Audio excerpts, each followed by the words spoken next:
Receive divinity.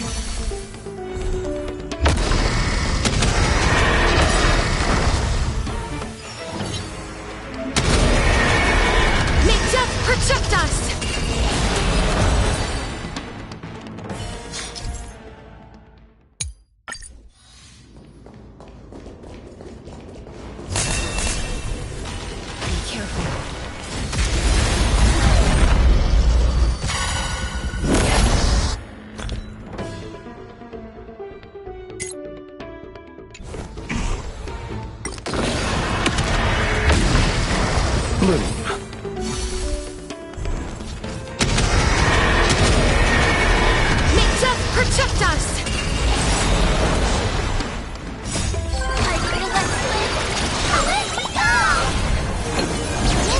Receive divinity.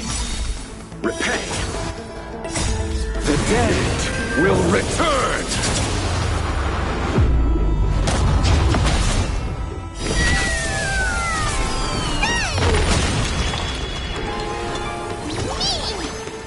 Please, wilt here. Huge news!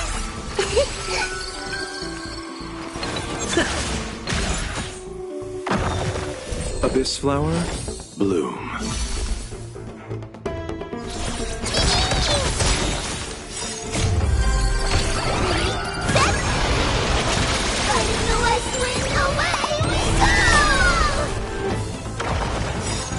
Embrace new life, Pollux.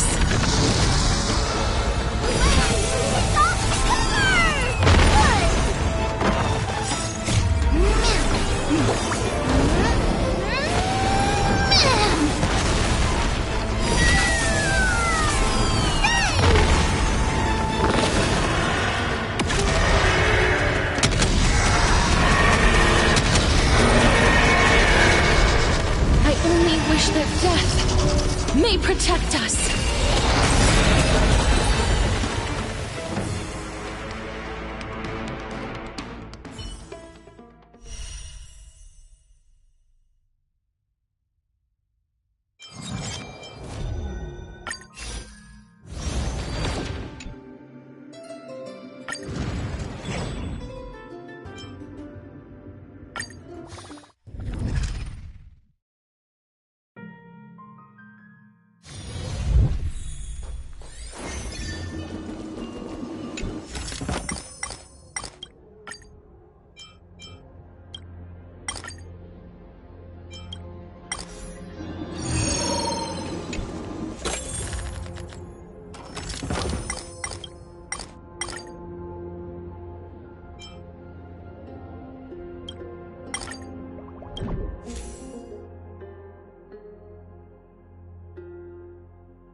don't look happy to see it.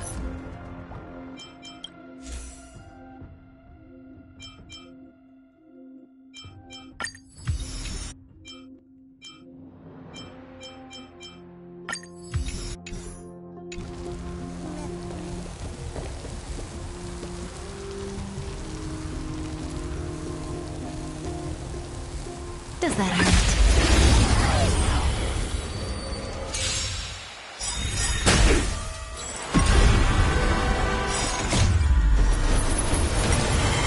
To guard and defend.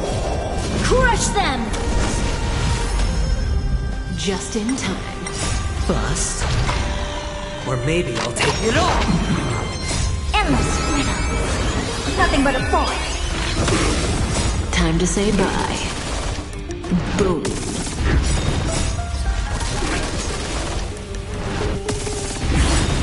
Time to say bye. Boom.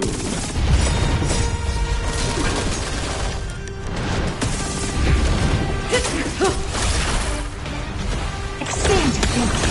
Glimpse me now. Lend me your strength. Relax. Open sesame.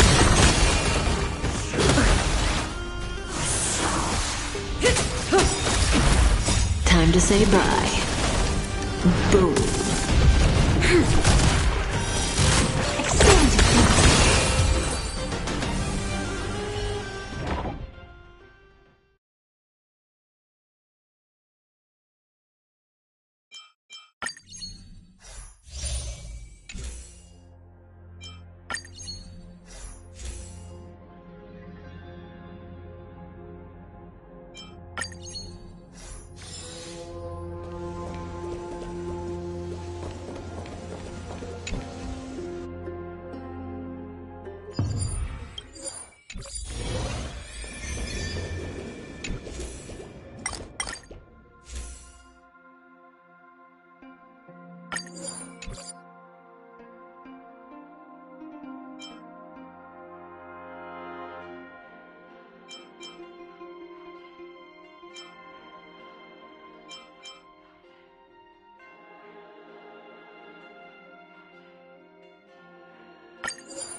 Show your courage.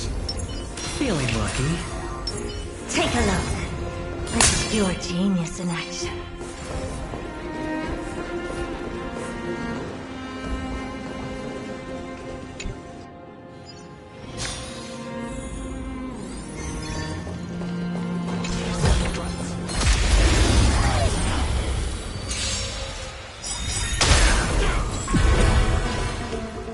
Open sesame. Never seen perfection before. Expand your thinking.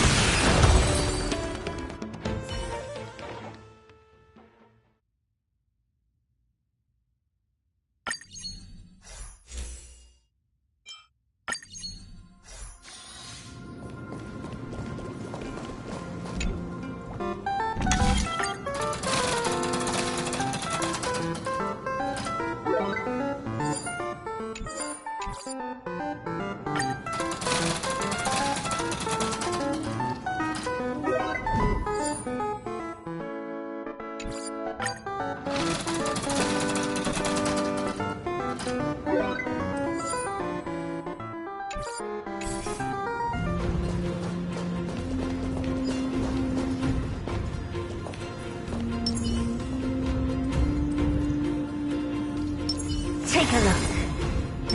Show your courage.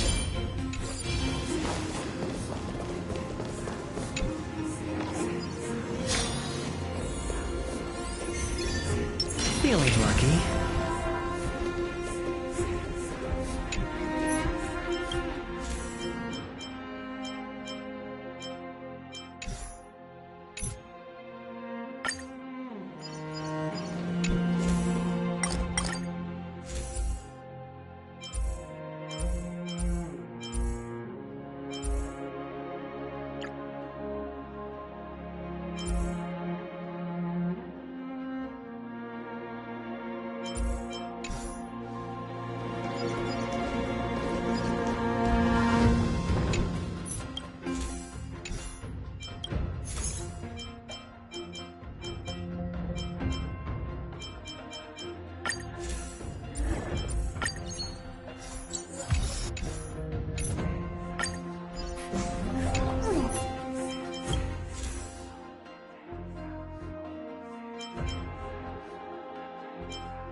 to say bye.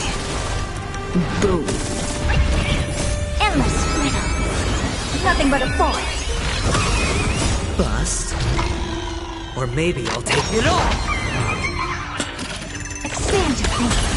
Glimpse the unknown. Open sesame. Expand your thinking. Endless freedom. Nothing but a force. Endless freedom. Nothing but a force. Open sesame. Watch it grow. Expand your thinking. Glimpse the unknown. Open sesame. Endless freedom. Nothing but a force. Endless freedom. Nothing but a force. Expand your thinking. Watch it grow. Open sesame. Glimpse the unknown. The human body is beautiful in its fragility.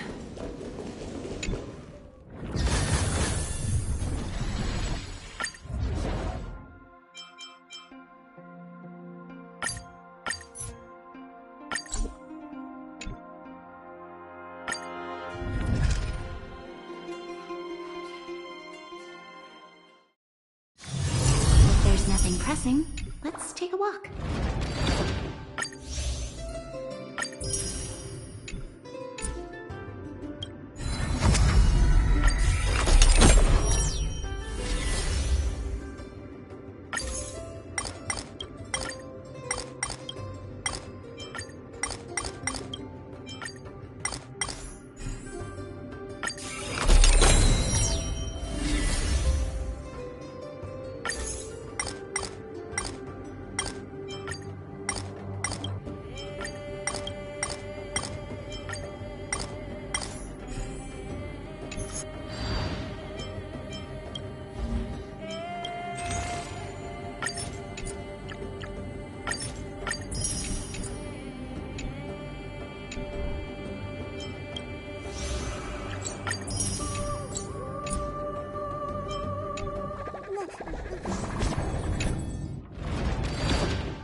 If there's nothing pressing, let's take a walk.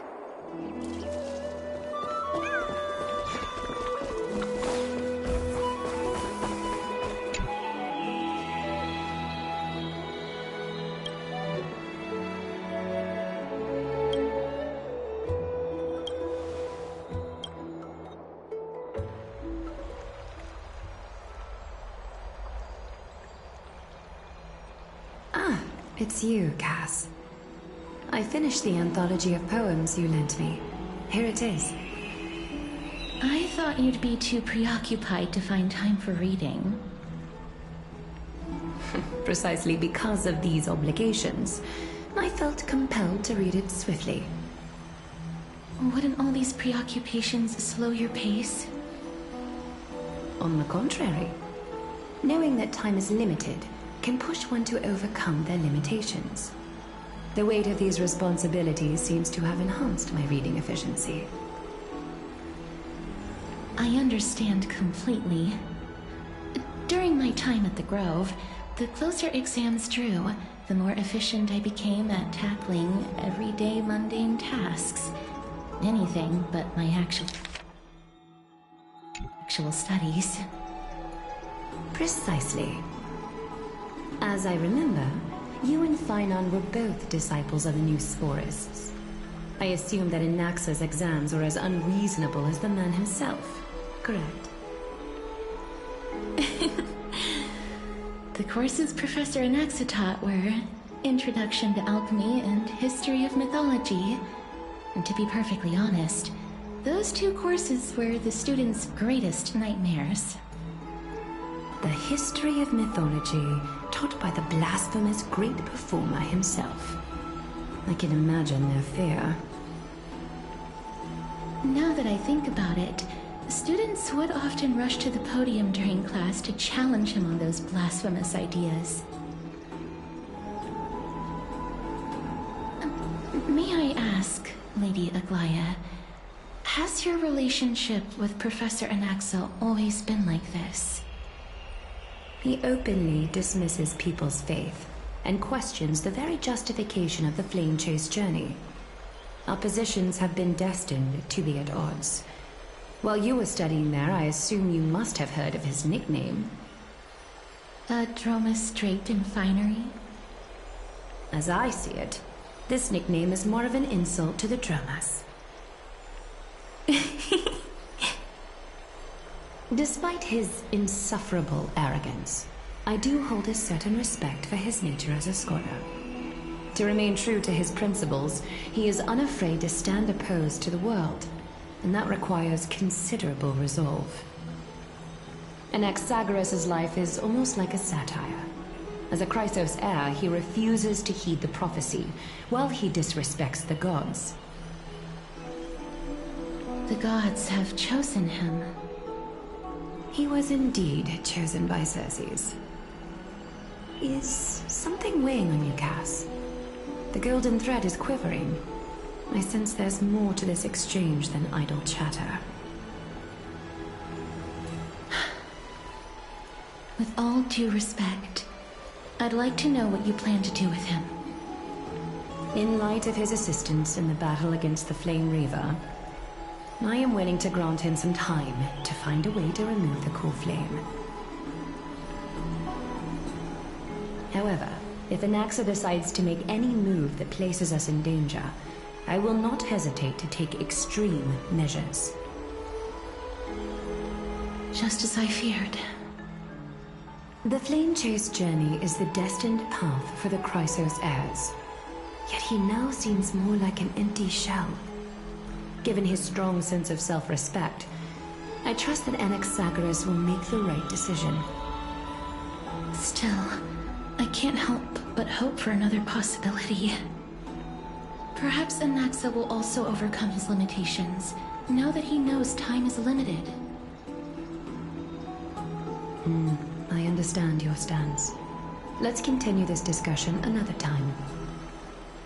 But now, let's greet our guest. You're here. Does this mean you're ready to take on Orynyx's trial?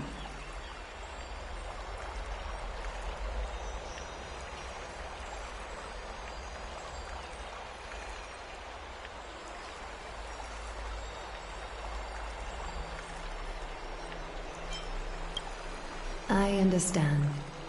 It was the sacred beast's idea, after all. However, it warrants careful consideration, given their intricate ties to the Titan. Memmy mem, memmy mem mem mem mem, memmy mem memmy mem. Surrendering the core flame is a Chrysos heir's duty. Your selfless assistance is deeply appreciated. However, I urge you to carefully consider the risks of accepting the trial. Becoming a demigod means forsaking your humanity. You will inherit Orynyx's divinity and bear the time of Amphorius, all on your own. From that point onward, your fate will be forever intertwined with ours, never to be separated again, until the end of Genesis.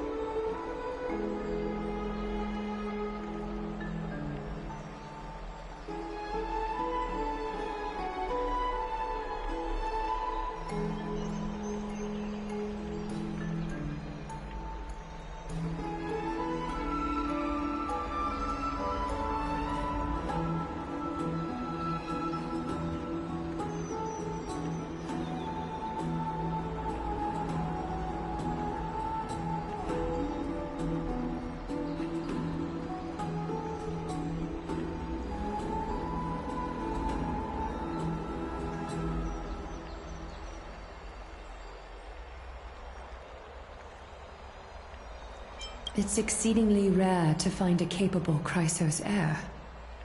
If this path proves unattainable, I am willing to lower my expectations. There are still many priests of Yanissopolis and their descendants in the city. If I'm left with no other option, I'll try to find someone worthy among them.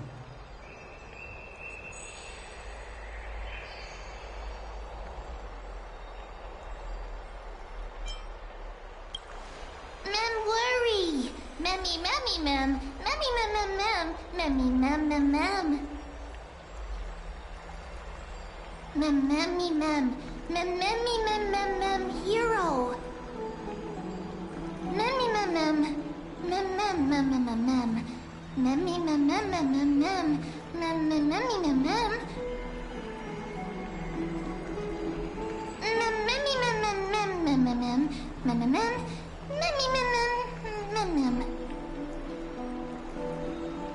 It looks like you know that Titan rather well.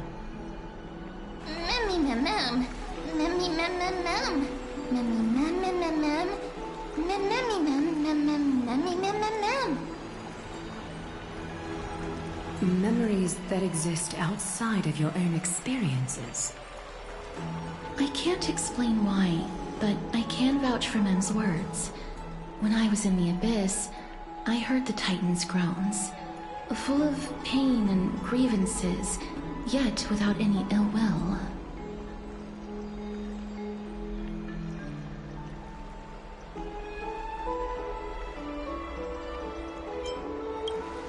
Please, memmy mem mem, memmy memmy mem, memmy memmy mem mem,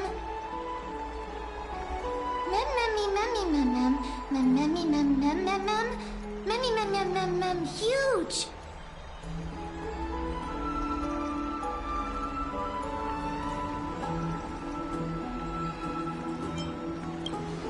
Since you've made your decision, go back to the bath chamber and get some rest. Trinen will call for you when the ceremony is ready.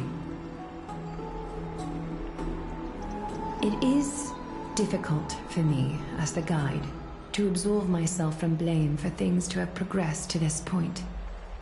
Time and again, you have risen to the occasion for Akima. Nearly rewarding you with some honeydew is no longer able to express the extent of our gratitude. When the dust settles, I hope that we'll have the chance to have a long chat regarding your return journey and the curse of the sky. It's about time that we lift the taboo and discuss things openly.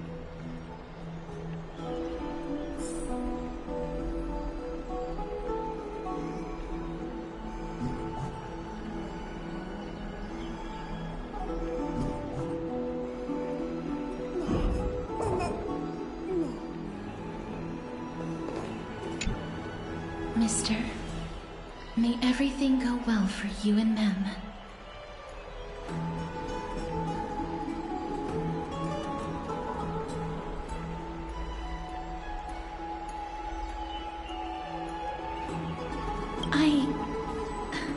It's nothing. I only came to discuss some matters with Lady Aglaya. Previously, I lent her an anthology of poems that Lady Trianne had gifted to me. Tracing back, this anthology was something left for Lady Trianne by a bard before their passing. Although personal properties should be cleared out once their owner has passed on, Lady Trianne gave this book to me since she knew how much I liked to read.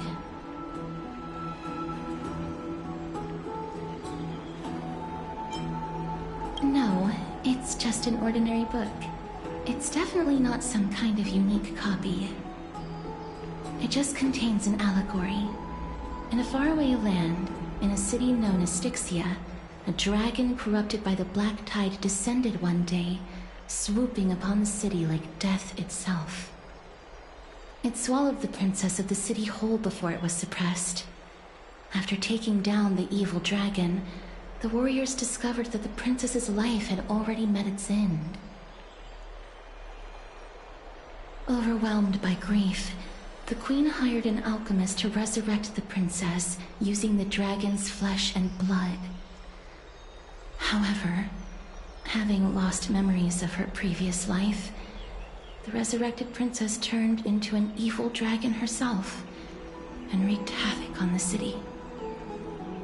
As a result, the prosperous Styxia met its demise.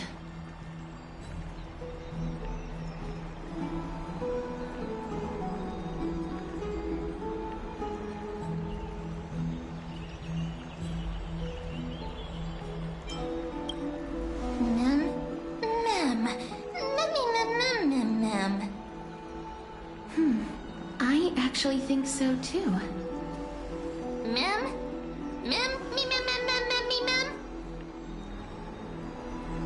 The author of this book is Archepia, a wandering bard who traveled to many cities. Among the things she left behind are poems, dictionaries, and many tragicomedy scripts. She even clearly underlined and took notes in books that covered myths with her elegant handwriting. While flipping through these books, I felt like I was afforded a glimpse into the life of Archepia. It felt just like I was traveling with someone that I'd never met before.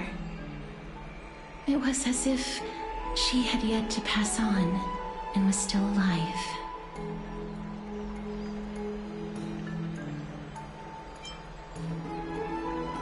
That's right.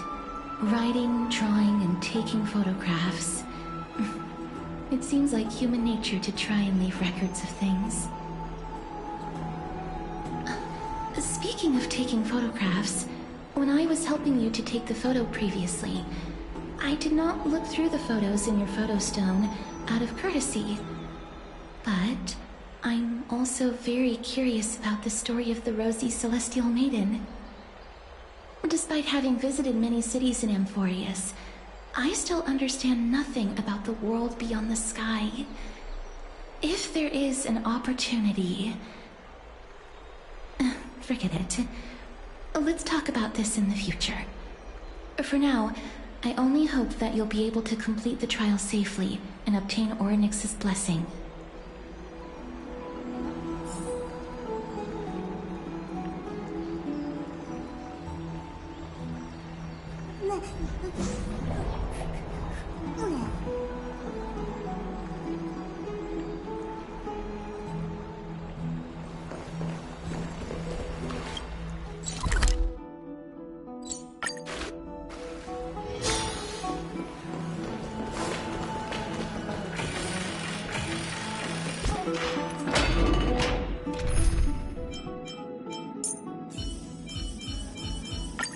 Oh, lady.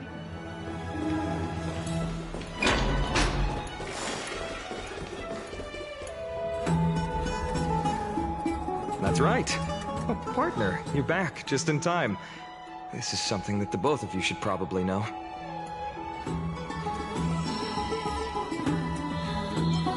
I wouldn't call it trouble. I just think it will be favorable if the both of you understand the situation in Akima better.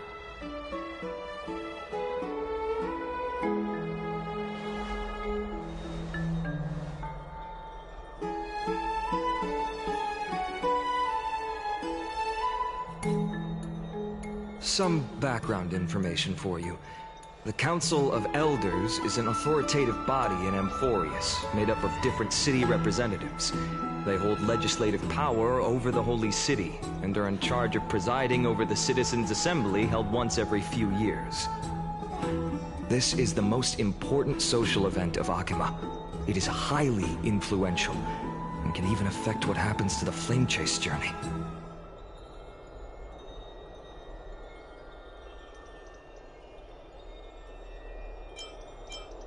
Every 5 to 10 years, the Council of Elders organizes a Citizens' Assembly at Dawncloud. During the assembly, the representatives will vote on major issues such as whether the Chrysos heirs led by Aglaya should still hold the right to govern the Holy City, and whether the Titan's conquest should continue.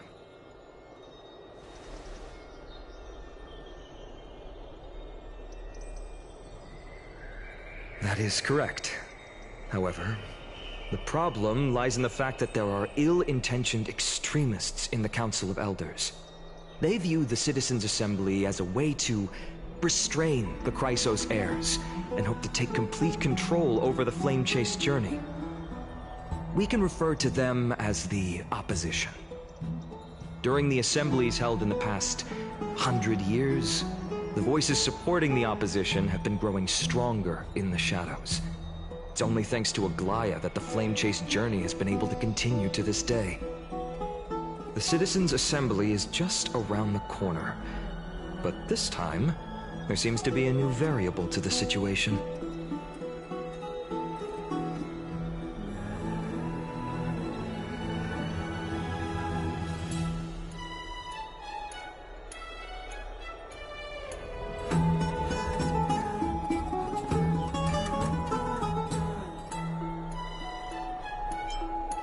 Me?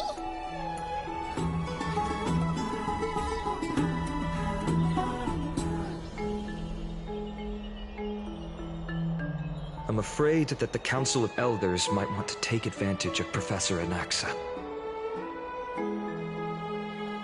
Aglaya will surely take back Circe's core flame, but with Anaxa's current condition, it's so unique that nobody knows how taking the core flame away from him will affect him.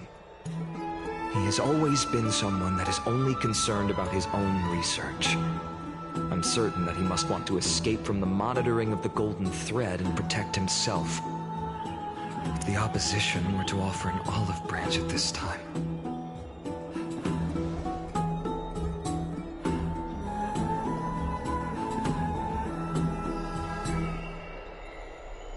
Anaxa has never believed in the prophecy, so technically it cannot be considered a betrayal.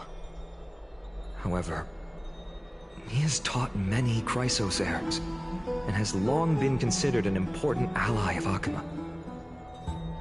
I truly do not wish to see comrades turning on one another.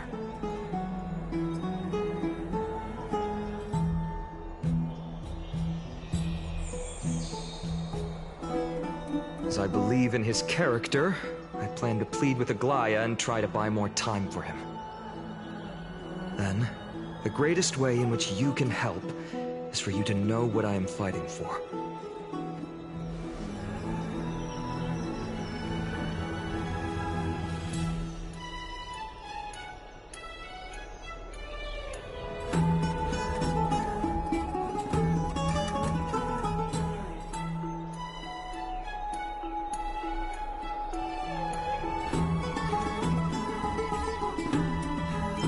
Allow me to apologize for the fact that we always seem to be troubling you. I hope that Orynyx will show more benevolence and be more accommodating. I remember that they seemed quite fond of you back in the Abyss. Go and rest and regain your strength. We'll meet at the Vortex in a few days. Right. You can read this scroll if you want to find out more about the Council of Elders and the Citizens' Assembly.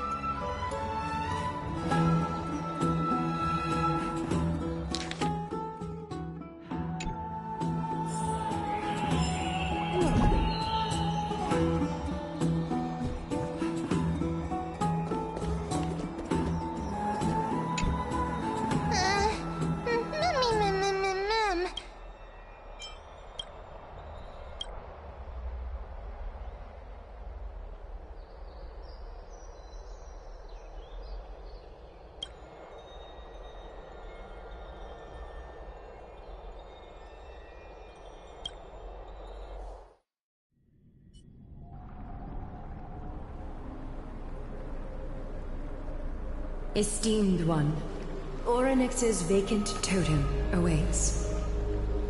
If you have already made your preparations to become a pillar of Amphorius, please, step forward.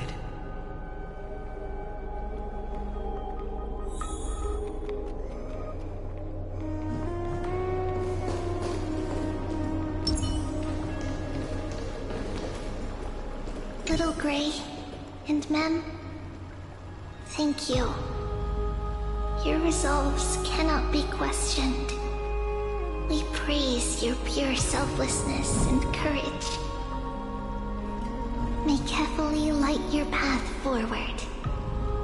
Get ready to assume Orynyx's divinity, Trailblazer.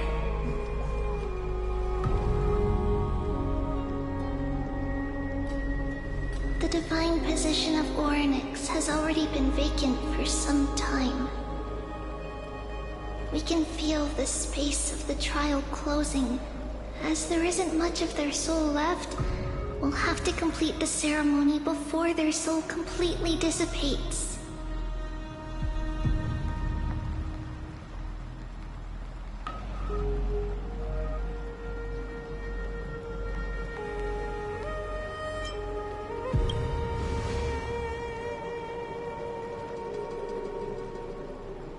The eighth core flame coveted by the miracle that once belonged to the great Veil of Evernight, Orynyx.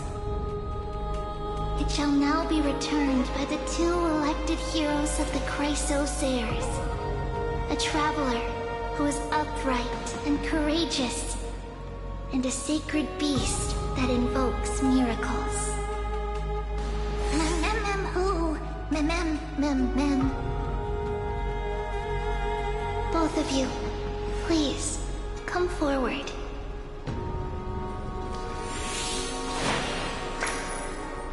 Recite along with us. O Majesty of the 12 Titans, pillars of the world, we seek your divinity to mend the rifts of the world.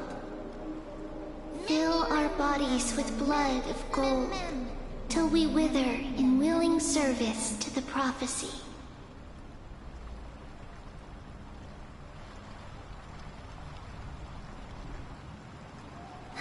These are just words meant to make the prayer seem more solemn. Please, focus.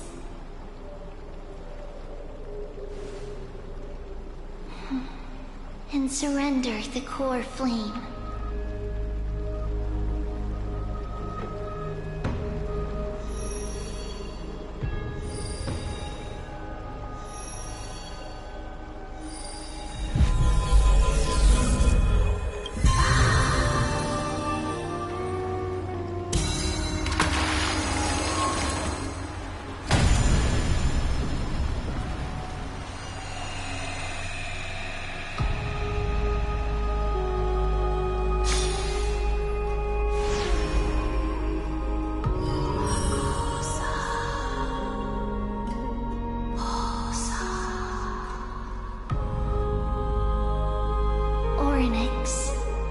Their soul has been waiting for a long time.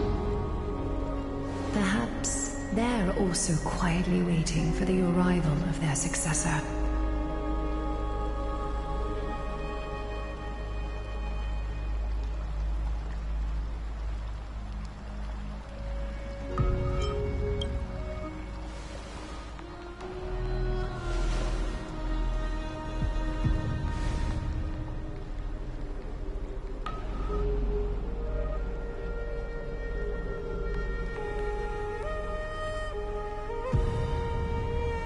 Don't worry, you're tougher than I am, right?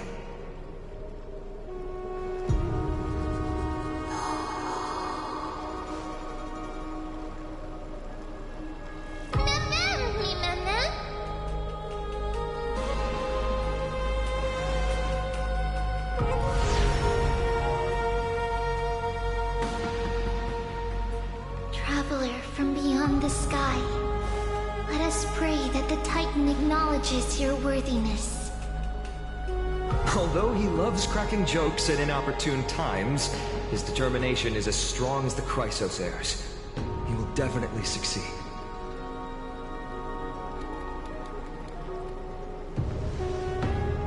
While he's away, I would like to have a chat with you, Aglaia.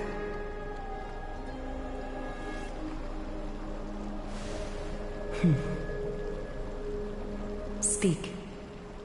I'm listening.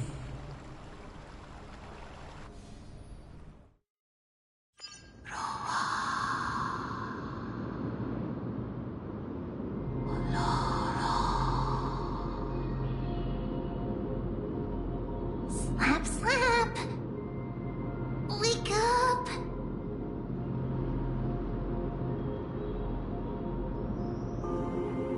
How is it? How do you feel?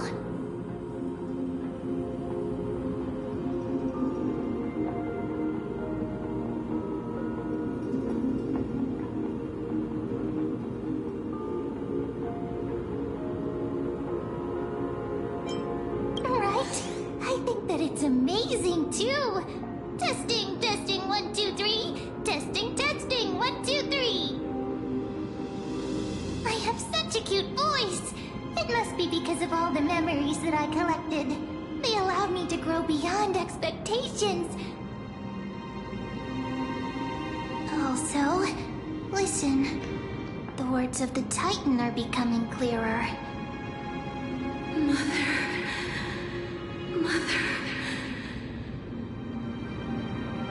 It hurts.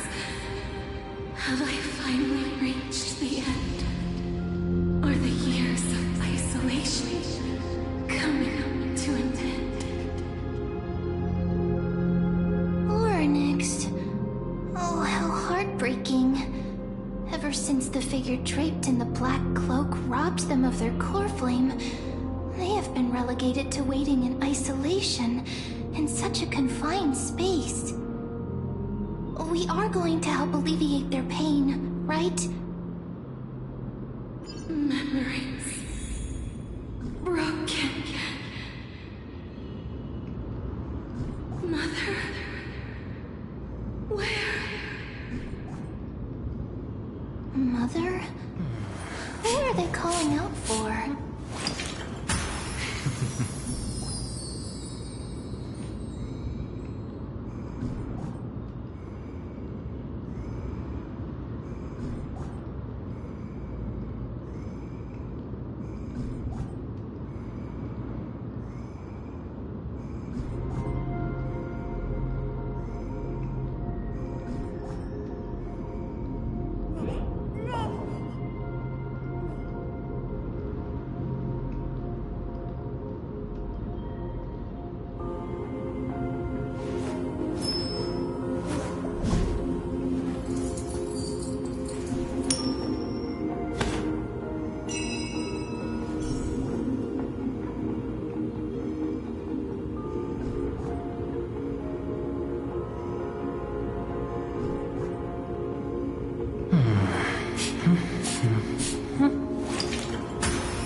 Your genius in action.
Mother is no longer responding.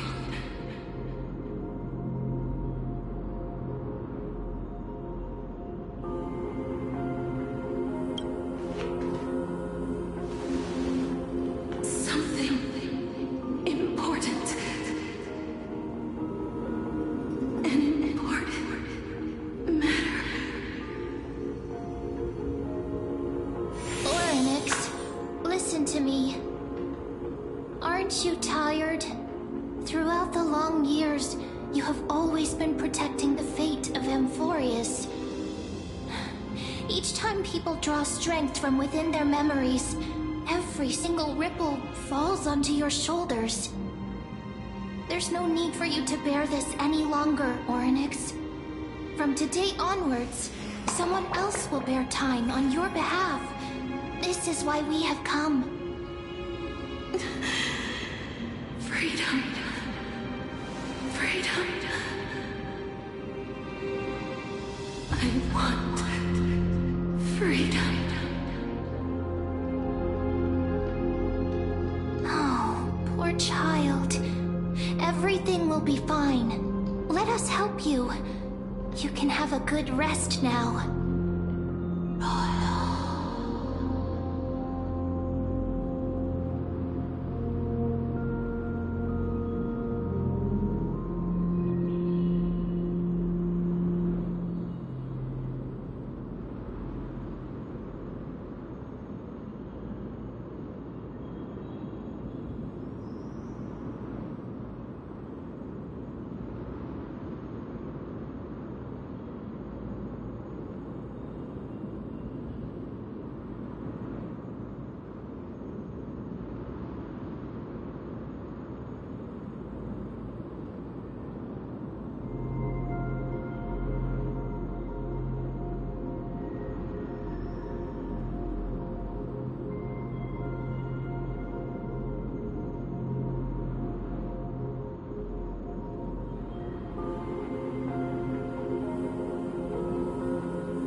You have potential, strength,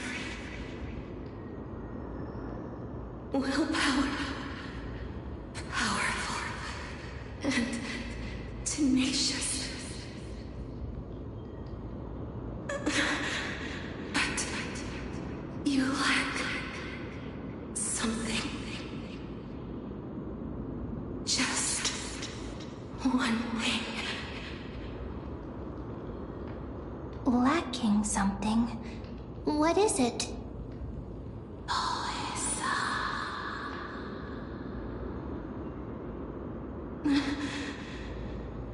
What you lack is a future.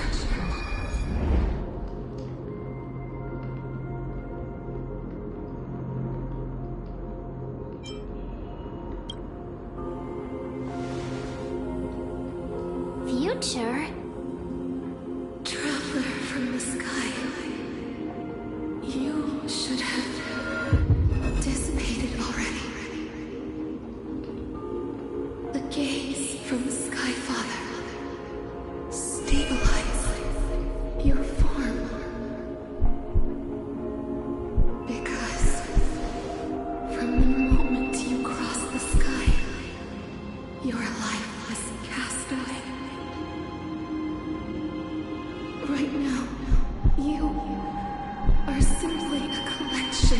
Walking memories. What? How is that possible?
heard you two talking about Thanatos.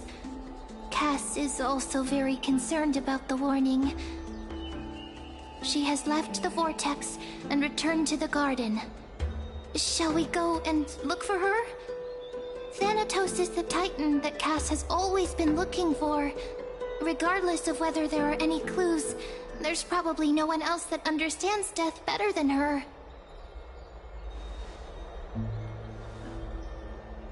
Oh, right. There's something that I have to tell you. The Chrysos heirs already know everything that has happened to you. I was too worried, so I told them everything. Please don't hate me, okay?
I'm right here.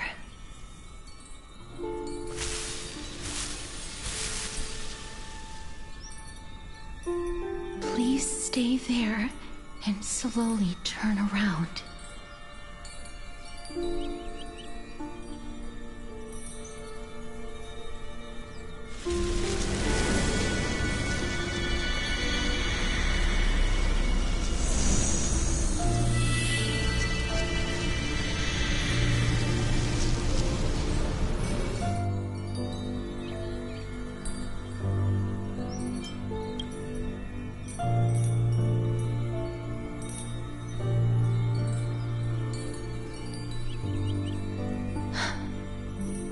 Please pardon me.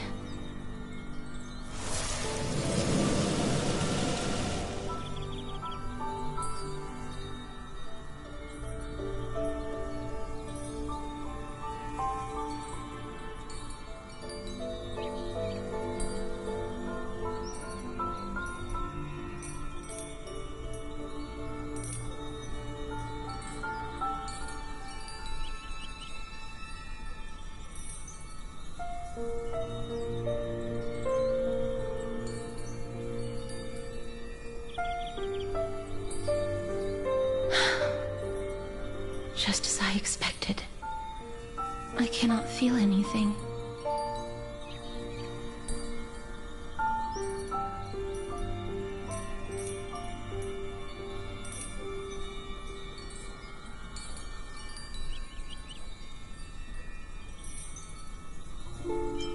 Back at the Grove, I was puzzled as to why you were not affected by my curse.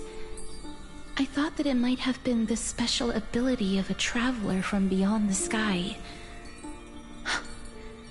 Never did I expect that this would be the true reason. I'm sorry. I should have noticed that something was amiss earlier. Mister, if my abrupt behavior just now offended you, I hope that you can forgive me. I'm just thinking, if your soul has really left your body, as a mortician, I might be able to trace where it has gone to. Cass! Did you find anything? My apologies. Not as of yet. Perhaps I have overestimated my capabilities. But, Mister, would you be willing to let me try again? This time, I'll increase the area of contact slightly. Perhaps the result might be different this time.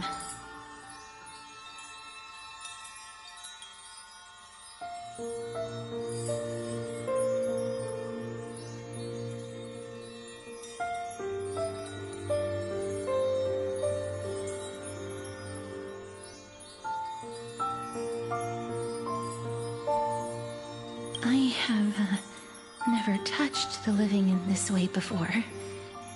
If my actions are in any way disrespectful, I hope that you can forgive me.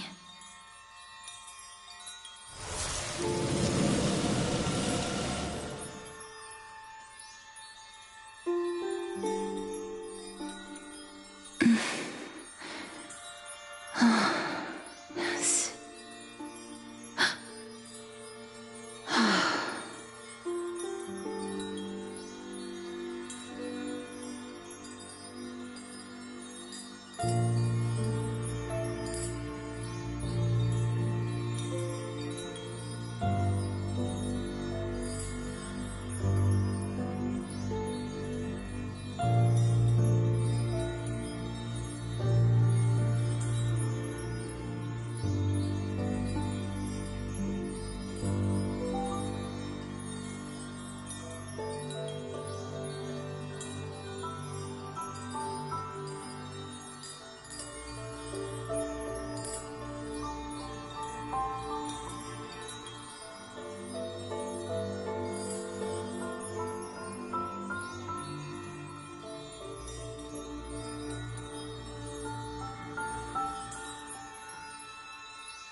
I seem to have caught a glimpse of something. Your soul is currently roaming someplace and cannot find a way to escape. But perhaps it might not be a bad thing. If your soul is still wandering around, it means that we still have time. We have a chance to find it before the fingers of Thanatos sweep everything away. Clues. Just a few more. I need more guidance. Ah. The connection has been severed. With my strength, I'm not able to trace it. It was me. I was a little too hasty. Don't worry, mister. Although we currently have no leads, I will do my best to search for the whereabouts of Thanatos, bring back their core flame, and personally return to you the life that you have lost too soon. I know that I'm lacking in confidence, but I hope that you can keep this promise of mine in mind. Before I manage to deliver on this promise, please do your best to hang on. Amphorius needs you.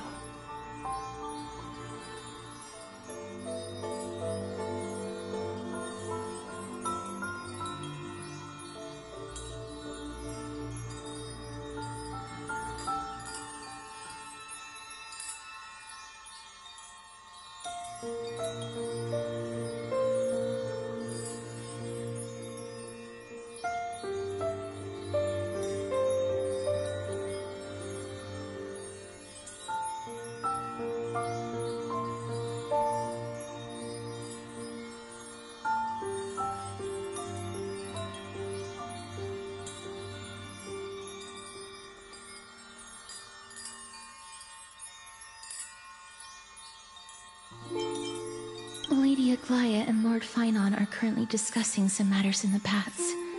They're worried about you too. If possible, please go there and let them know that you're well. Although, I don't actually know whether your current situation can be described as well. Also, please accept this Styxian fable. Reading can help one to focus and relax. I hope that reading this can help tide you through this difficult period. More and more species are disappearing.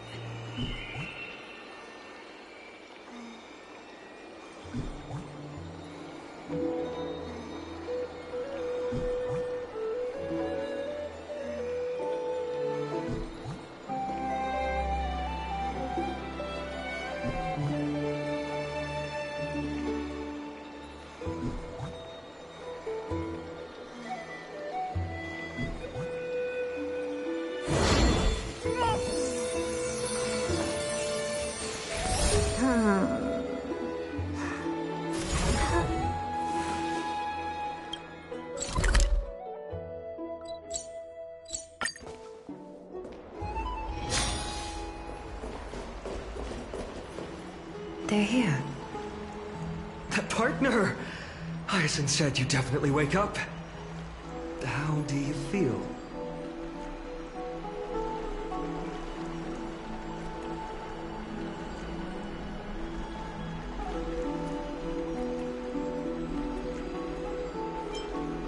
That's the medical prowess of the Twilight Courtyard. Amazing, isn't it? You've completed the trial of time. And I have to admit that the process went better than I expected. Even in the end, that Titan's heart still showed a soft spot for humankind. However, I never expected that two people who have cheated death would appear in Akima at the same time. That's what we have been talking about. Mighty has been in Akima for such a long time, but has no one thought to study his indestructible body? If there were even any minor breakthroughs, we wouldn't be as clueless as we are right now. Many have had this idea, but so far, there have been no results. If it were successful, Thanatos wouldn't have disappeared without a trace. Nevertheless, now is not the time for us to give up. At the very least, we can still see a glimmer of hope. Cypher. If anyone in this world knows the whereabouts of death, it would be her. I'll try and get her to return to Akima, but do be prepared for a less than ideal outcome. Please understand that throughout the history of Amphorius, no one has ever managed to escape the clutches of death. At the end of time, Thanatos silently awaits all.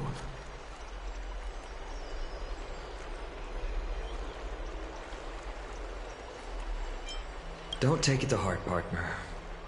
After all, you've already created countless miracles along the way, right? But before that, just... What's wrong, Aglaya? Omens always come in pairs. A tiny air current will eventually brew into a storm that tears the sky apart. It's Anaxagoras. He has initiated contact with the Council of Elders. In the end, it has still come down to this. I earnestly hope that your assessment of him is accurate, Finan. Otherwise, the efforts of my teacher and I of the past millennium might be reduced to dust because of that great performer.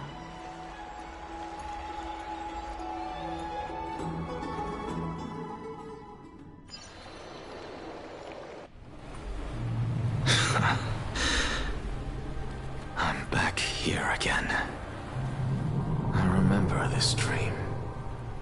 This realm is covered in a silk-like fog, and the land is barren and harsh. The crowd of travelers leaves tracks everywhere. Hey! Excuse me! What is this place? Where in Amphorius are we?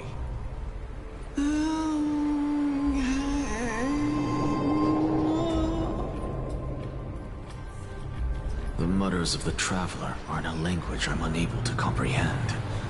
Or perhaps they're just distracted and ignored my question. Tell me, which Titan reigns over this land? And how do I find them?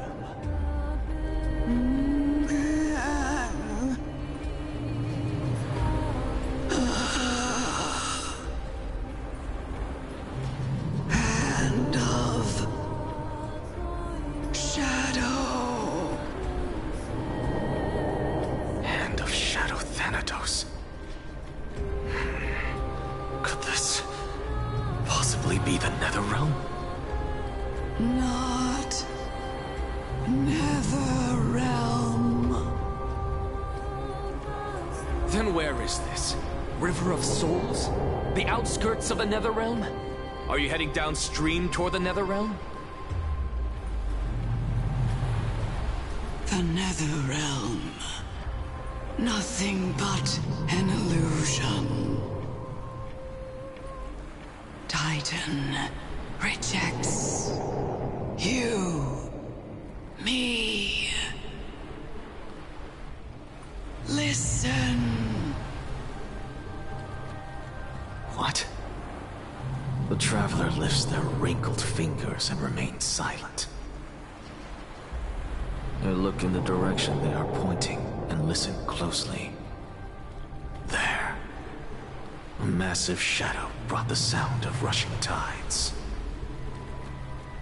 The sound of tides. I can hear it.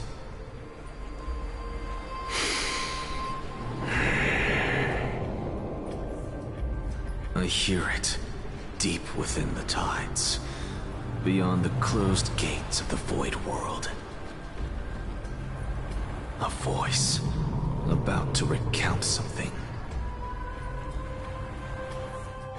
Child of humanity. Is it death's embrace you yearn for with such urgency?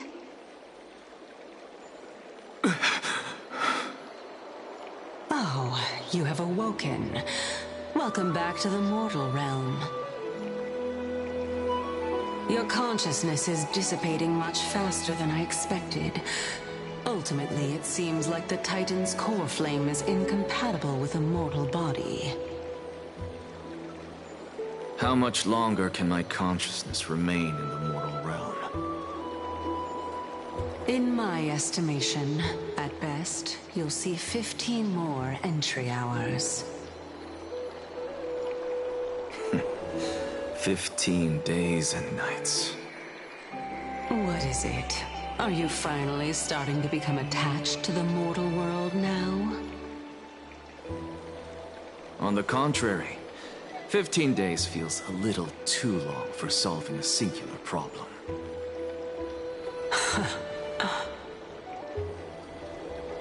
Stop giggling. It's time for us to go. The messenger from the Council of Elders is almost here. Let me ask you one more question. Are you really planning to betray Aglaya's will? What betrayal is there to speak of when I was never loyal to her to begin with?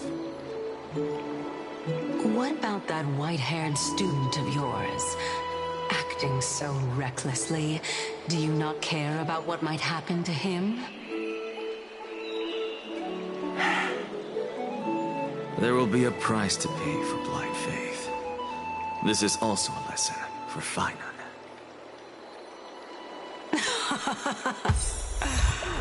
You truly are a strict teacher. Of course. This is how I've always been.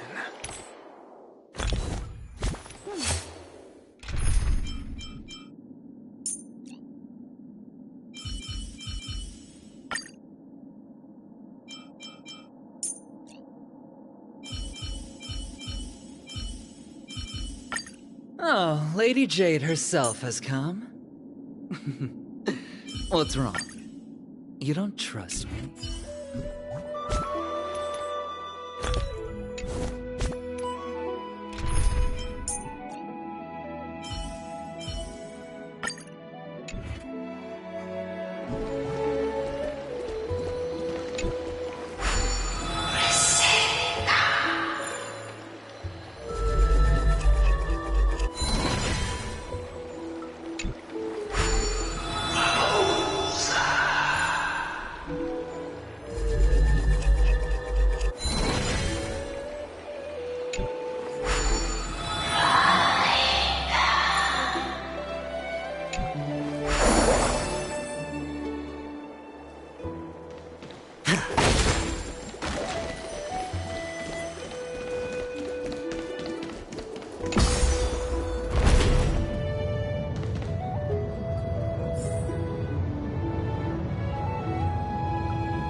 Sorry to keep you waiting.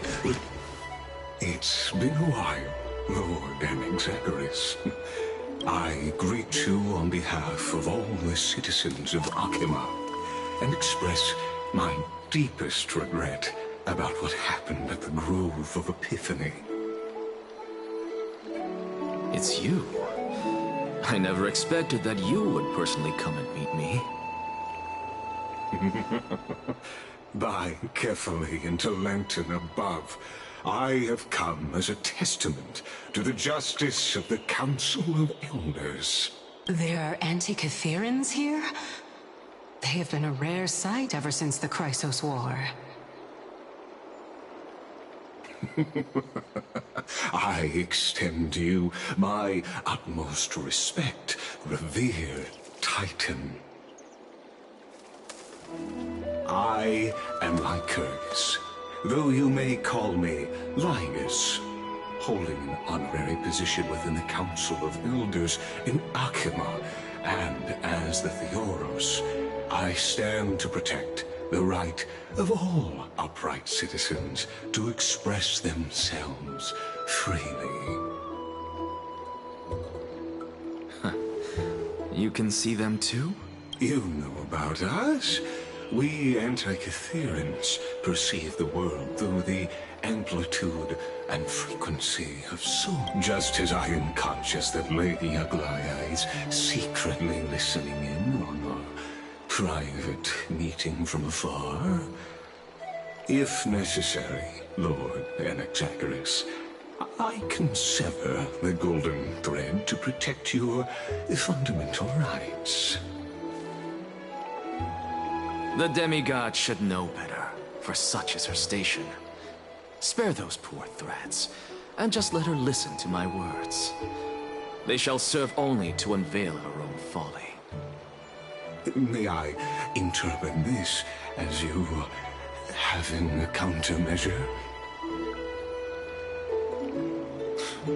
I need not any plan, because she can do nothing other than petty espionage. As the Citizens' Assembly approaches, and with Orynyx's fall, any attempt to capture the core flame within me will only usher chaos and calamity. A truth she undoubtedly comprehends. While I, Anaxagoras, serving as the Grove's special envoy to Akima's Citizens' Assembly, have long known the extent of your abilities. Let's forego the formality of asserting authority, Lord Lygus. Lead the way. Very well.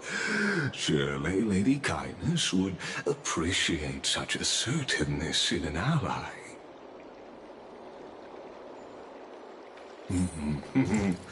She's been waiting.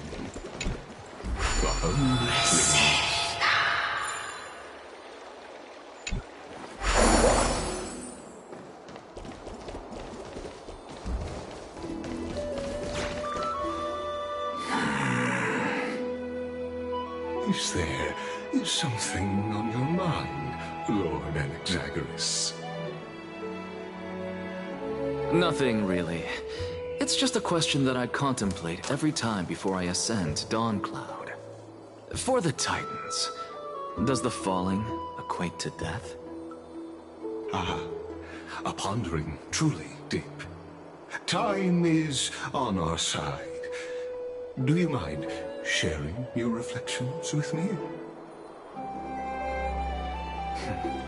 While all living beings must ultimately face their demise, Kefali has yet to meet theirs. Their journey continues unhurriedly along this long path. Are you suggesting that Kefali may not have truly passed? Yes. For dying implies an ongoing process, an action, whereas death signifies a static state, a definitive termination. In contrast to mortals, Titans exist on a grander scale of space and time, thus elongating their passage into death. The notion of their fall is but a misinterpretation born of mortal ignorance. An intriguing concept, albeit challenging to substantiate. After all, Kefali has maintained a profound silence ever since the era Arasa, while scholars and priests alike have conveyed the message of the gods' imminent fall. Perhaps the gods, in their arrogance, deemed it beneath them to reveal their perspectives to mortals. Could you elaborate on your statement? Circes, the kin of the Skyfather as recounted in myths, now resides within my brain. Were I to inquire, Kefali would have no cause to refuse. Oh. That very well could be true. But what if the world-bearing Titan still chooses to remain silent? In that case, the myths crafted by the people of Amphorius are nothing more than pitiful jests. It's worth a try. I believe, and I'd love to witness the fruits of your theory and the change it may bring to this imperiled world. Because I completely concur with you on this aspect. If the Titan has indeed met their end, any response from them would be impossible.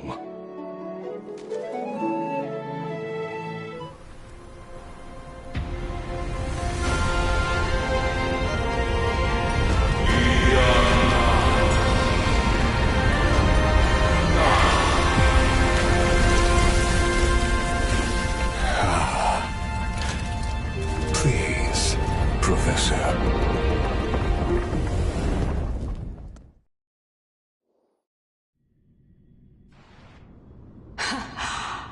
The children of humanity have indeed created a spectacle. Welcome to Dawn Cloud. The atmosphere here carries a greater sense of solemnity than the mundane clamor of the Memorial Palace, with entry permitted only to the invited. Only esteemed beings grace this place, and among them I've received priests, scholars, warriors, and now we even have the honor to be in the presence of a Titan. Oh, what a joyous occasion. Once deemed a blasphemer, now a surrogate for revered divinity. The honor should rightfully be mine, shouldn't it? I'll notify Kindness and the others of your arrival. Kindly wait for a moment. A soldier will be here to guide you shortly. In the meanwhile, you're welcome to explore the vicinity, but kindly remain within the guard's view. Delaying the crucial meeting is something none of us wish to see, I presume. I'm well aware of Kindness's methods. There's no need to emphasize that. As you wish. Your cooperation is much appreciated.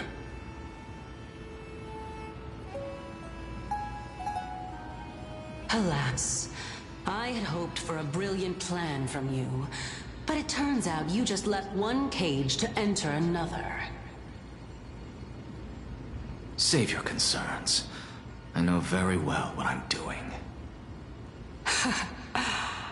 I shall depart to explore the surroundings then.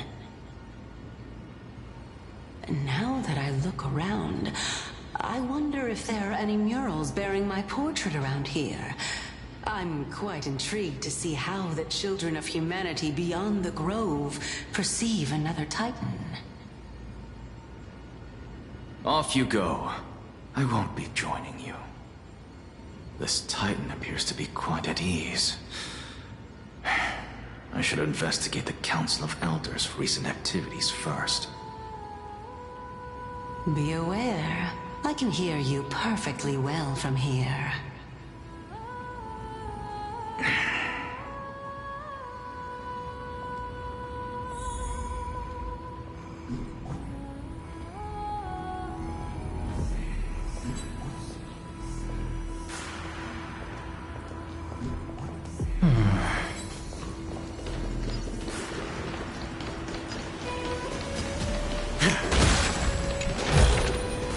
Reward with no risk. I'll take it.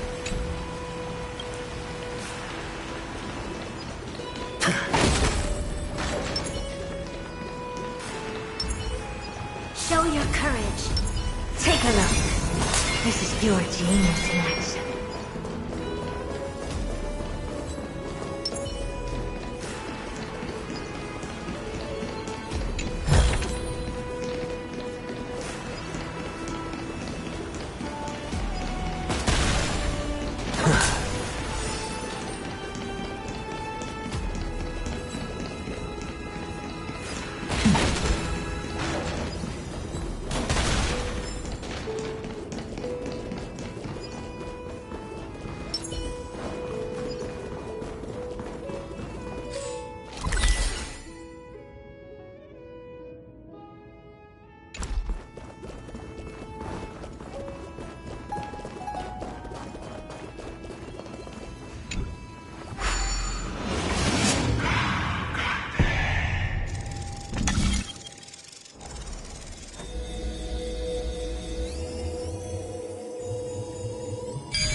Even blasphemous scholars can come here and see.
It's just an answer.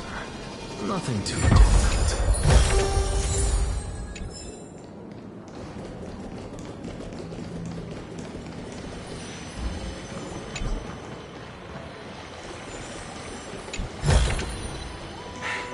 I suppose I can just ignore this.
Go melt it down.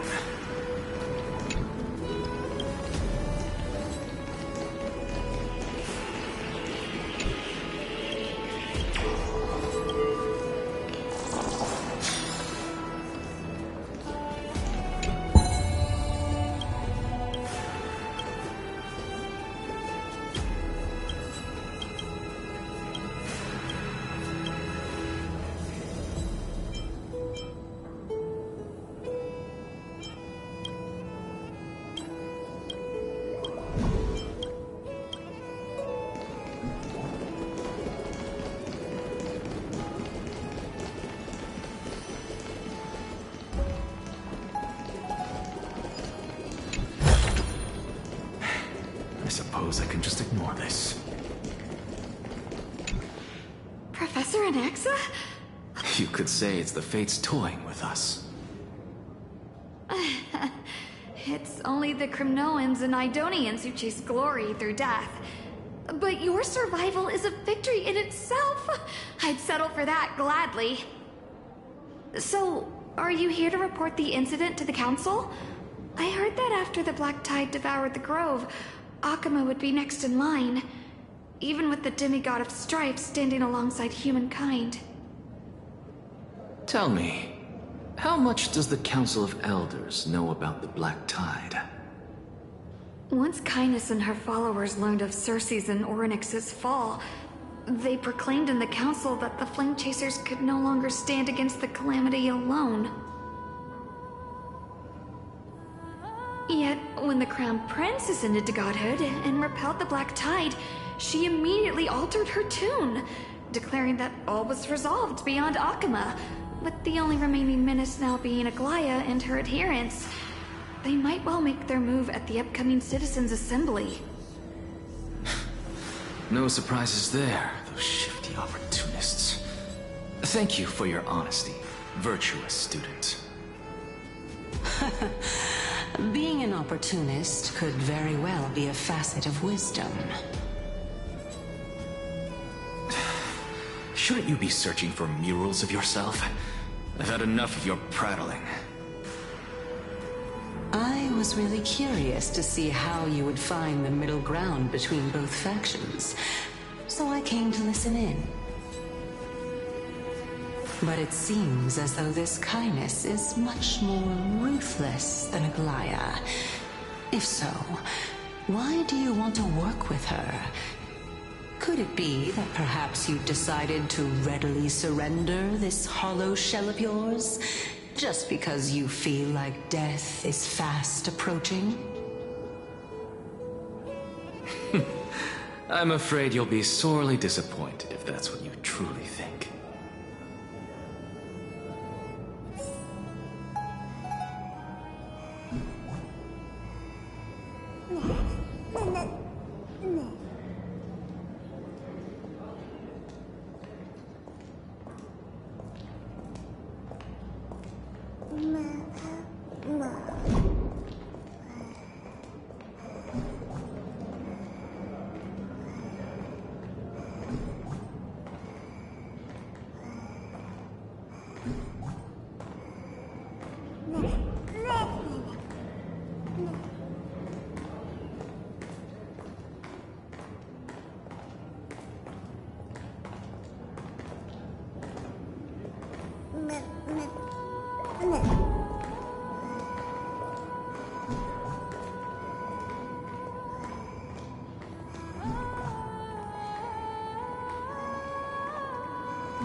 Even blasphemous scholars can come here, it seems.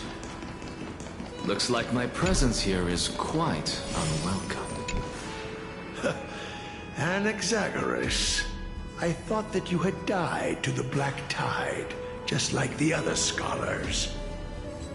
As Kephale's priest, are you not aware of the decorum of respecting the dead? Surely you jest. You blasphemous heretics are not worthy of respect from the Supreme Being. Let me remind you that you're currently in Dawn Cloud, so you'd better keep your deranged language to yourself. I am no longer that altar servant from years ago, who could only acquiesce to the commands of others. Now, I have plenty of ways to deal with people like you. I'm not sure whether I should laugh or cry right now. I can't believe that a follower such as you could have been made by a creation titan. As I see it, a dead titan can't provide you with this level of confidence, right? Then who is it exactly? Could it be Kindness? You. Seeing how fond of you Elder Kindness is, I shall let that slide for now.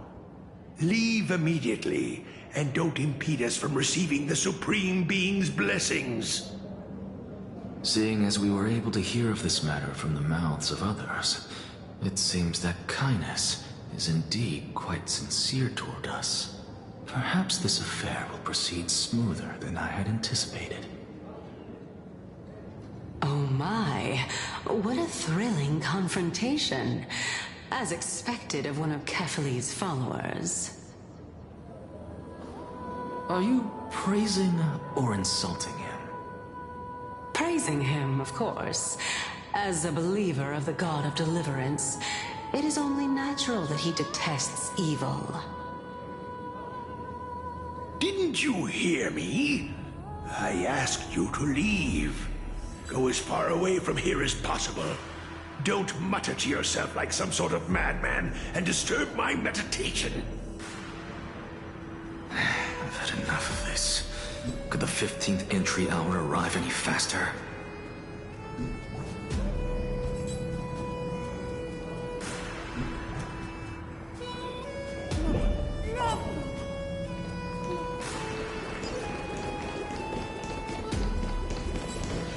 Feeling lucky. Watch this magic trick.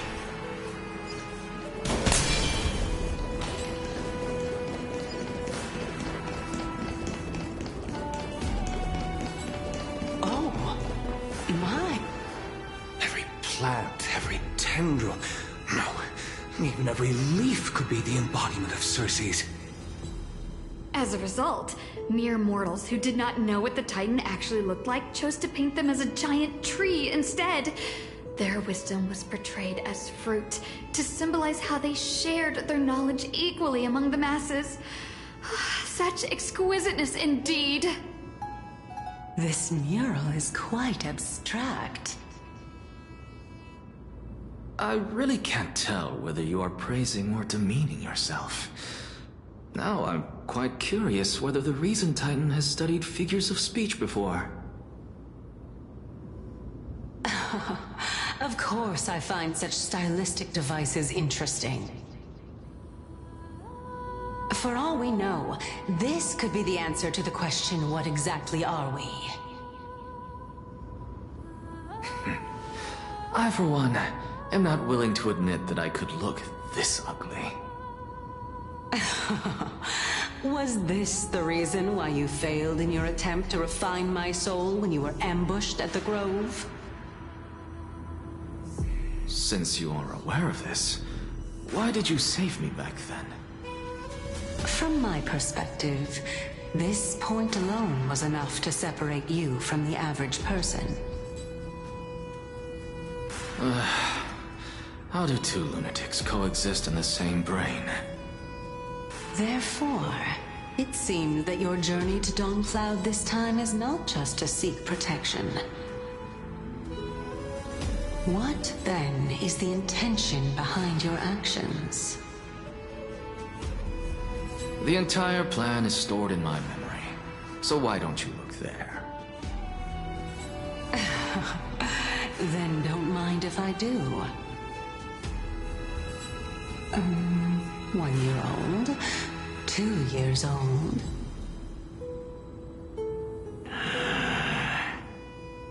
Oh my! Even a member of the preeminent 7 sages must hug his droma stall to sleep? How interesting. That's enough. How unusual. Your soul is actually trembling. This must mean that behind this toy hides a secret that nobody knows, right?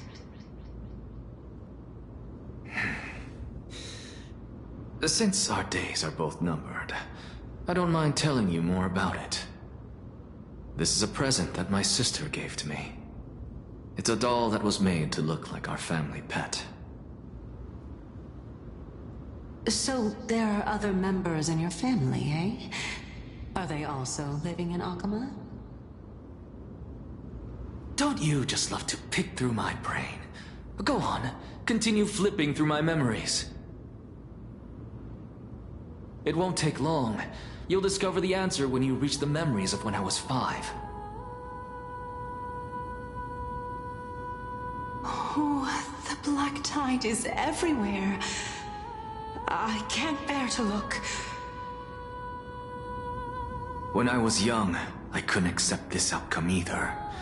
Georios, Aquila, Kefali, and you, of course. Although I prayed to every titan that I could think of for help, my efforts were ultimately futile. This...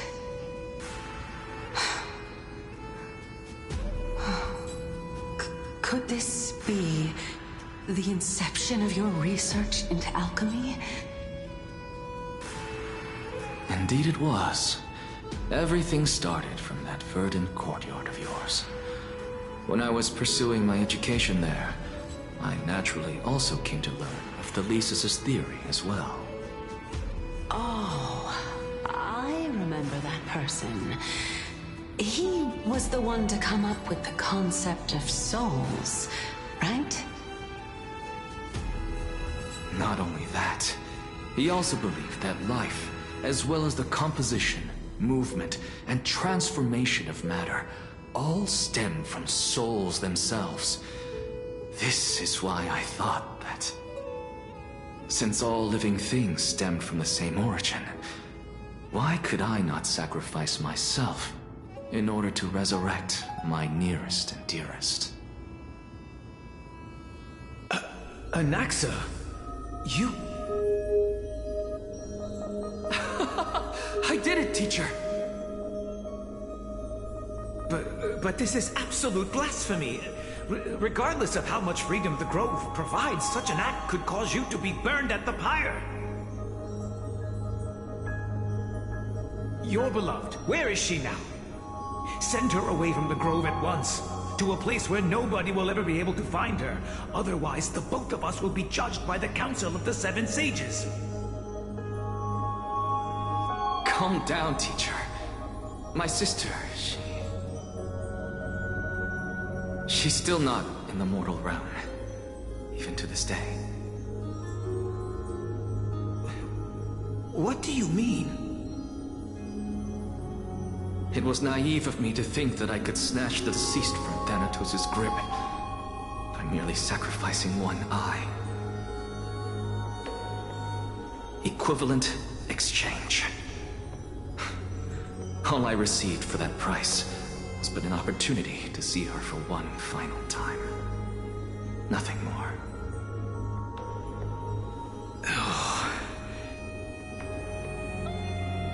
Let it go, Anaxa. As one of my best students, I cannot watch you go down the wrong path without doing anything to stop it. Never do something taboo ever again. Don't disappoint the deceased, and never harm yourself. If you can do that, this classroom will still be yours, and you'll have a chance to live out your own life. Since I was able to see her one last time, I have no other desires. You're right, teacher. It's time for me to start a new life. I am sincerely glad for you, child. Now then, what topic would you like to study? I wish to continue Thesis' research. Continue the research into souls, but you know that the Grove has long since understood his philosophy like the back of their hands. Even if you continue digging into this subject, your efforts will likely be futile. No, teacher.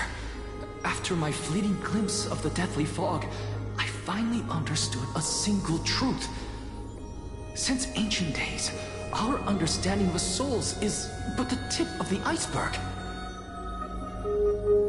I may have lost an eye, but my view of the world has become clearer than ever. I have grasped the truth with my bare hands. Watch as I turn this farcical world upside down.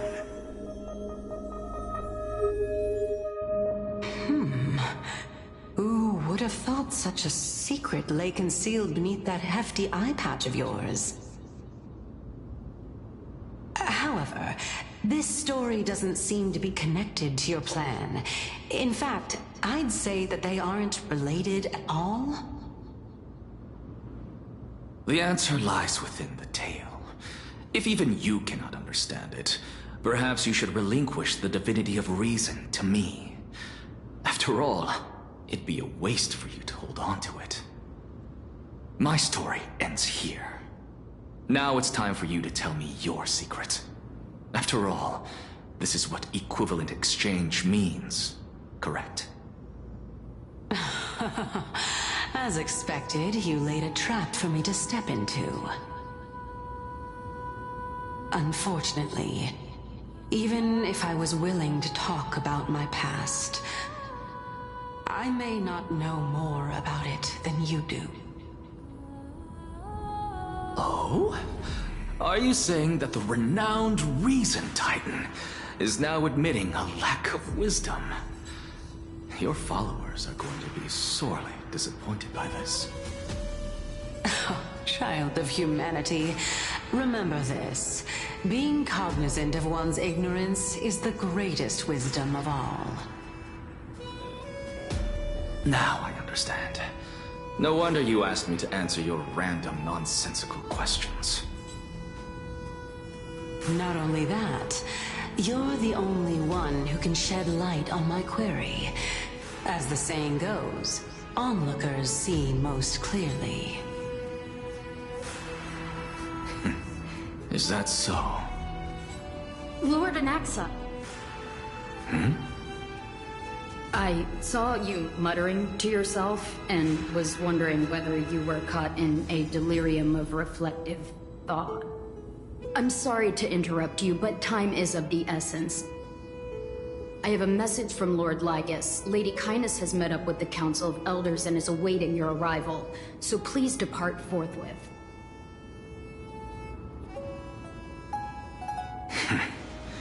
It's finally time.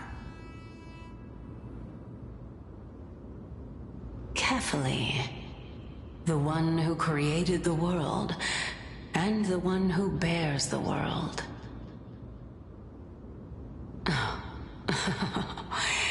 If you truly have not met your end, how will you answer the challenges of those who defy you? I didn't expect you to agree to Lady Kindness's invitation. What a wonderful turn of events. To tell you the truth, there are many people who hold grudges against that Lady Goldweaver.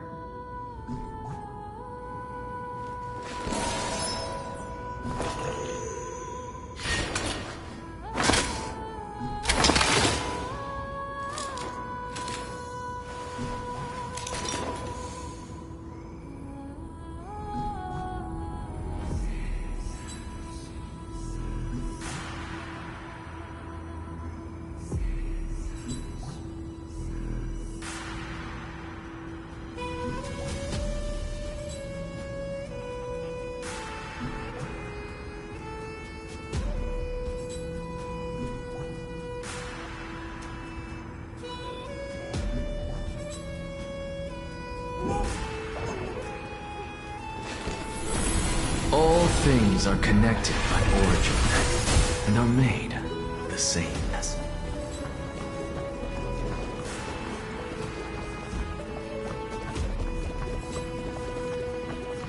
Isn't that the dromas draped in finery? Avoid his gaze. I don't acquaint myself with blasphemers. Don't worry. He's too full of pride to pay us any attention. Your nickname is Dromus as well? You must really like those A student of Empedocles? I hear that his views run counter to the Venerationists. This is what being a scholar is about. A collision of ideas only occurs when there are differences in beliefs. And it is such collisions that lead to progress. Yet, in my view, there are only right and wrong perspectives. Neither... Lord Lygus and Lady Kindness are just ahead. I'll take my leave for now.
Welcome to the Demigod Council, esteemed guests.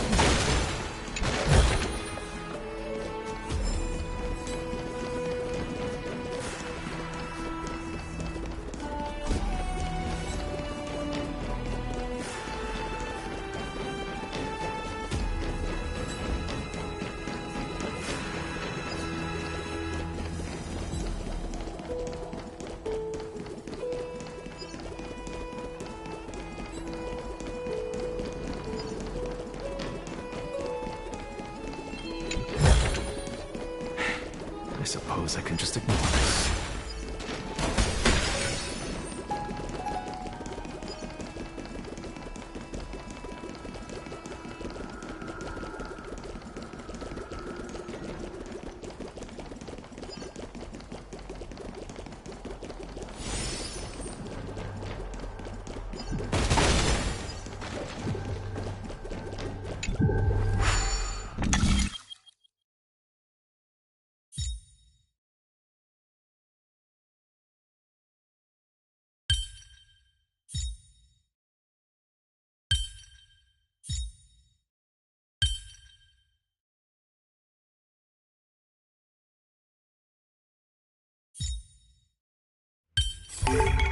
It's just an answer. Nothing too difficult. Go melt it down.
If Cersei saw this puzzle, they'd die from laughter.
Welcome to the Lord Anaxagoras. Oh, I've heard so much about you. Head of the Newsporists of the Grove of Epiphany, notorious blasphemer, a Chrysos heir who bears Cersei's core flame, a survivor of the Grove calamity. Did I miss anything? Well, if so, please be so kind as to enlighten me.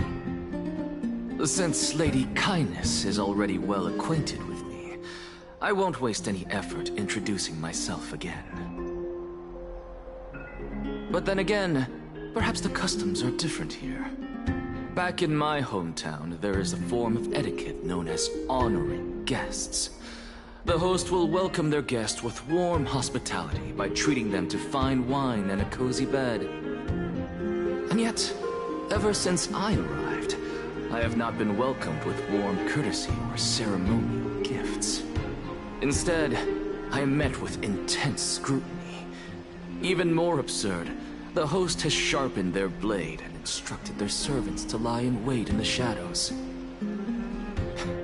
Perhaps you intend to cut open my heart, retrieve the core flame, and then hold a grand feast for all of the guests. Everyone, stand down. Thank you for understanding. I am but a feeble scholar who is not used to the stench of avarice and blood. No need to be humble, my lord. From my perspective, your courage and gumption are worthy of the reputation of the Seven Sages. Your bravery is more than adequate to accomplish our perilous endeavor. So, you wish to start a war? Well, since the Chrysos heirs are calling for war, we will respond in kind. Conflict is inevitable. Since Aglaya endeavors to suppress the virtuous commoners with blood of gold, we will not hesitate to display the rights and mettle the citizens of Akama are so entitled to. As to your question of whether peace is still a viable option, well, to that I can only say this. Everything hinges on the next citizens' assembly and whether they have a sudden epiphany amid the clamor of the masses. And since you, as a Chrysos heir, accepted our invitation, you have indeed given us a glimmer of hope. What brazen arrogance. What you're saying right now is worlds apart from what you were saying before you retired your cleaners. I don't deny it. After all, they're responsible for cleaning up any threats, and just a moment ago, you were on the side of the Chrysos heirs. But now that you're an ally of ours, we can continue talking somewhere else. As you know, these walls have ears.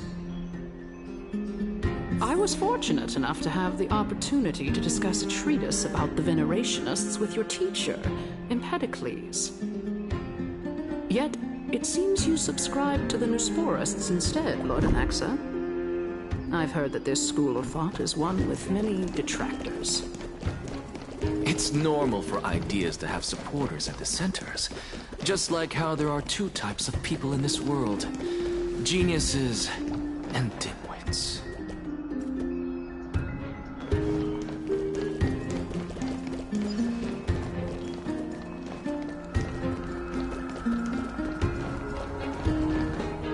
Welcome back to the hub of the Demigod Council, Lord Anaxagoras. Surely you remember that countless eloquent orators have stood in this spot before and emerged victorious by stoking public sentiment with their words. And yet there have also been innumerable blasphemous philosophers who set themselves up for failure because they refused to defend their actions. This tiny stage is the most profound embodiment of Akama in centuries. In 15 days, this site shall also become the most important, as well as the final turning point in Akama's history.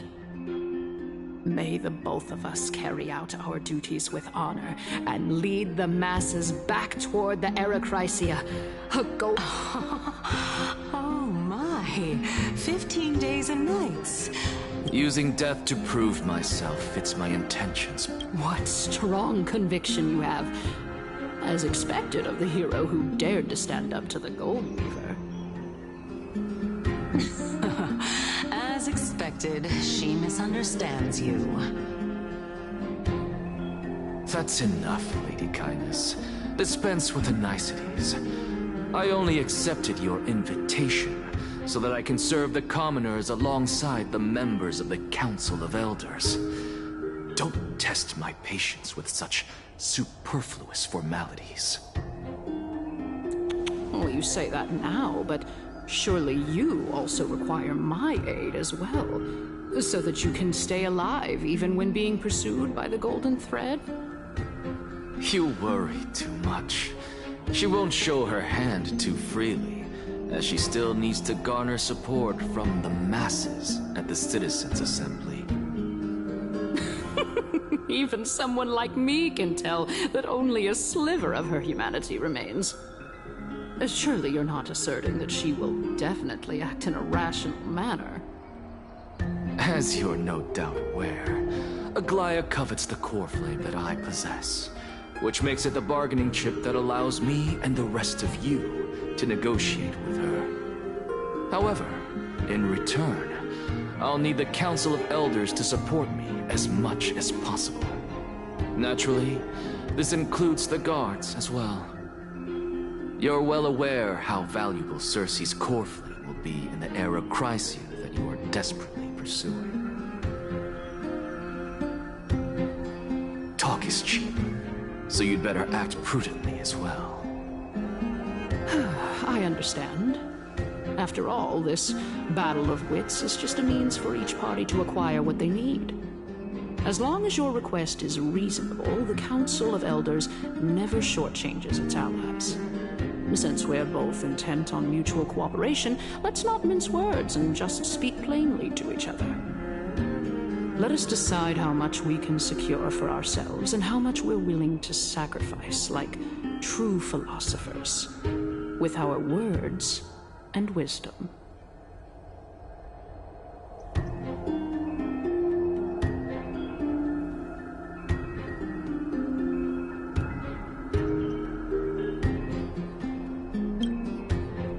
Continuing from the earlier topic, let us discuss our common enemy, Aglaia.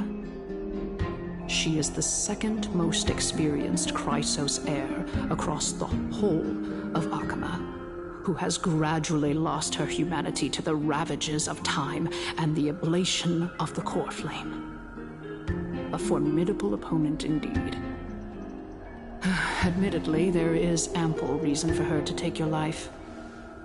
Yet your previous reasoning is quite sound. As a seasoned political animal, it's unclear whether she will actually cross that irreversible boundary.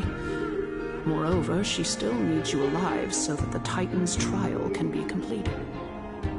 Is there anyone present who can swear by the sacred vow of Kefali and guarantee that you weren't in league with that woman before coming here? Are you just trying to pull the wool over our eyes and aid her in her savagery?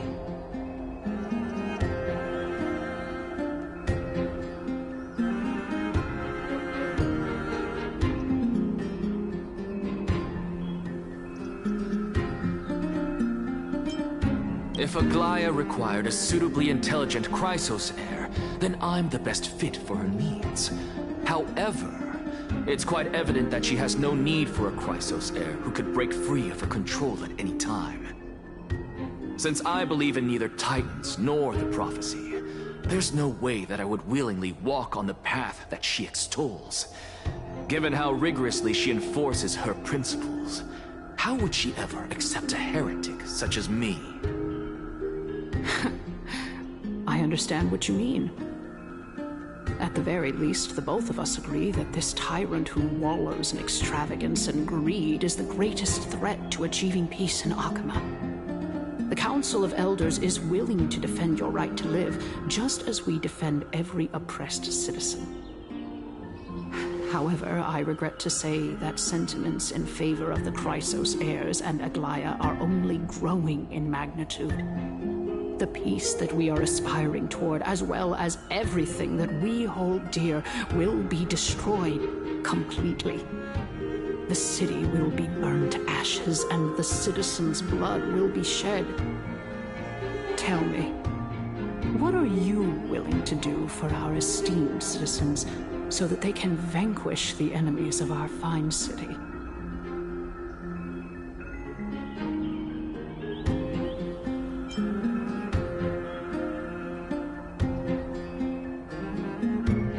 Aglaya's authoritarianism, conceit, and arrogance have granted her unfettered control for the most part.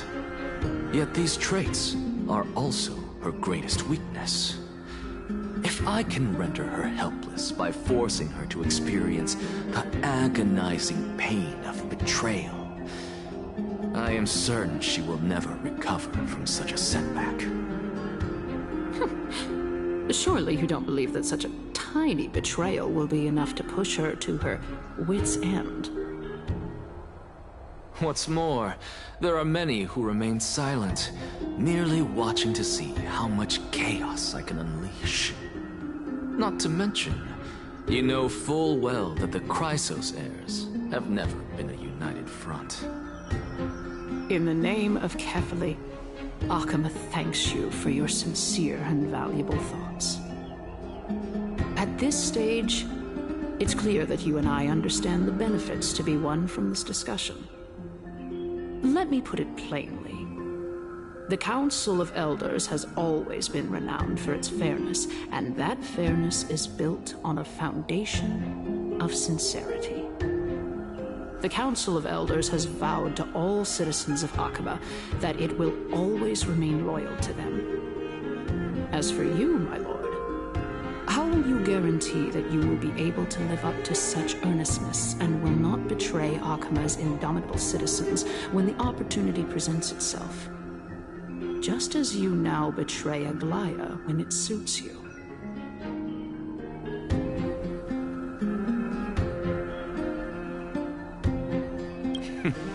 Surely you jest. My loyalty does not need to be proven. The fact that the Council of Elders is asking for proof of my loyalty is itself akin to a form of betrayal. I am incredibly honored to have witnessed the both of you bury the hatchet in a civilized manner. However, I am afraid that I must interrupt for a brief moment. As the Theoros, I have observed the following. Lady Aglaya, the Goldweaver, is currently on her way to Dawncloud. Oh. Well, I do believe that we might have a slight overabundance of guests today. Feeling dissatisfied, Lady Kindness? Despite the Council of Elders' lofty residence on Dawncloud, it must still tolerate the whims of the Chrysos heirs. So you were holding back just now. Seems like you are better at playing this game than I. In any case, I'm glad that she's arriving here. So tell me, Anaxagoras, now that you're an ally of mine, if Aglaya were to demand that I hand you over, what should I do? You can do as she says. Tell her that the Council of Elders merely wished to chat with me and had no intention of offending her. However, by doing so, the authority of the Council of Elders will be as thin as papyrus that has been soaked in blood. Not only can it be destroyed at the slightest touch, but the Council will also lose possession of a valuable core flame. No, more like 2 core flames. After all, at the next Citizens' Assembly, that young lady who is synonymous with death will also be standing on our side. Oh? How can you be sure of that? Is that of importance to you? All you need to know is that I have a plan. In my opinion, you should be more worried about the impending threat. If Aglaya can seize me in full view of the masses today, she could also dismiss the entire Council of Elders in one fell swoop tomorrow. If that happens, the discussion that we've just had will turn into an utter joke instead. Is this the outcome that you wish to see, Lady Kindness? Fine. I will handle this matter appropriately. But you do best to remember this. Fool the people and karma will be on your tail. I'll overlook it this time. but don't count on there being a next time. Unless, of course, you crave cruel punishment and consider suffering the perfect state to ponder the true nature of souls.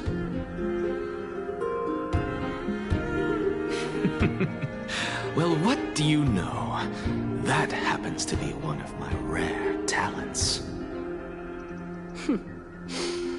We shall see, then.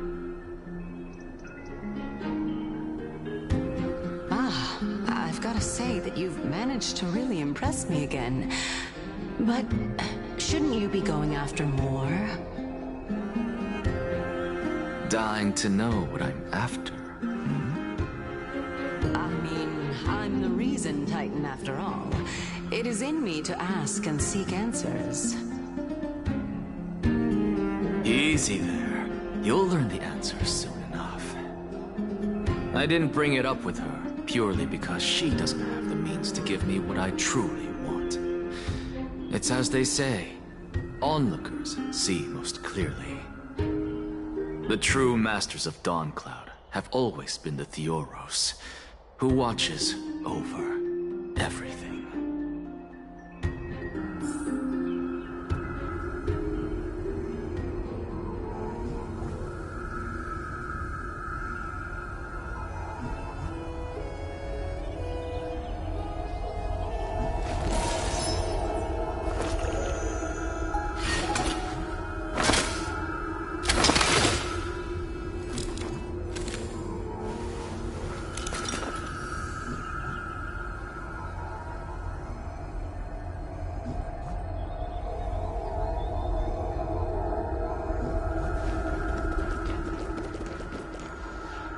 Unexpected visitor.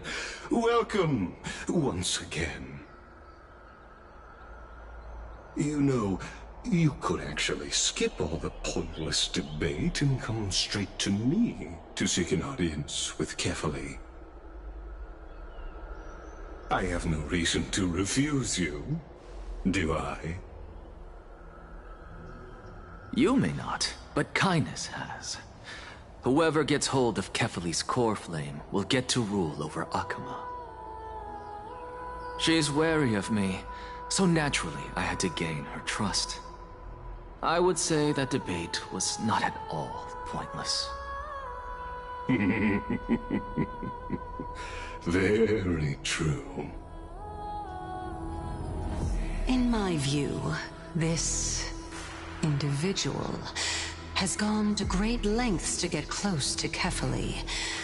He might very well be plotting something nefarious against the Titan.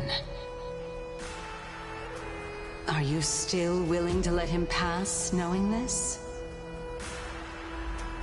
Yes, very much so. All living creations are always free to visit Kefali's transcendent vessel. This comes with being the World-Bearer. How convenient it is to be able to hear what they say. It is truly my honor to speak to a venerated Titan in person. Please, go ahead. Oh, a bygone myth tells of an occasion where Kefali once answered their followers' questions on the peak of the Holy Mountain. Their followers have since believed that scaling this Titan cliff is one way of being with the god. Hear that? It's not every day that you get to climb a mountain with Circes. You should sing me a hymn of praise. Titan hymns are beyond me.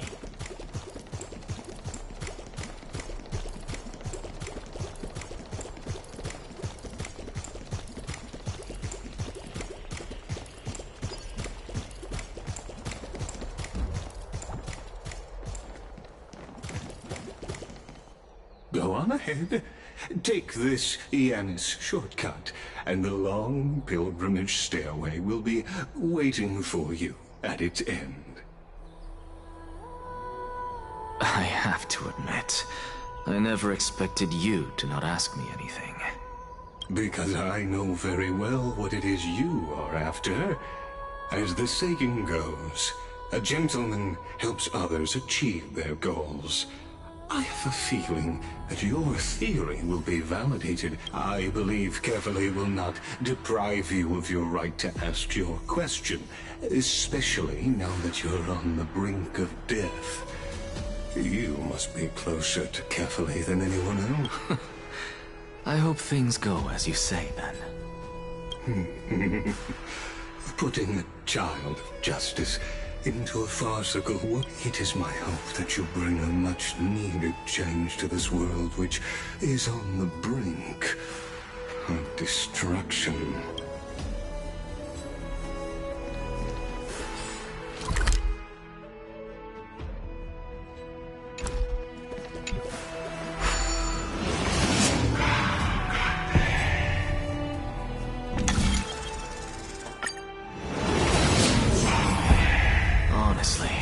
This is my first time going up to Dawn Cloud's peak. What a splendid view. Isn't it about time you recognize the magnificence of us Titans? Well, I don't see how this place is different from those temples in the city. All they have are magnificent facades. And even though I've come this far, I'm still doubtful about getting useful clues from him.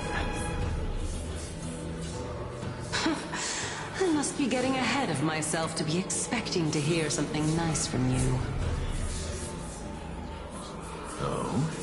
Haven't you been in my head for some time now? It's high time to get used to how I feel about things. Alright, we're just a short hike away from Kefali. No time to waste here.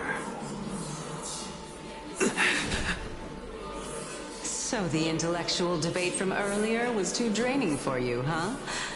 If Amphorius gets a new lease on life, you should focus on strengthening your body and stop shirking social interactions. Save your concern. The Titan is in sight. Why?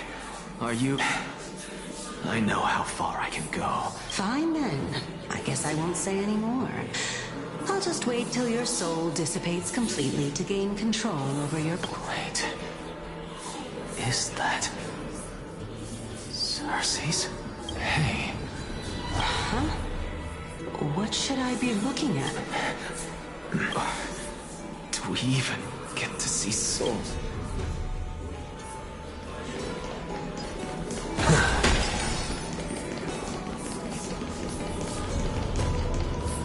Oh? Why didn't you bring your favorite spear with you on this trip, Nias? Nias. I know I've heard this name somewhere. It's unfortunate. The Black Tide destroyed every last inch of my calyx. How could that be? Even a creation of Georios, from their prized ores and molten fire, couldn't escape the fate of destruction? Hey, Cersei's. Nias? No, not that I remember. I just saw him. Nias. A warrior-like figure. No, I have no such memory.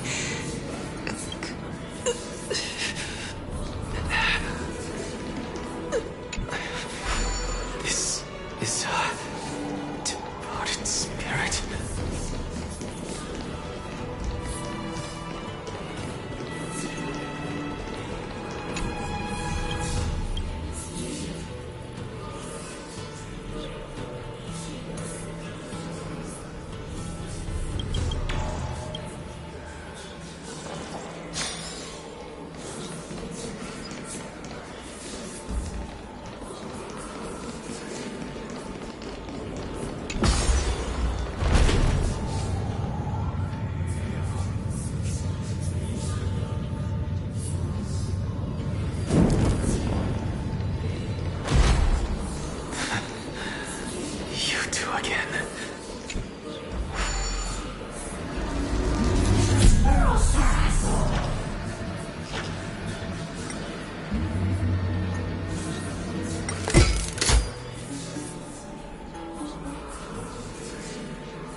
enough about me.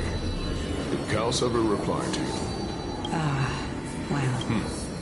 Seems like the price of becoming a demigod is a lot heftier than we thought. Kaos. I've never heard of this person. Which Titan's authority? Look on the bright side, Nias. Since we've come all this way, I doubt he'd snub his old friends, would he? Let's just hope we meet... Hey! Yes. It's still you, Nias, but you're now talking about a certain Kaos. I'm guessing he's one of your... Kaos? This... Never mind. I think I know what this is about. If things are as I thought, then they aren't the souls. What? But... if the... Beats me. For all I know, you're just an illusion. Let's just keep going. As long as I take in more sights and hear more stories. Know your limits. Wander too far among the dead, and even I might not be able to save you. I'm fine. If this is indeed as I thought, this will be very amusing.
I can just ignore this.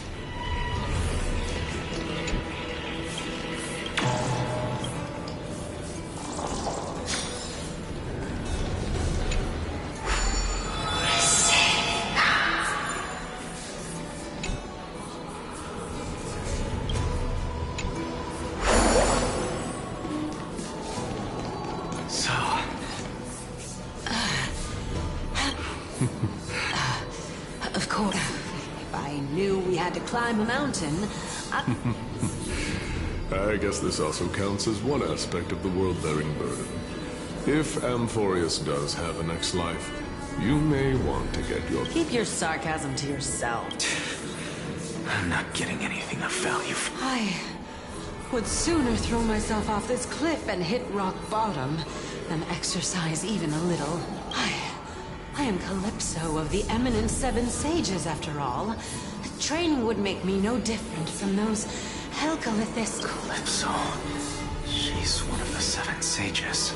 No, she can't be. I would know her name if she really were one of the Seven Sages. Hey, Xerxes.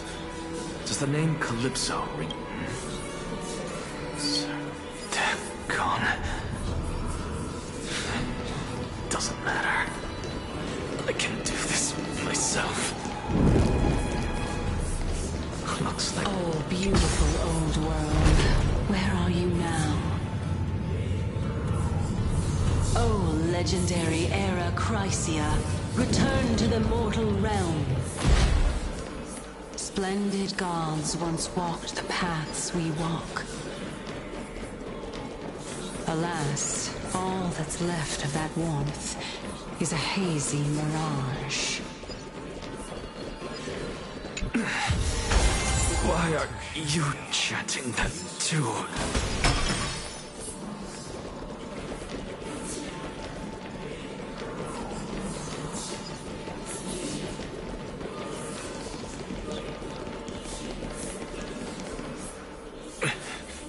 We're here, finally.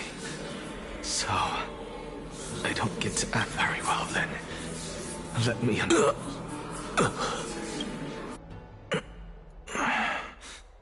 Did I still fail to make it in time? So, I'm back here again.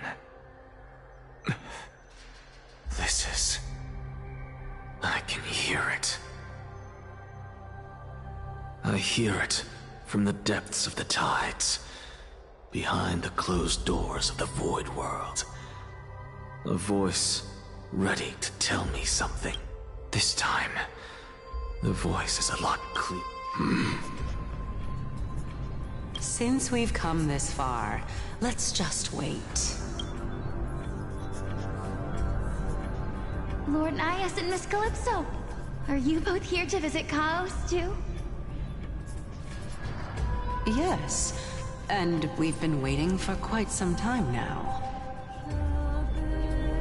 Regrettably, he hasn't answered us. The worst-case scenario is that he's already been overwhelmed and crushed by the world-bearing burden. You're overthinking, Lord Nias. I can still sense Chaos' soul in the area. And besides, we both know Chaos' nature. A deliverer like him wouldn't fall so readily, much less give up on all that he holds dear. Isn't that so? Yes, I have faith in him. That reminds me. Why are you making this trip alone, Polixia? Oh, my sister needs more time to make sure the flowers are fine.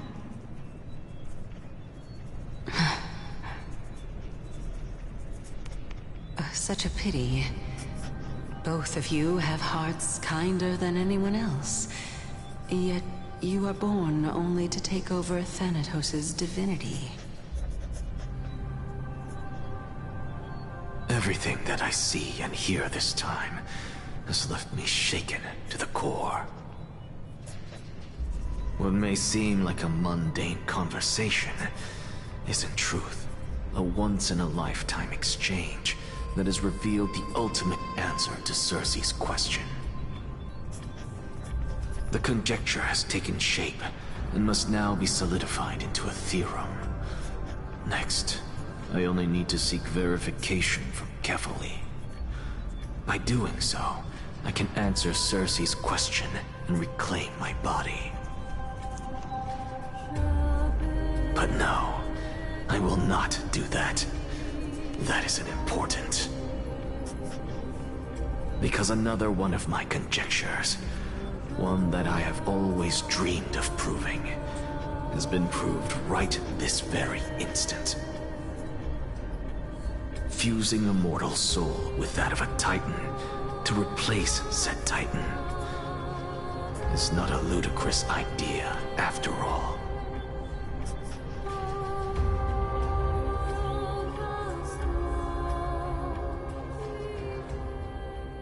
What are you thinking about?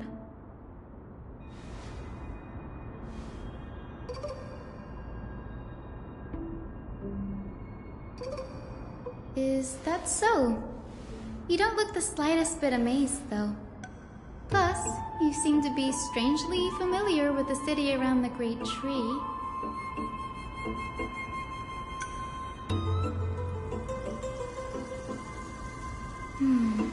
Events of the past, huh? I was also a child when I looked up at Circe's. Their leaves and branches reflected the sparkling stars. And their trunk was like a pillar that supported the sky and ground. I stood at this very spot back then, imagining the day when I could climb to the top of this tree Because I would be the closest I can be to the sky at that spot.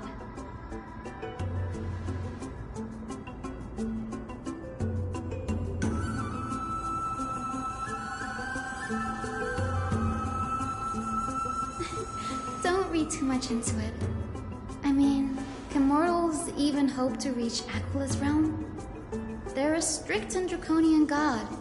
Nothing like Circe's. Reason is willing to share what is theirs with others, but Sky only expects people to revere them. You get what I'm saying, right, Denny? After all, the titan that imprisoned you and Grey here in Amphorius is none other than Aquila themselves.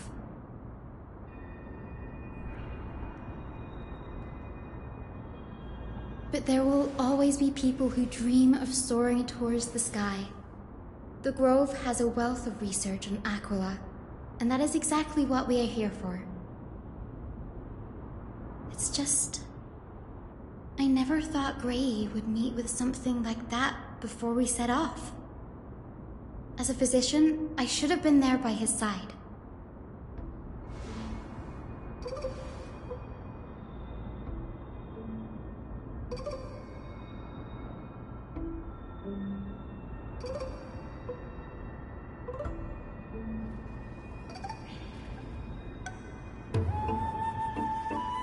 Yeah, there's no rest for the weary, huh? In any case, what we're looking for could be anywhere in this enormous grove. Let's split up to cover more ground. Danny, with your skills, I'm sure those monsters born of the Black Tide will pose no threat to you anyway.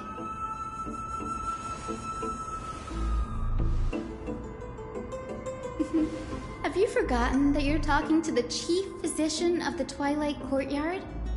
Have more faith in me. I'll be just fine.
Really now? Or you could sip. I'm kidding, Danny. Don't let me down. There's no backing out now, for me or you. Expand your thinking. Miserable.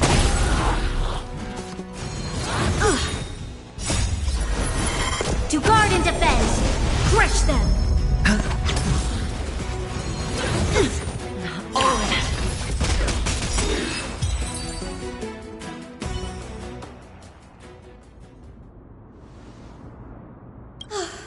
Anyway, never. This is new. Might yet. It is up. Oh, let me have.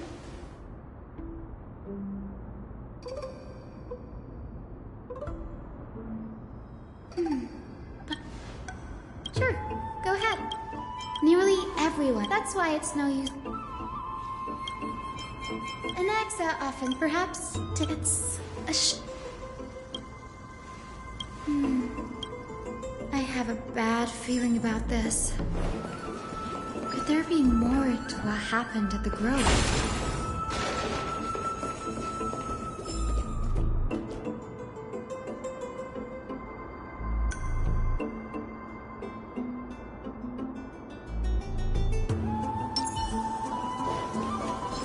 There's a good shot. Do as you do. Bust? Or maybe I'll take it all! Endless freedom.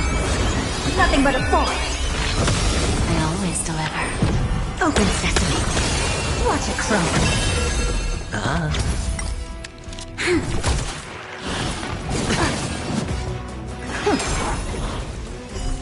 Bending the rules. Expand your thinking. Endless freedom. Nothing but a force. Time for a lesson. I'll keep your desires close to my heart.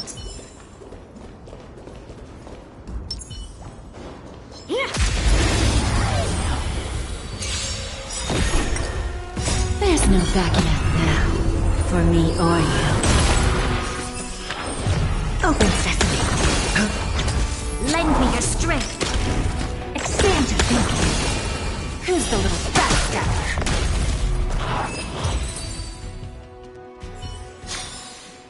I'll keep your desires close to my heart. Take a look. This is pure. Show your courage.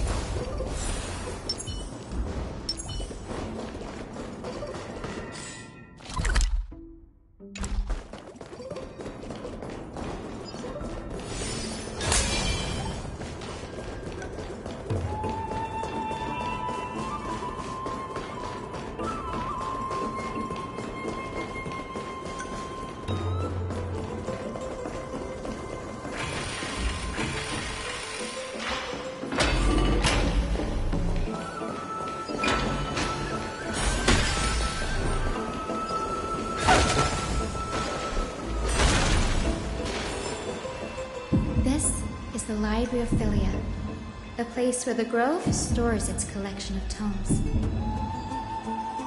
Other than books written by the 7 schools, you can also find philosophical texts, ballads, and religious writings from the Outlands here. Cities that desire to learn from the Grove were apparently expected to contribute. We've had more than our fair share of... Nice? Got me there. Some said you couldn't even find a dictionary in Castrum Kremnos, so I guess they were spared. There are too many books in the library.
Feeling lucky.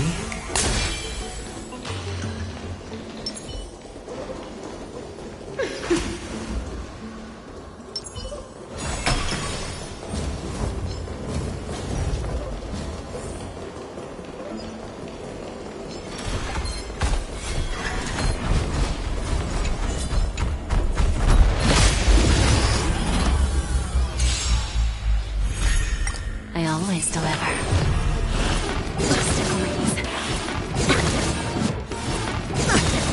Watch your head. There's no backing out now. for me or you. Endless riddle. Nothing but a force. Expand your thinking. Glimpse the unknown. Amazing. But then again, it's me.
complaints about him. I can already...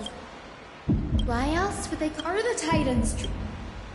They marched him straight to the... Though what he took on in the end was more of a debate than an actual trial. The first allegation was... Do you agree that since the Titans created the heavens and earth, so the mountains, rivers, and seas must likewise be their creations?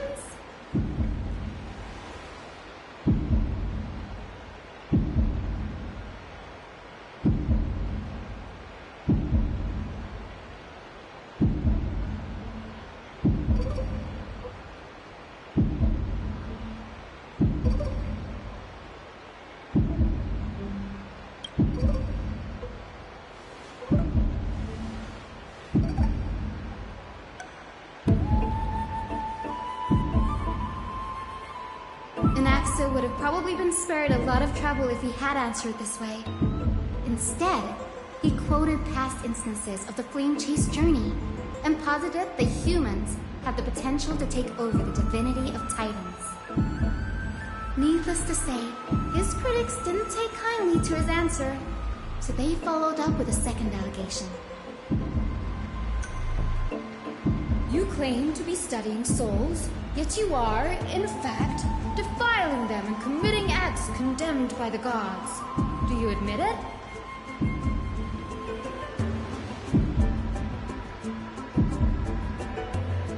Anaxa always wears an eye patch, never removing it, even when alone. Some say he used one of his eyes as an alchemical ingredient. Every being in the world owes their safekeeping to Kifili. And this is even more so for the Chrysos heirs who have divine blood coursing through them. If he has really done something of that nature, then it'd indeed be sacrilegious. Thankfully, they had no way to prove it, so it amounted to nothing more than an allegation in the end. One by one, Anaxa engaged in wars of words against those who would challenge him. Toward the end, a scholar asked him, Anaxagoras, have you any respect for the gods?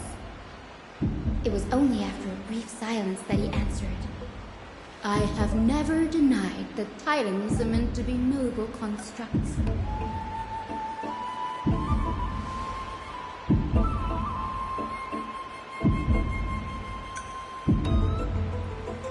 Yes, I'm not sure how that controversy was eventually resolved. But what's for certain, at least, is that Anaxa was allowed to stay in the grove where he continued his research, despite being regarded as a heretic. By the way, this stack of complaint letters has reminded me of a place in the grove. We may find clues there that aren't on the teleslate. I'm talking about Anaxa's alchemy lab, hidden between the cornerstones.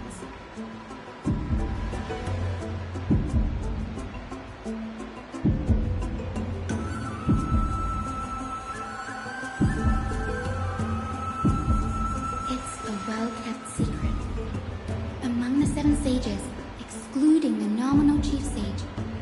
Each has a private sanctuary where they can conduct research undisturbed in their free time.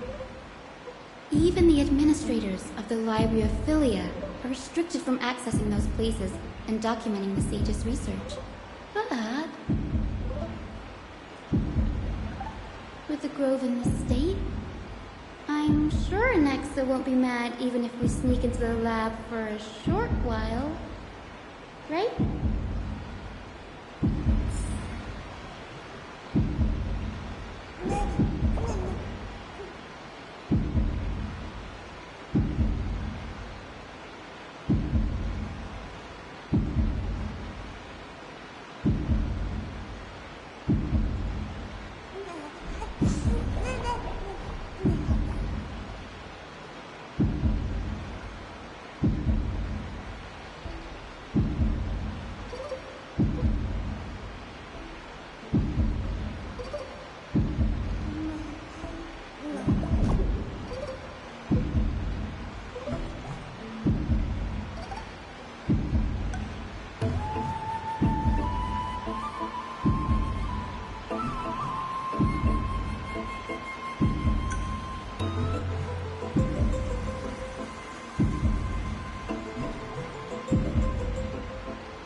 This is the place, but materials for alchemical experiments, matrix diagrams, and even the seal to the lab.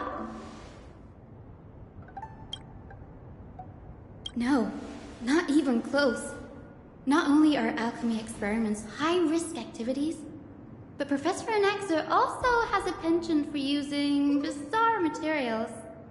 Students often saw him walk in looking right as rain, but come out covered in soot with his hip. Huh? That bookshelf over there seems to be...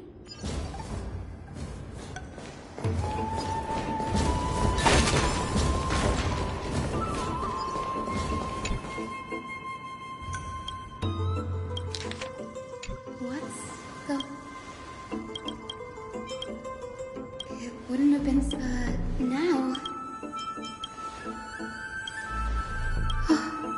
Danny, look at this.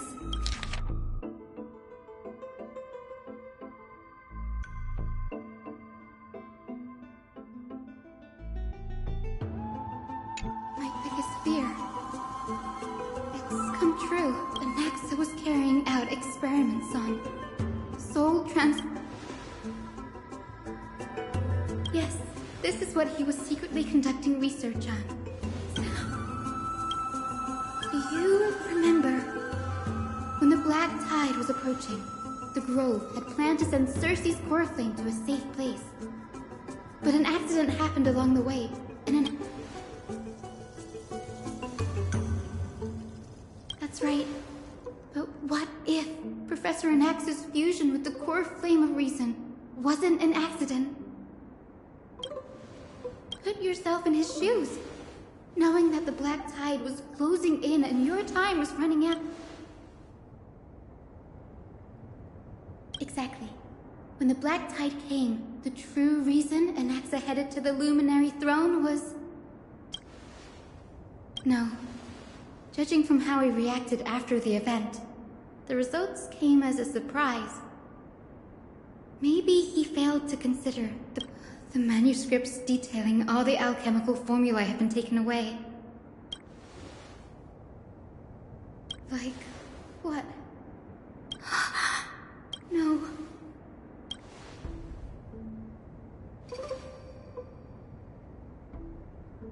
He's after Kefali.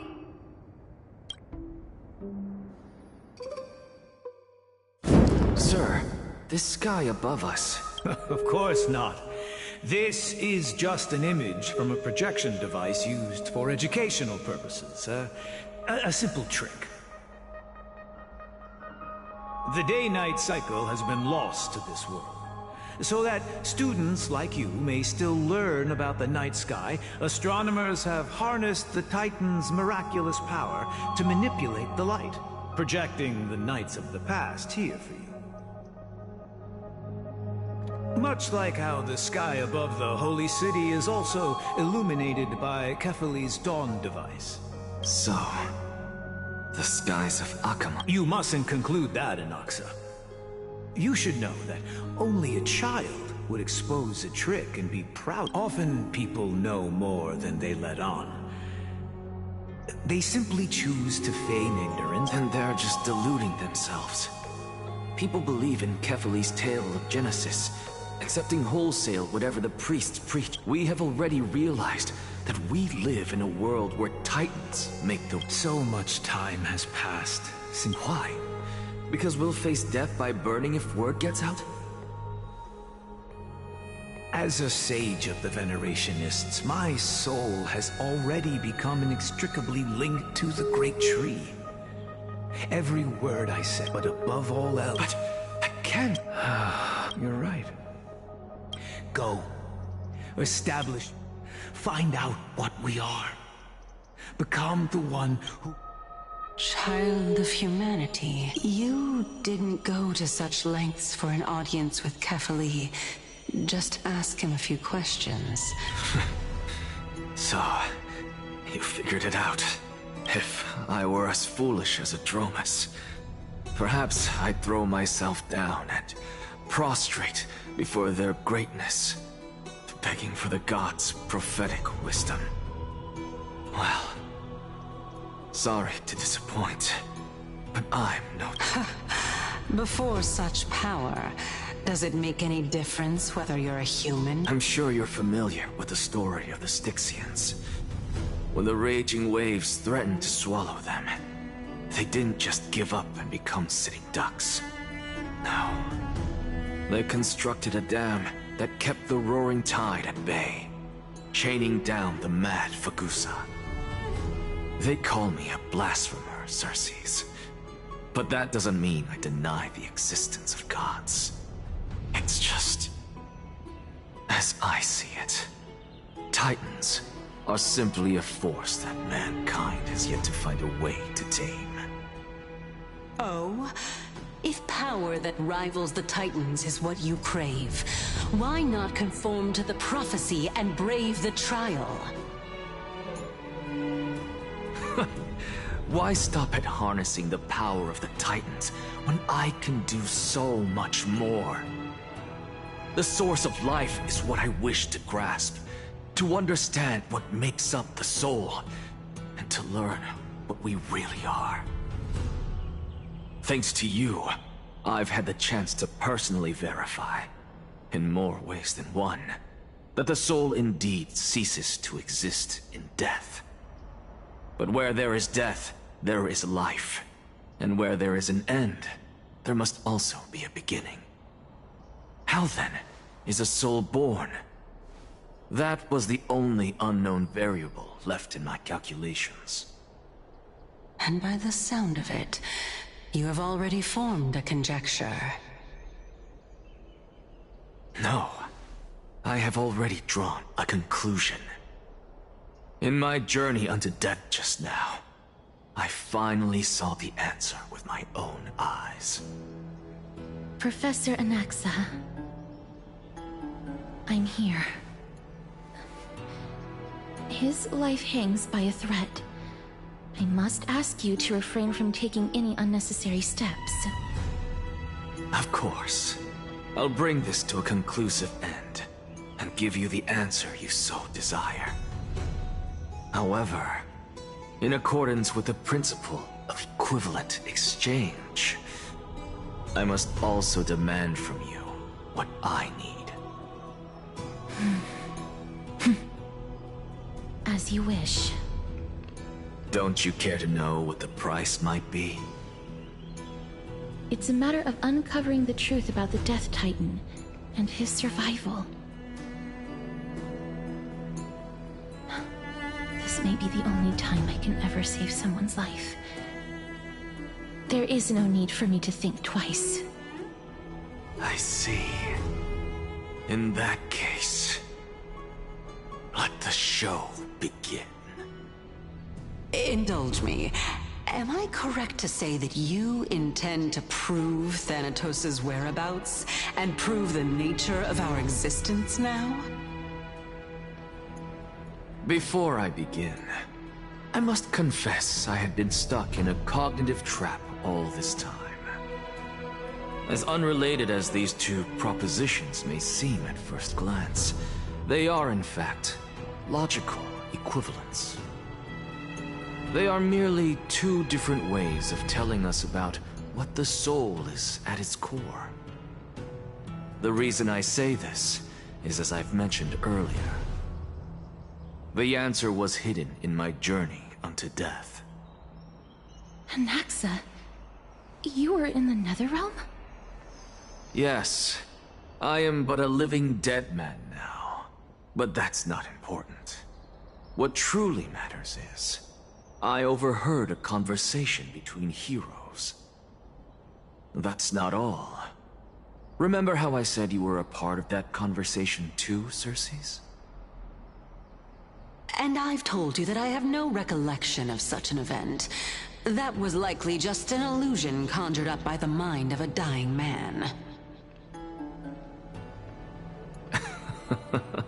Of course you wouldn't remember. Because that wasn't you. That was Calypso, one of the 7 sages of the Grove. Calypso? Huh? That's the name I made up on a whim when speaking to this girl. How do you know of it? And surely you jest. Don't you think I, of all people, would know if that were the name of one of the 7 sages under the shade of my tree? Don't you claim to know the Grove's past like the back of your hand? It seems you've lost even the memories seared into your soul. Use your head, Circes. Since all of this took place in the realm of the dead, it stands to reason their likenesses are of souls from the past. The living cannot step foot into that world, so who could they be? Think about Calypso. Why does she share your likeness, yet you have no idea who she is? The answer is evident, is it not? Those fallen heroes are the mortal incarnations of the Titans before their ascensions to godhood. The gods aren't master creators born out of thin air. And they are no different from humans, because they all evolved for one.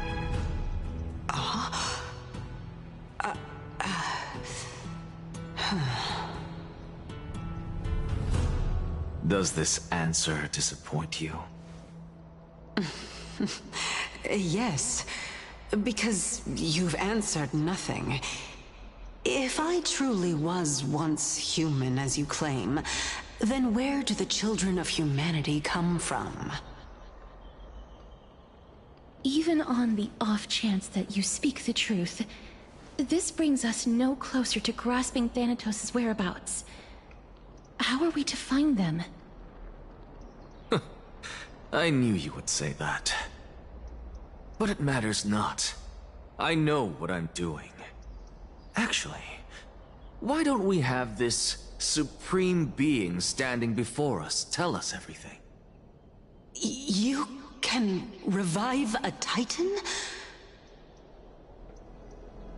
Humans cannot return from the dead. Neither can gods. But all we need to do is look at this from a different perspective, and the problem will resolve itself. The solution is simple. Just like what you did to me. If I'm reborn as Kefali, I can rebuild the world and all within it as they once did. Simple, is it not?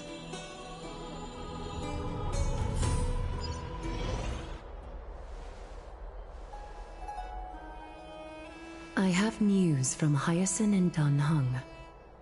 Anaxa might be trying to do something with Kefali's divine body. Kefali? But what could Anaxa want? Is the Council of Elders going to sit around and let such a sacrilegious act unfold? That is not possible.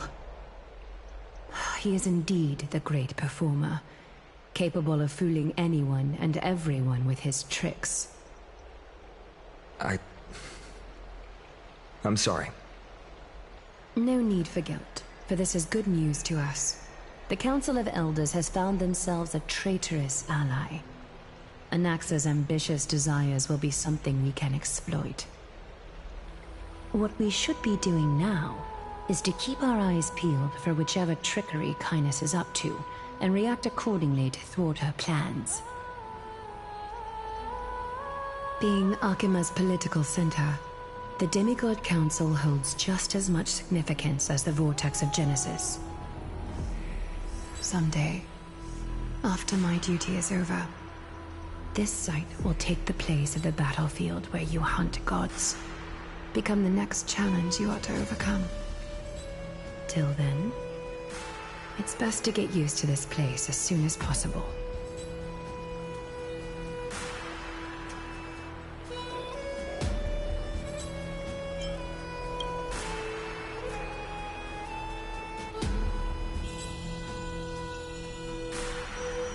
Preposterous! The Christos heirs only have their standing because of the Council of Elders! How dare they trample over it!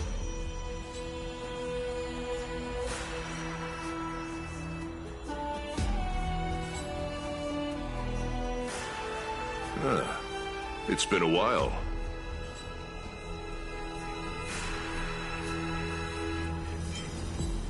That's fine. I recognize you. The young lord has nothing but good words about your courage. It has indeed been some time, Lord Krateros. What brings you here in such haste? Shh. Keep it down. Be more vigilant. See those duplicitous dogs over there? They do the dirty work for Kynus. I've already ordered my people to hold them back, but we should still lay low. Unless you're itching for a bloody fight to get a workout in. My bad. So, did something happen? Did you hear thunderclaps last night?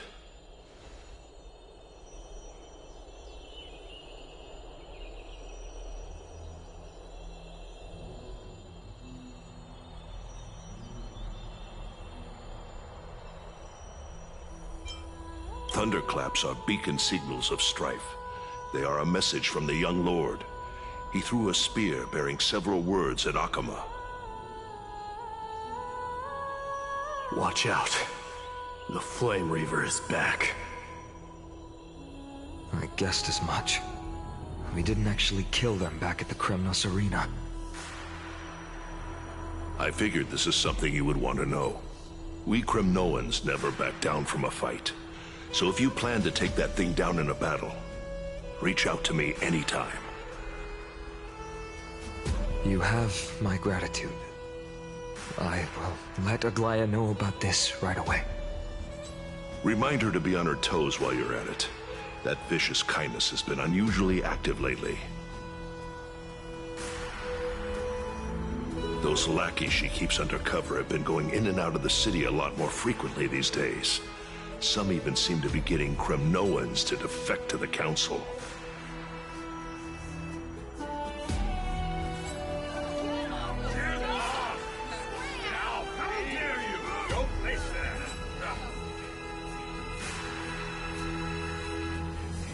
That's...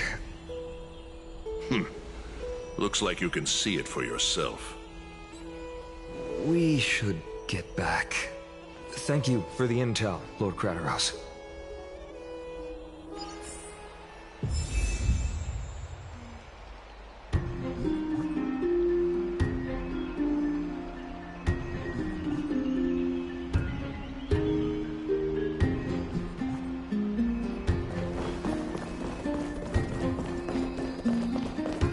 By Cathay into Lenten above, as the Theoros, I have... Aglaya, what happened here? I know about the poisonous fangs of that king snake through the golden threads. In the past, I would be confident about keeping her in check, but I admit I am now unable to do so. What do you mean? It is no longer about eloquence or arguments. I have been a demigod for far too long, that I hardly have any humanity left. Before I realized it, I have become no different from these hypocrites, no longer capable of relating to the people. This has come a lot sooner than I expected. But perhaps it is time. I need you to step up, Finan, in order for me to retreat behind the scenes. Yes, this is my duty, but... It is far easier for the Council of Elders to fool many than just fool one person. Their so-called more support is no more than a ruse to distribute power using words instead of lances. There is no glory in winning this debate, but that makes having respect for humans so much more priceless.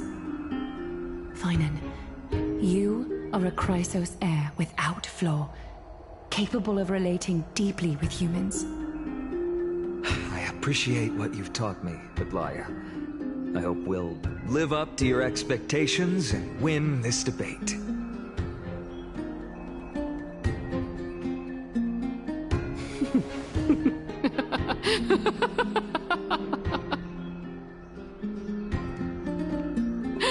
Oh, you've done well, Lord Calictus. Let me take over and personally close this debate for today. Dearest counselors, let it be known that I sorely miss the blissful times portrayed in lyrical poems. Back then, Amphorius was home to nearly 1,000 cities, each with their own local faith, while gods walked the earth and shared close bonds with humans. Yet, in the present, people from all over are forced to leave their homeland to seek refuge in the holy city, where they hope to rest under Kefali's protection. All of us have long been in the same boat, with no way out of this plight. We didn't have a choice in the past, but now, the Council of Elders brings to the table a new possibility. All I have left is one question for you. Would you rather strive toward the unheard of Era Nova, or return to the prosperous Era Chrysia of our past? Make your choice. Now, which of the two would lead mortals to an ideal future?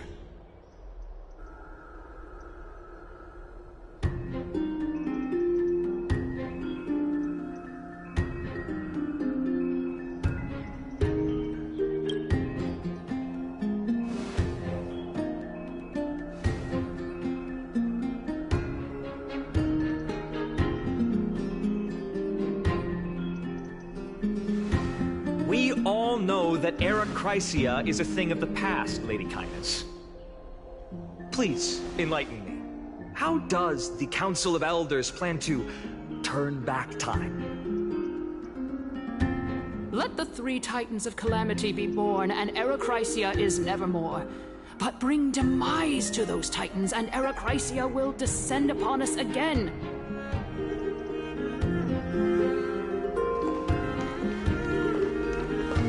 Know that the Council of Elders is never one to make empty promises. Look at who we have on our side. Anaxagoras, one of the Grove's 7 sages, and Castorus, Idonia's goddess of death. With the help of these 2 heroes, I can promise all of you that Era Chrysia will exist once more. Aren't they Chrysos heirs? They're supporting the Council of Elders instead? It's clear from the start that these heroes do not get along well in their group. All the more proof that Aglaya is unfit to speak on behalf of every Chrysos heir. I am in favor of Era Chrysia. Era Chrysia! Era Chrysia!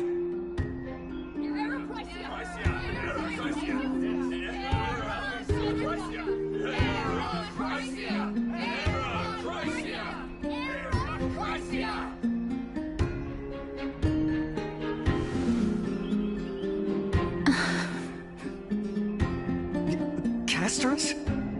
Why are you standing over there?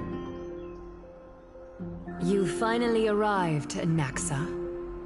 So have you, Cass. Don't worry, Aglaya. Well, I know that you have many queries. Could you continue to converse like how the citizens normally do? Tell me, dear citizens, if we successfully retrieve and return Thanatos' core flame without anyone passing the Death Titan's trial, what would happen next? The answer is simple. We will have a chance to rid the world of death and bring Amphorius back to an era when all beings live forever. We'll usher in a new future that will be entirely different from the Flame Chase journey. He's one of the 7 sages. 7 sages. That's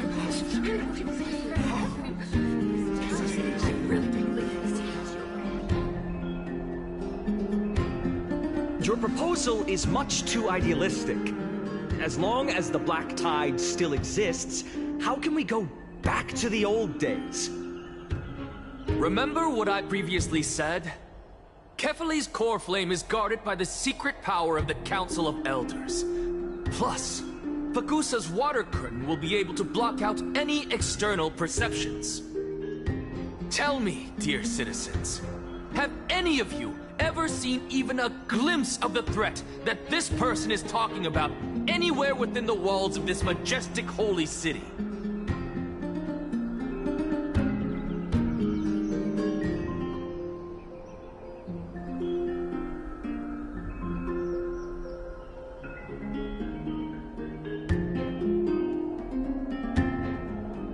Oh.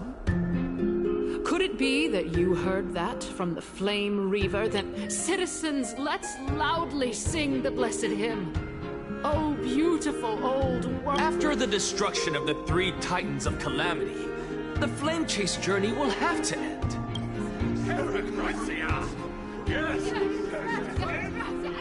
This is bad. The masses are now totally riled up. Anaxa, pray tell. Everything that you've mentioned hinges on the premise that we can find Thanatos' existence, right?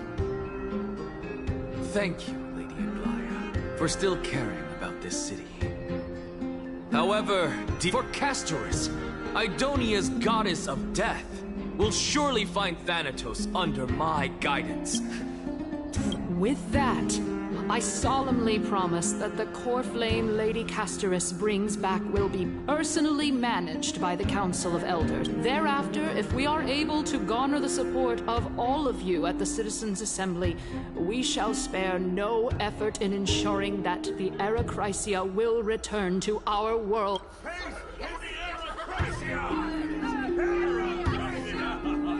With the balance shattered, the result is clear.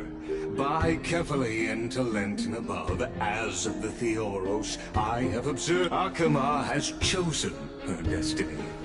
The issue up for discussion at this Citizens' Assembly shall be modified to the suspension of the Flame Chase journey.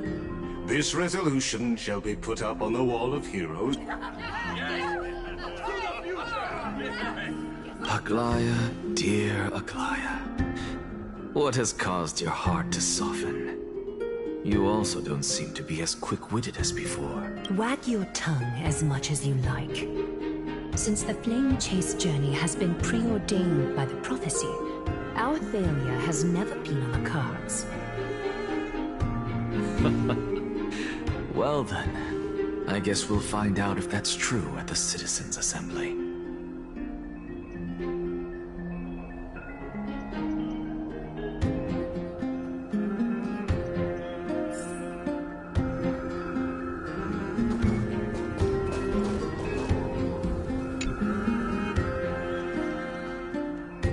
Well, it seems that when I sent you to look for Anaxa, I unintentionally facilitated your partnership with him instead.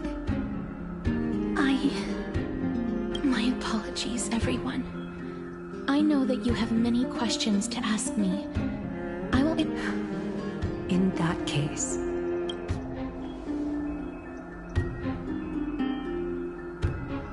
In actuality, he showed me... a past that was both long and heavy. The reason I say this is as I've mentioned earlier. But Anaxa. yes, I am but a living dead man now. But that's not important. What truly matters...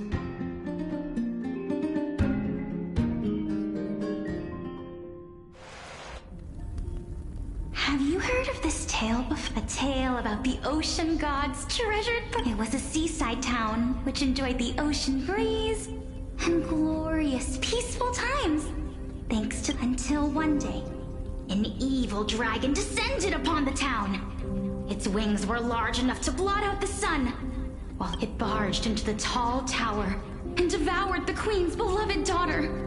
It even settled itself in her bedroom. The queen assembled 300 warriors who managed to subdue the evil dragon by chaining it up. However, when the queen slit open the dragon's belly, she realized that the princess had long since been digested, and all that was left of her was a pile of bones. Devastated, the queen wept for several days. It was then that a devious, smooth-talking scholar arrived at the palace and suggested that the princess could be revived through the use of dragon bone and dragon blood. That liar called this process the secret art. The princess was reborn! The queen was overjoyed, blissfully unaware that the evil dragon's soul still lurked within the princess's body. As revenge, the evil dragon swallowed the poor queen, the glib liar, the courageous warriors, and all of the town's innocent civilians in a single gulp. Worse still, the souls of the deceased were refused entry to the Netherrealm because they were filled with regret. Forced to roam the mortal realm, these resentful souls ultimately converged into a river of souls that would not retreat. The terrifying death had consumed all. Thereafter, our hometown fell into ruin as well. Until?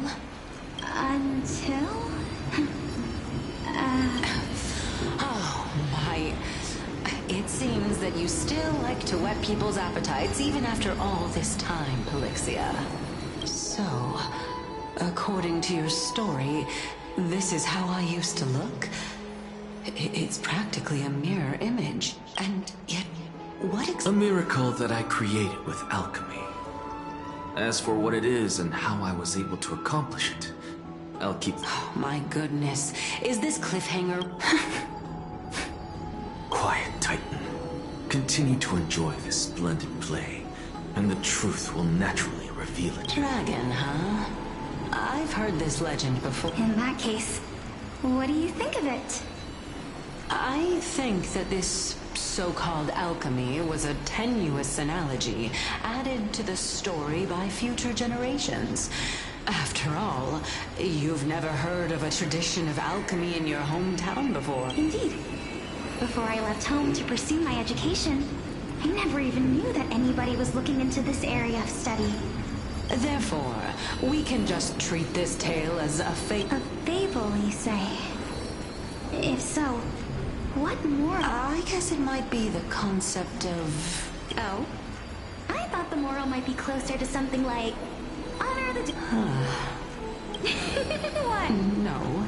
I merely realized that we're both thinking of the same principle.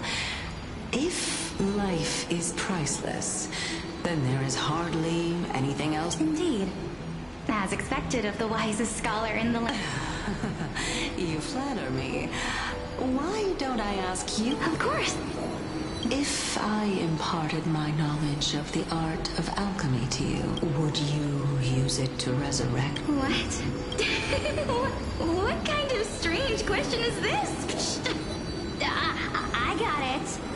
You're just trying to get me to tell you whether I like... Let's just leave it at that. Oh? Death is inevitable. In the days to come, if such a mighty power really existed, after all, you, me, and the rest. My time is finally here. However, You shall wither, and through that, the dead will sprout again from the remains, and be reborn with the dead flame.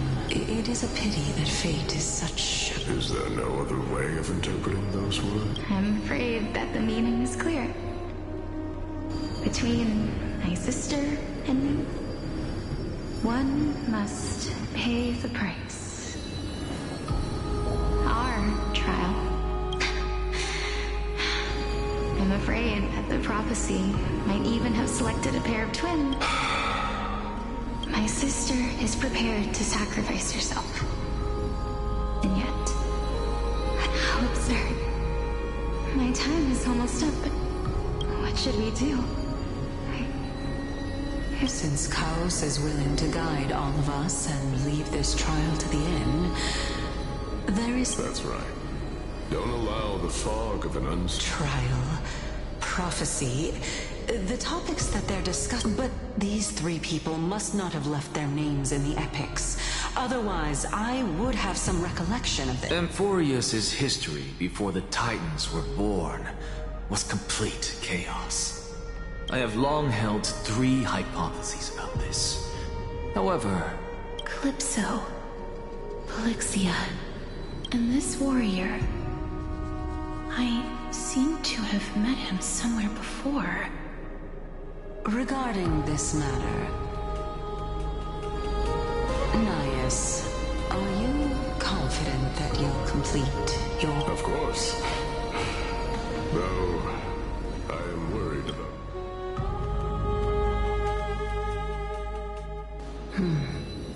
Looks like you have made up... Yes, this... Completely separating courage, honor, tenacity, sacrifice. You really know how to... Please, young lady. Witness my fall and demise. Lady Calypso. I do not understand. Why would you dare to sacrifice? Because this is our destiny. The power that resides within me is so intense that I will one day be engulfed by it. Furthermore, a vow valorous death before glorious return has always been the path I chose to walk. A journey I began long ago. If yours...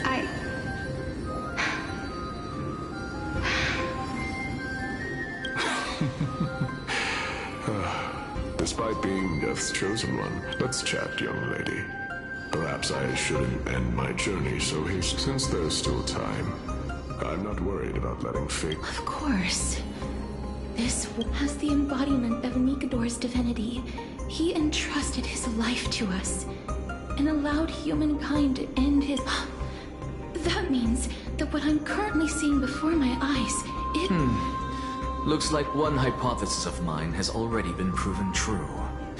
These heroes are the true forms of the Titans, before they attain their divinity. If so, the chosen one of death that he speaks of is actually... Polixia! Is the previous form of Thanatos? If this is true, as long as we can find out where she went, we'll naturally be able to figure out the location. But before that, we first need to witness what ultimately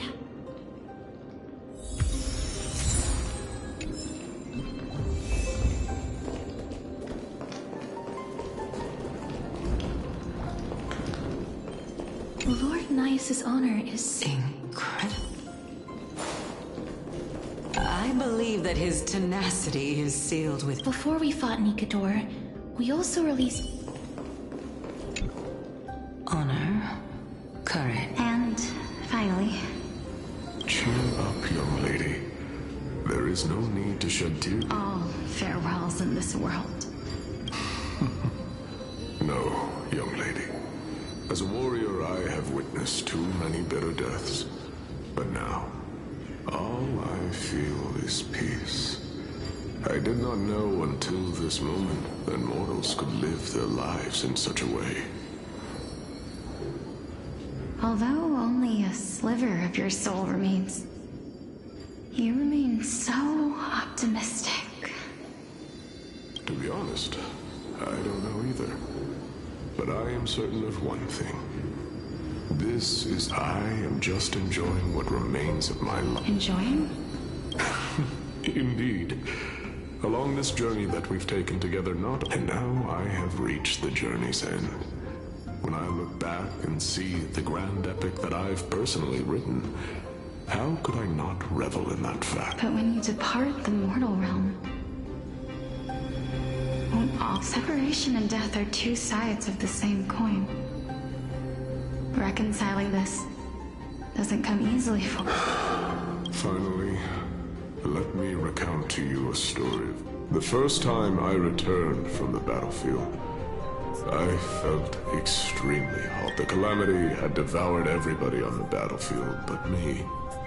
When I returned to the city alone, the citizens held a banquet for me that was far from pleasant. I felt as though I was still on the battlefield, and the person who had returned was nothing but an... It was late into the night by the time the banquet ended. My head still reeling, I returned alone to the barracks.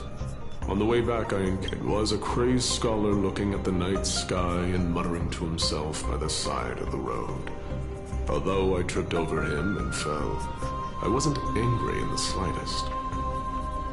And maybe because I saw myself. Do you think that it'd be better if we just died on the roadside like a couple of stray dogs? To my surprise, he shrugged his shoulders and... To someone who is currently experiencing death, dying and living afford the same amount of bliss. Now please go away and don't block my starlight. Are you trying to say that there is no difference between living and dying? For they are both journeys that lead toward death? That's exactly what life is, and death is, but a scale to measure how valuable the journey was. Journeys and epics are only glorious and magnificent because all things eventually... Therefore, young lady, don't detest your fate. Instead, willingly and respectfully embrace it. The embodiment of strife telling me about the majesty of the world. Indeed. I believe that when the fated moment eventually arrives, you will be able to understand my work. It is time for me to knock on death's door. I will set up a long table at the end of the road and humbly await you when that moment finally comes. I knew this day would eventually come.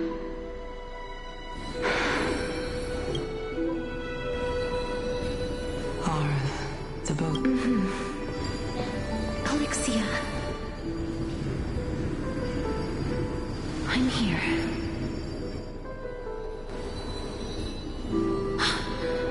What? This... This is quite interesting indeed. Is this... Is it... Now, it's time for us to vote. Are you afraid? What are you afraid of?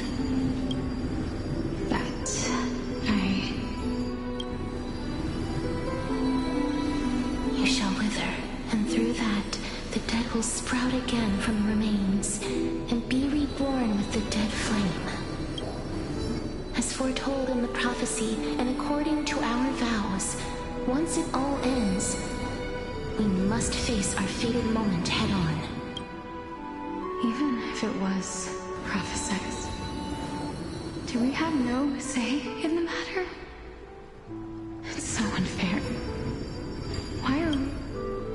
Let me do it, sister. Let me be death's sacrifice. I was never long for this world anyway. But you're different. I was the one who wasted your life after all.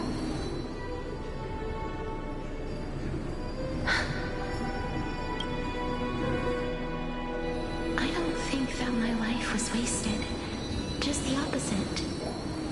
When I finally arrived at this destination and looked back at the journey I took, I discovered that flowers had long since bloomed along the path I walked.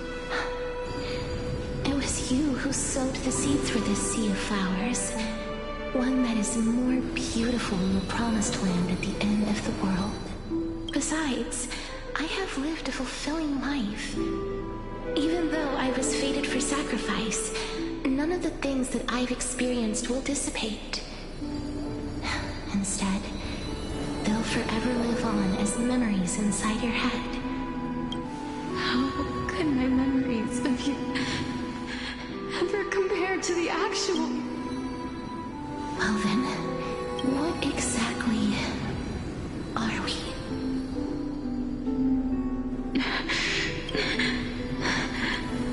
I don't know either.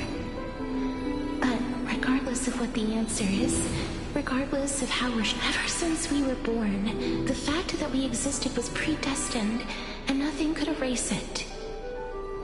This is why I will always...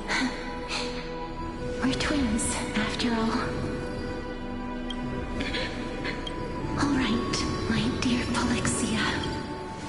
It's time to extract my heart and light the flame of death. After that, use it to plant the first bud in the prophesied new world.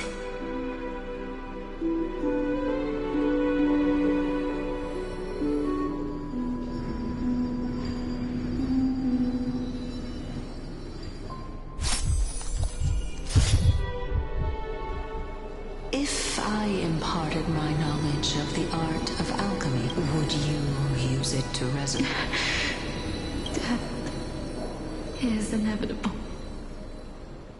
In the days to come, if such a mighty power really existed, even now, my Anthus is why, sister, in the prophesized new world, I shall plan, go now.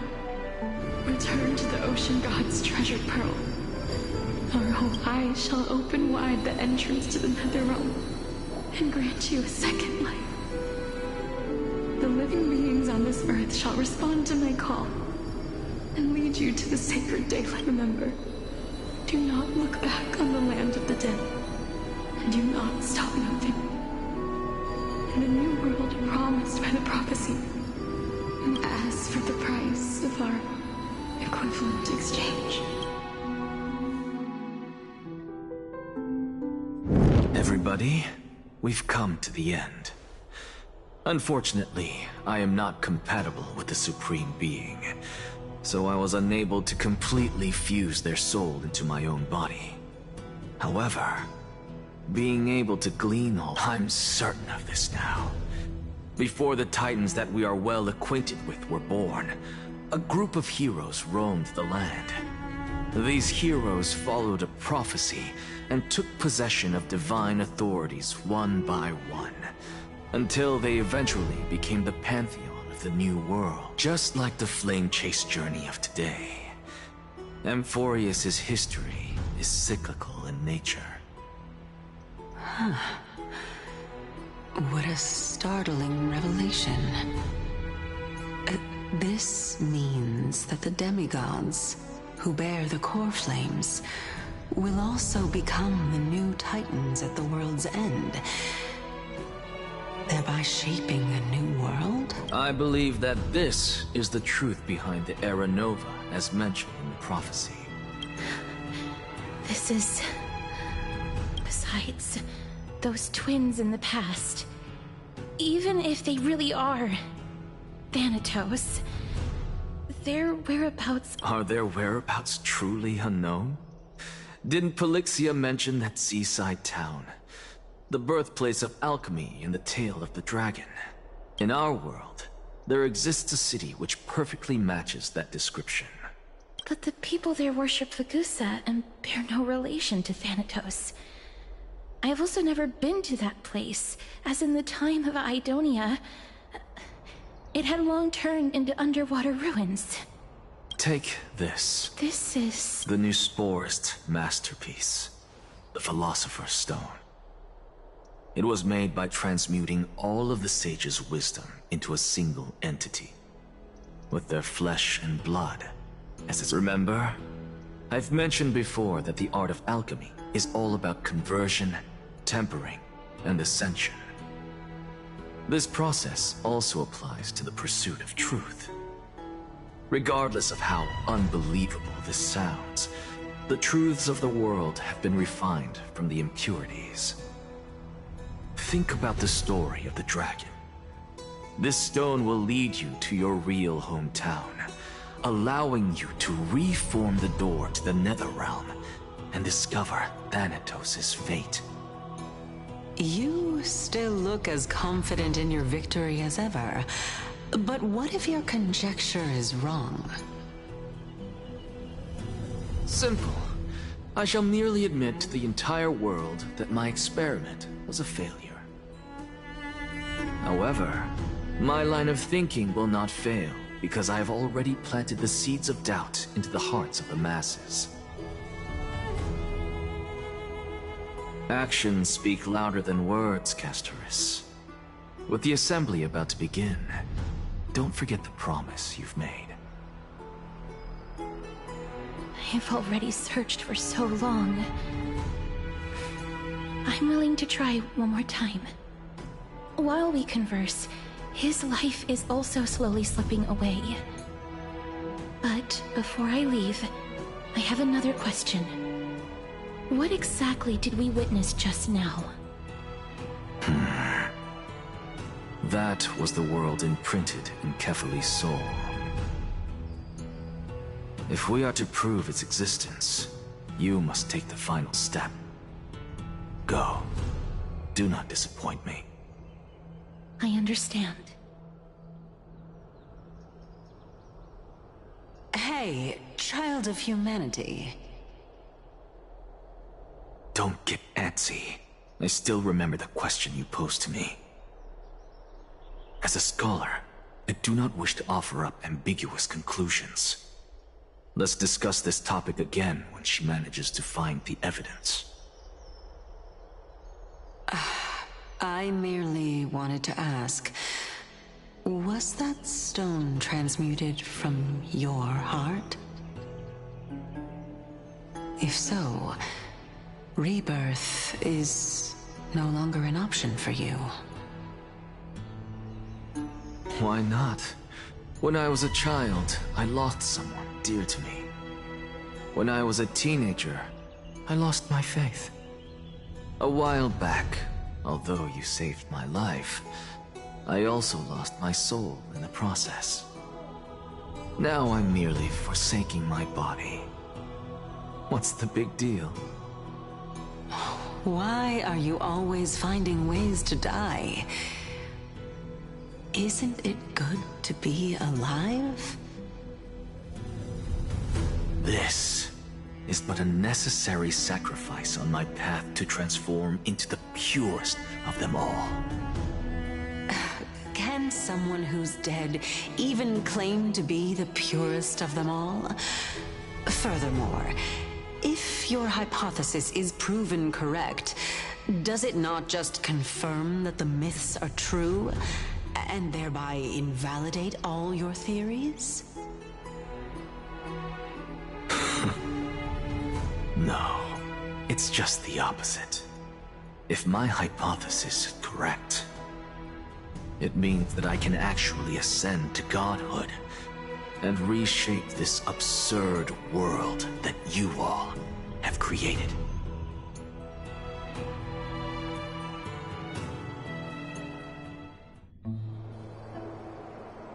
That's a lot to take in at once.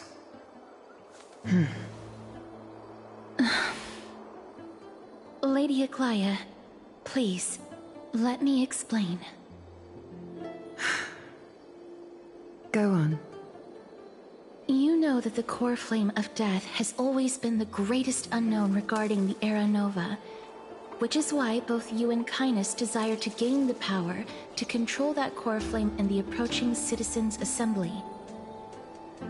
Professor Anaxa has come to a consensus with Kindness.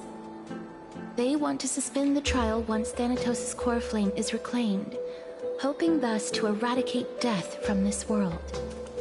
If they're successful, then the flame chase journey will cease, and Akama can enjoy everlasting peace. But I know this runs counter to your wishes. So long as we do not usher in Era Nova, the Black Tide will never be eradicated. Even with Lord Mighty on the front line, and the Black Tide not posing an immediate risk, the danger nevertheless remains. Honestly, it's difficult for me to assess the pros and cons in this decision. But someone must bring the core flame before we can begin negotiations over it. The Titan could be very near. I cannot let this chance slip by.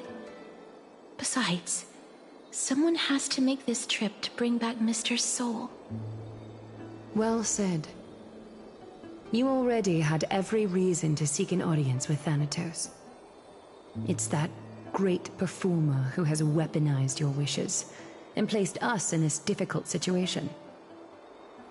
A world without death. Do you desire that too? If fate dictates that my path must oppose yours, I will do all I can to resist it and protect what I aspire to achieve. Lord Mighty showed me that without taking the first step, all talk of what follows is moot.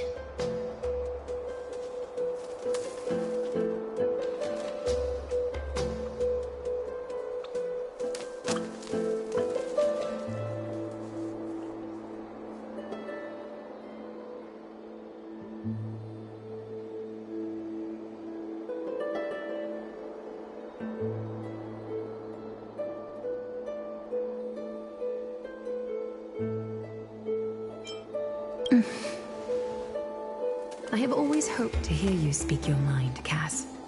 And I am glad to have heard your true thoughts. Styxia. I visited that place in the past. Though it is now an island surrounded by the river of Soul's torrents, it's not hard to see its former splendor. Go. I will not stand in your way. As for you, You are someone who has cheated death. I believe you have more than enough reason to make the trip with Castorus and meet the god of death himself. Castorus, I too look forward to your journey. I wonder what kinds of new interpretations your completed story will bring to the Flame Chase journey. Thank you, Lady Aklia. I hate to put a damper on this heartwarming moment, but if Styxia is now an island surrounded by the River of Souls torrents, then how do we find a way in? Lady Trebe is probably... The answer is quite simple. In the Mids, Zagreus once made the domain of the dead their treasure vault. That is to say, they could enter and leave the Netherrealm as they pleased. And if they could do that, then it follows that the demigod who inherited their divinity must be capable of the same. I'll see you at Marmorial Palace at Action Hour tomorrow. Cypher shall be your guide to finding that ancient city.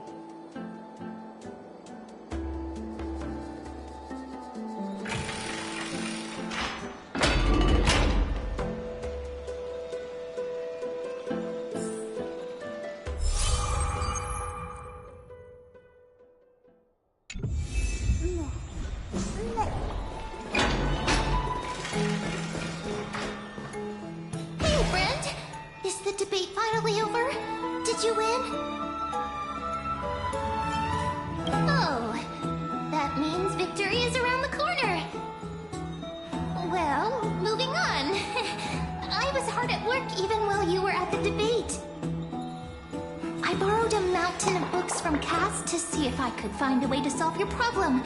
Let's see. I still have... only 32 books to go.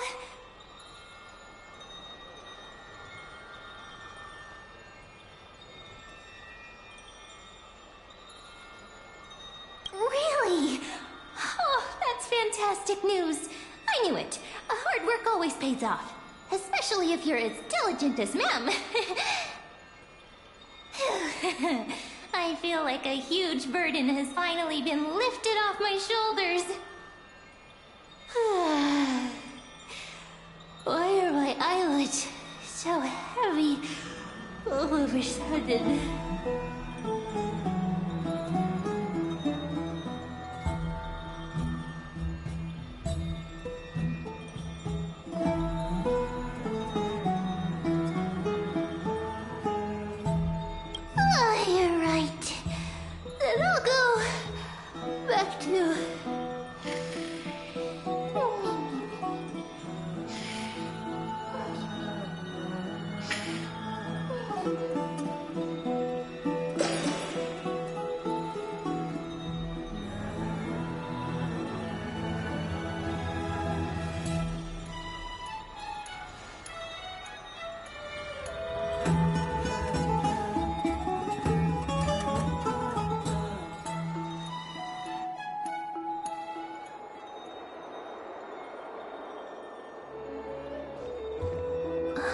Cass?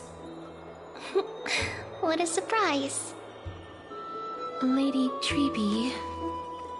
Is something troubling you? I just wanted to speak to Lady Trian for a bit before I set off. No matter how breathtakingly beautiful Styxia once was, the place is now the domain of the departed. There is no telling what we'll encounter there.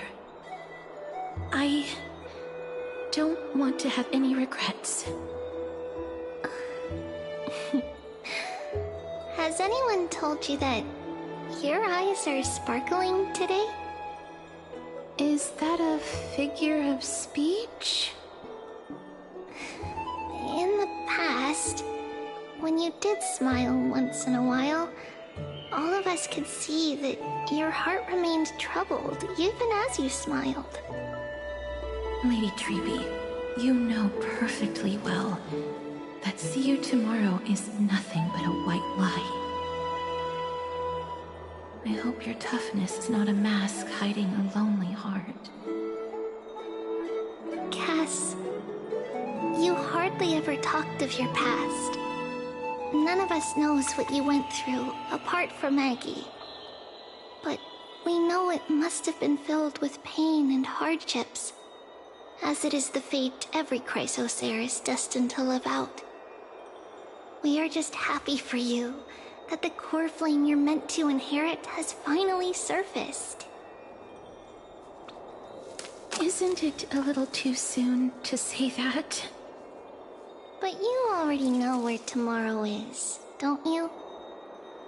There is no need to rely on anyone else. Just give it your all and leave no regrets. We have always believed that your embrace is just as warm as everyone else's. Because we embrace others to comfort them. And Cass, you're the kindest Chrysos heir we know. Thank you, Lady Treby. This feeling... it's hard to put into words. I suddenly found myself with so many wishes. So much I want to accomplish before setting off. Then go do it, Cass. Trian was actually working on a surprise gift for you. It's a pity she didn't get to finish it. But now Trinan and I are working on it, and we'll make sure to give it to you. So, let's meet back here when you return from Styxia. Safe travels. See you tomorrow!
We have heard of a crisis. There will always be warriors like me, who believe. We remember a group of bards. Though we lack the might of swords and shields, we can take you to walk every... We will run to...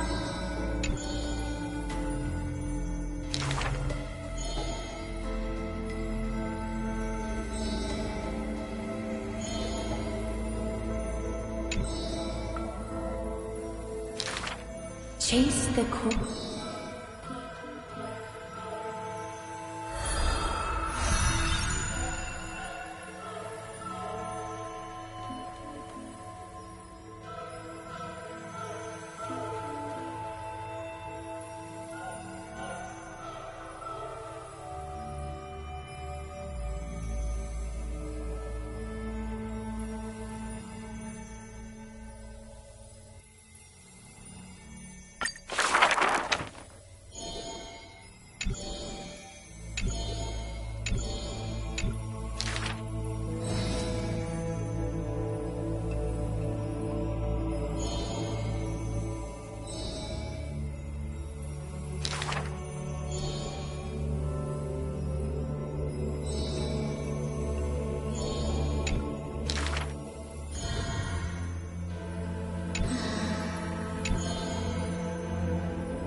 All shall bid farewell to one, and that person alone will witness the miracle.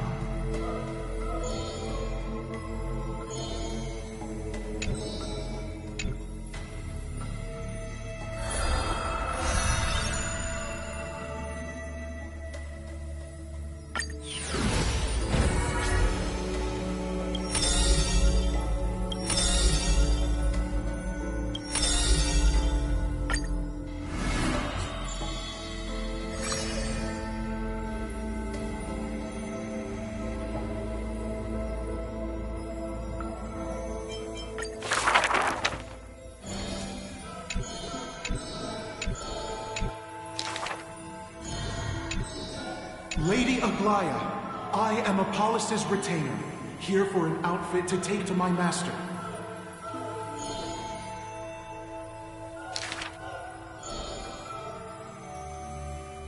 The creation of love and beauty indeed. If you wish to embrace such fantasies,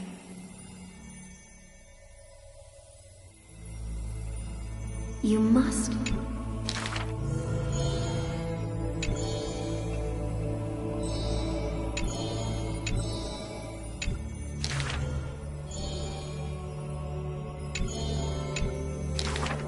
Use the needle and thread as your sword.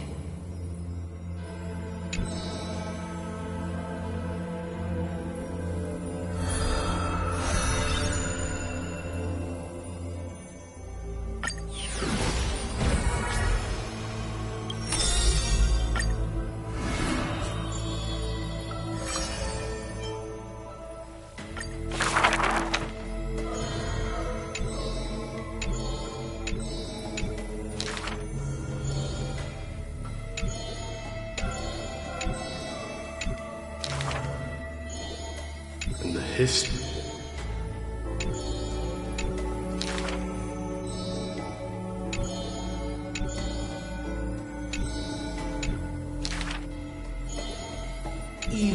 Insects consume each other, and he's no less than...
Welcome to the Twilight Courtyard. How can I help you?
Well, none can know all things, nor be skilled in all crafts.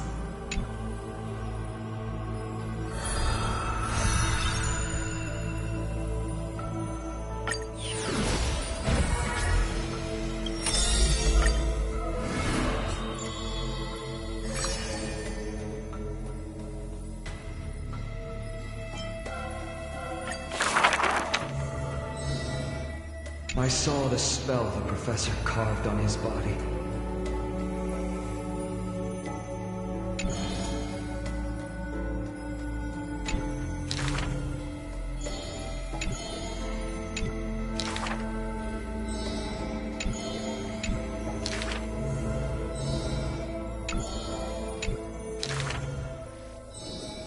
If it's just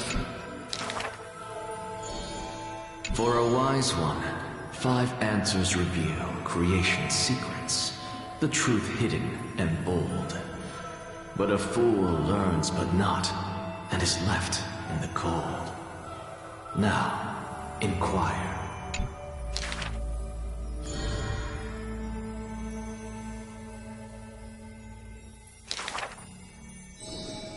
He is panicked by the flow of time, for his work is yet done, yet to implement. This man is too arrogant, and he intends to desecrate Orynyx's accomplishments.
something? If not, then I'll be leaving.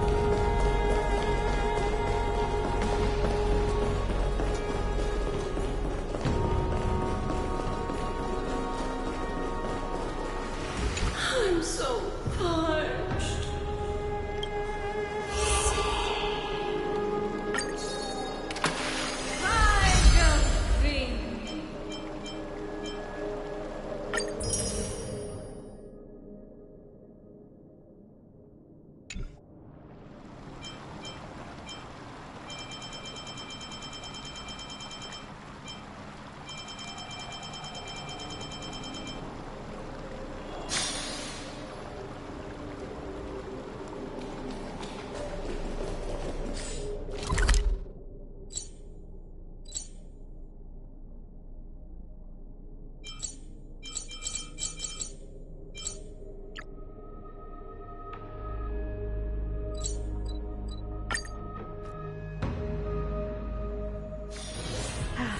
Need something? If not, then I'll be leaving. I hope I didn't wake you.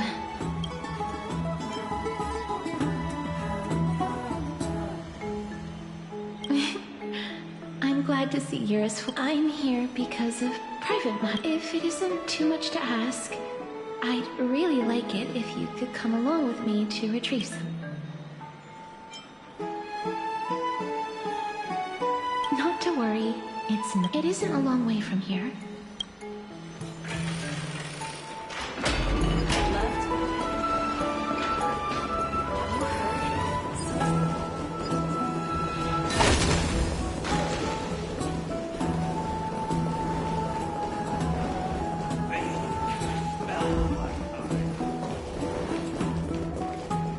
The streets are packed. I want to vote! Tell me how I can vote! Take your ceramic shard engraved with the Kethali rune, select the Council of Elders in your heart, and pray silently until the shard registers your choice. Then toss it into the Dolium. The Council of Elders? More like the Council of Buffoons? The Black Tide took my hometown long ago! Who are they kidding with bringing back Erechrysia? It's all a sham to create their own Erechrysia! The Titans are just. So long as we do not overstep our bounds again, we will not incur divine... Oh, please. The time when these deranged Titans should have vacated their spot to the demigods is long overdue. You'll see soon enough, you old bogey. And I pray that Talanton smacks some sense into you with their scales. We shall see how this turns out. That was quite a spectacle.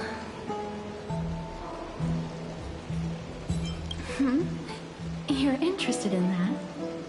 Well, to this day, I still find it almost unreal that Akama is the only place illuminated by light amidst the crumbling ruins of Amphorius. And its people are this peaceful sight is making me forget that this is the end time. Before coming here, I had lived for many years in Idonia, a city of rime and frost. The people there were devotees of Thanatos, and were well known for their unique burial rites and traditions. Traditions that I played a major role in.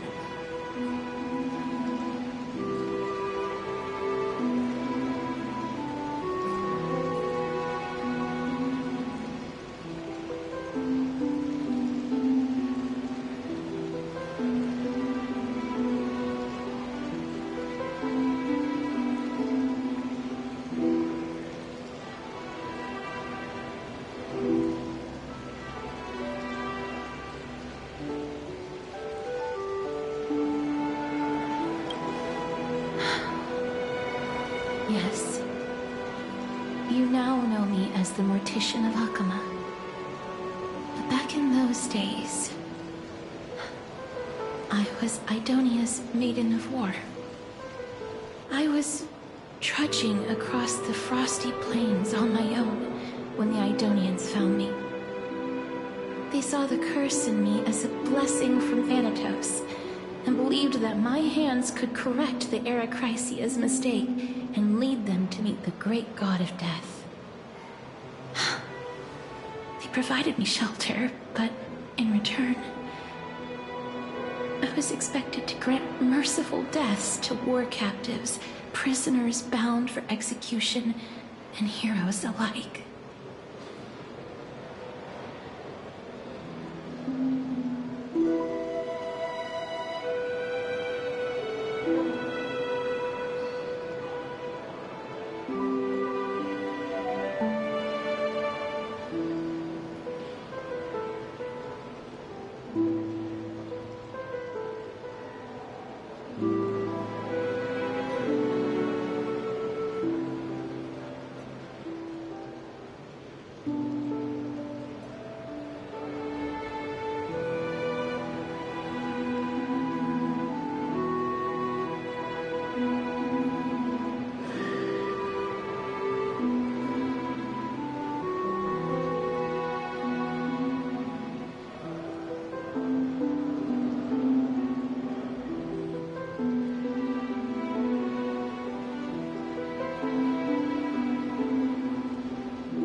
Yes.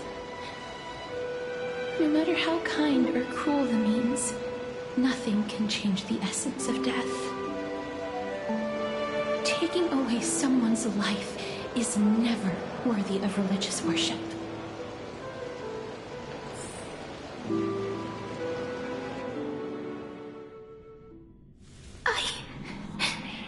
I can't do it. Their voices, they pierce my ears. The pleading, the thanks.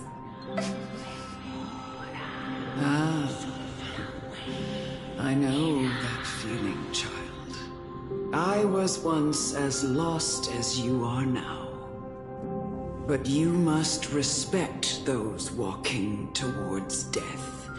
Just like how you should respect yourself as the Holy Maiden granting humans glory and liberation. What you're asking me to do is no better than the task of an executioner. And yet you want me to respect myself. No matter the titles, I am still taking away human lives.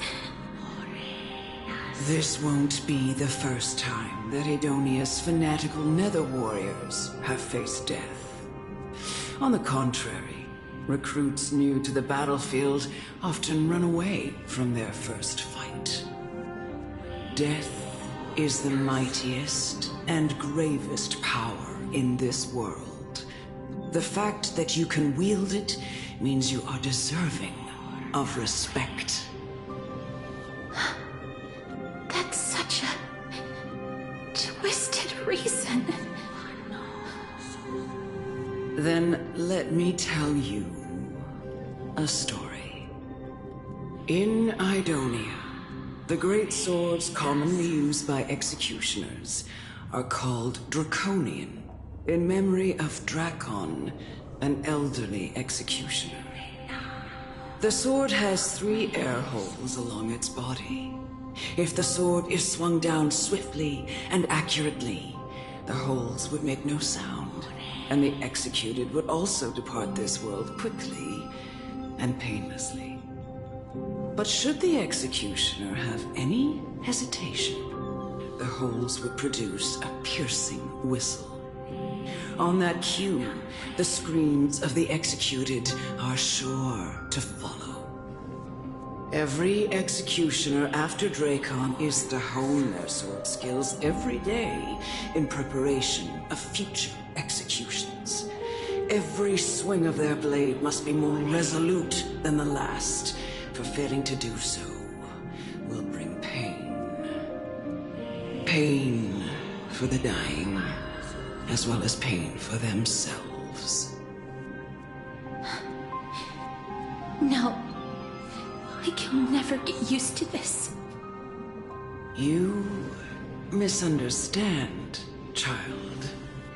I am not telling you to get used to it. I'm asking you to consider the source of the dead's suffering and use that knowledge to fortify your future touches with more and more determination. Go, walk with the dead and love them as you love life. Then you'll no longer hear those noises.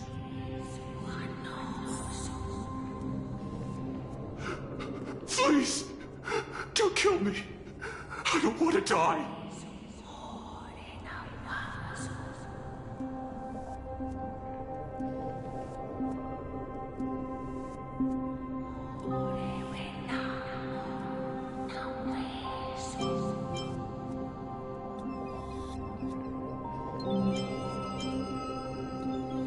This is your duty. Remember, consider the source. Thank you. I beg you. Don't listen. If you cannot learn to accept death, then this is your last chance. No, please. No.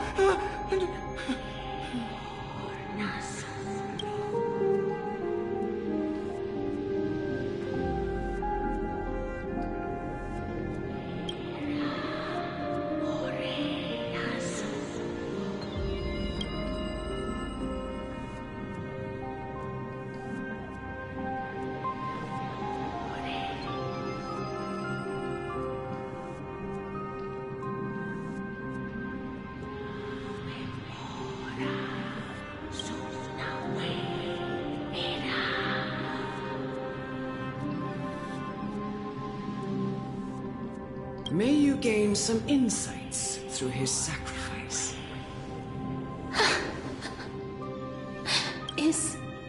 No, this is just the beginning of your life as the maiden. You executioner!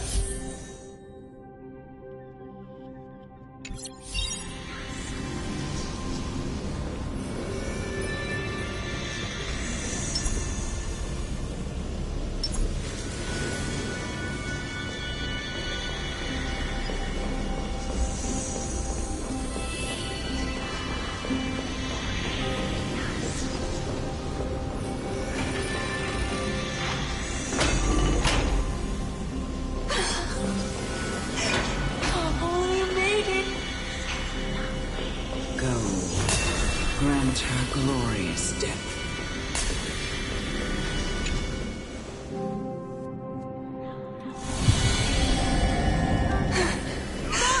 Do it then, executioner.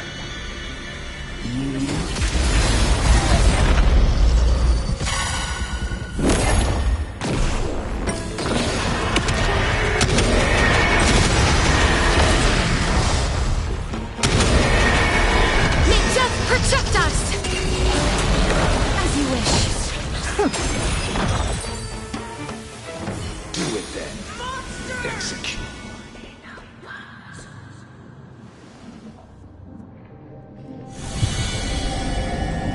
I curse you. Why? To live. Please.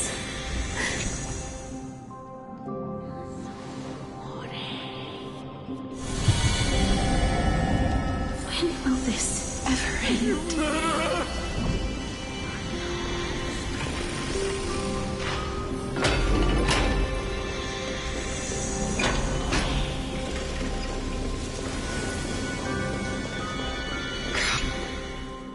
are you trying to do with me? I have aged. The time has come, the final resting place of every Idonian. You're not that old yet. You still have many, many years ahead of you. No. I'm already dead. For I have come to fear my declining health and impending death. Castoris, will you give me one last chance to charge towards fear and prove that I am no coward? I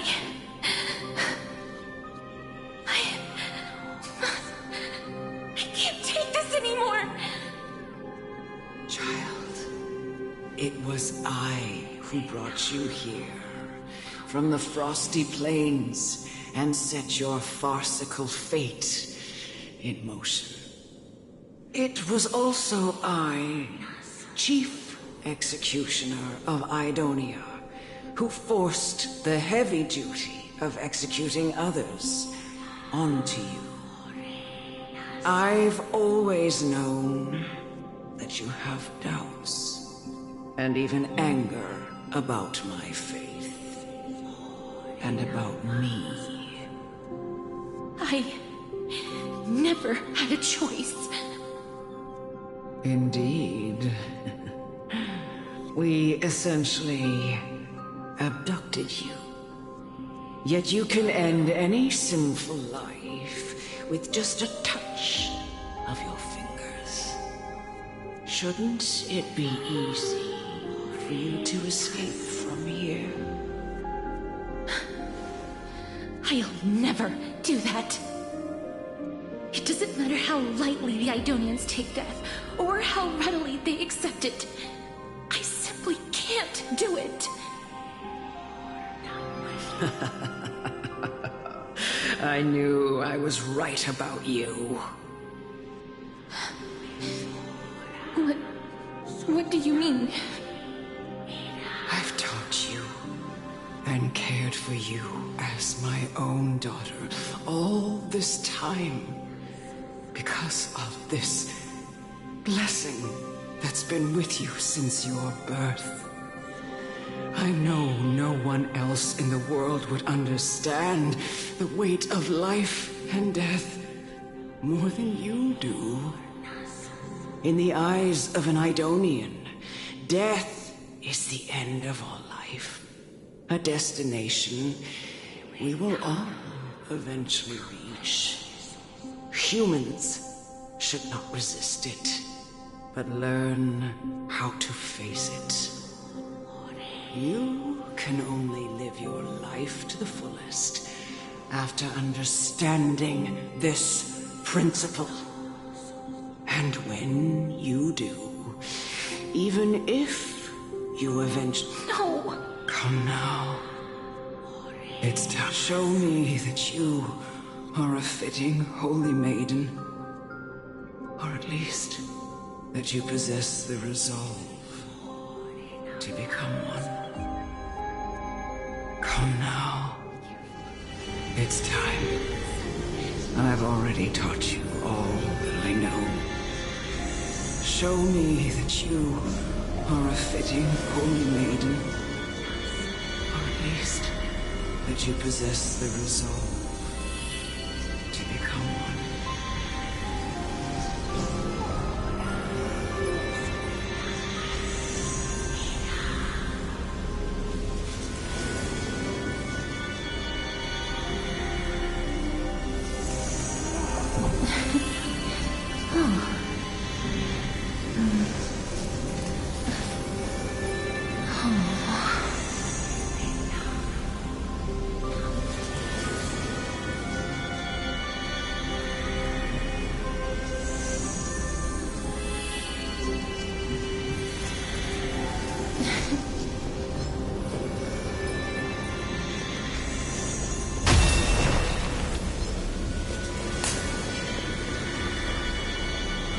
Emerge from your cocoon!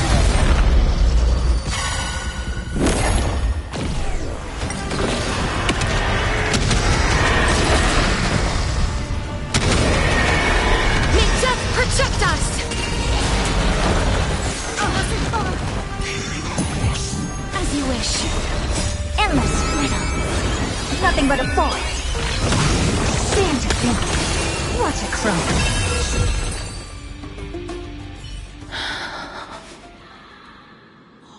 This was the last time I followed her command.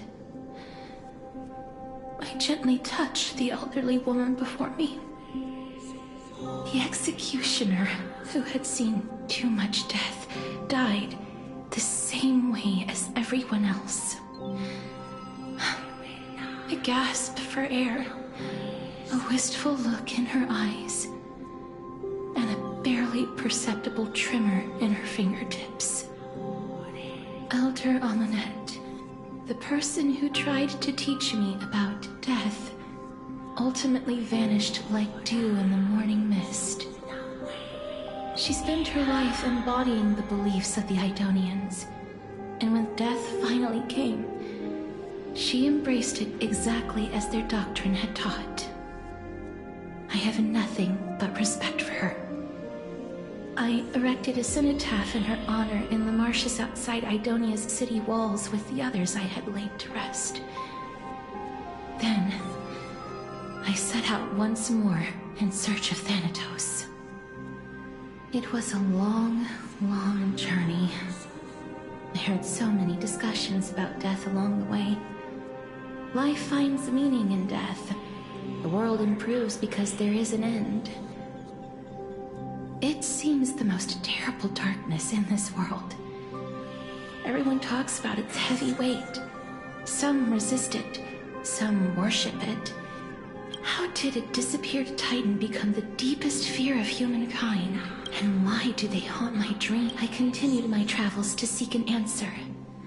Initially, I just want to know if my touch, if my embrace, can I make anything? I don't want to die. Please, I'm begging you, just let me go. I don't want to die, please. I don't want mercy like this. Just let me go. I need it. I don't...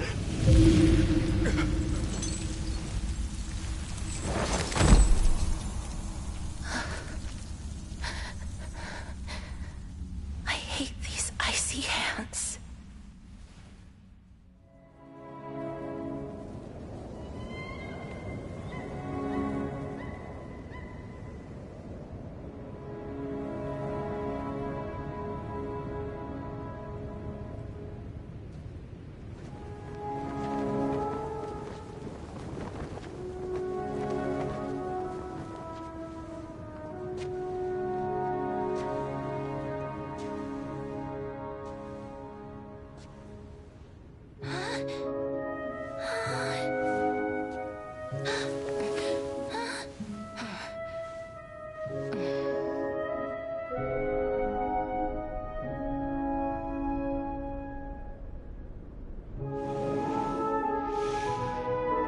Get it over with. End its suffering.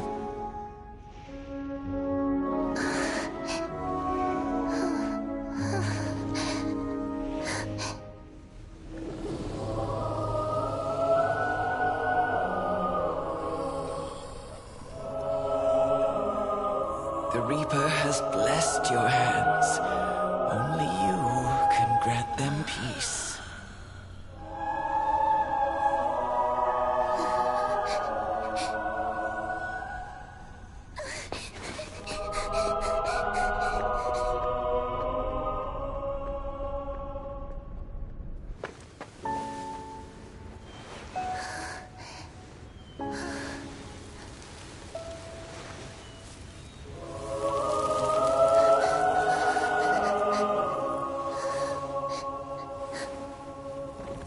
Embrace death.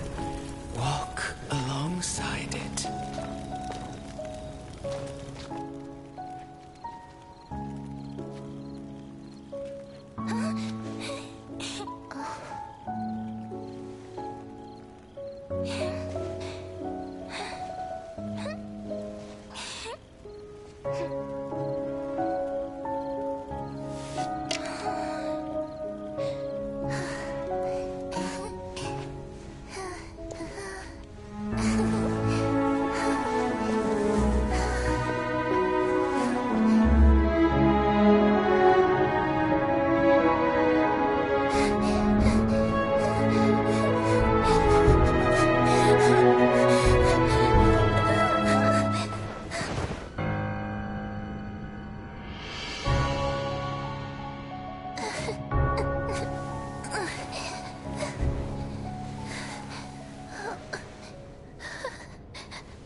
Is that you, Castoris?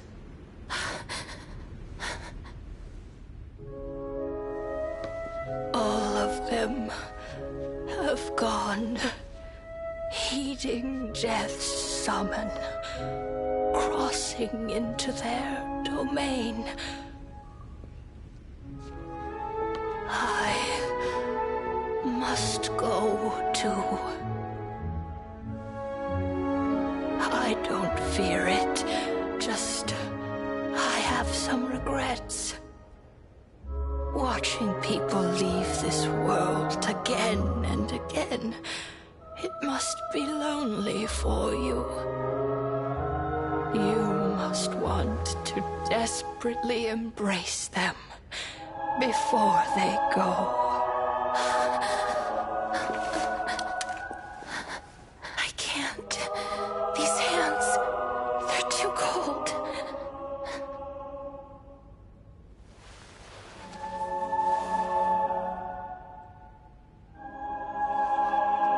But Big Sister Castoris, your hands are so warm. Just like anyone else's. So go on. Don't hold back. Give me a warm hug.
Can hands like these really be warm?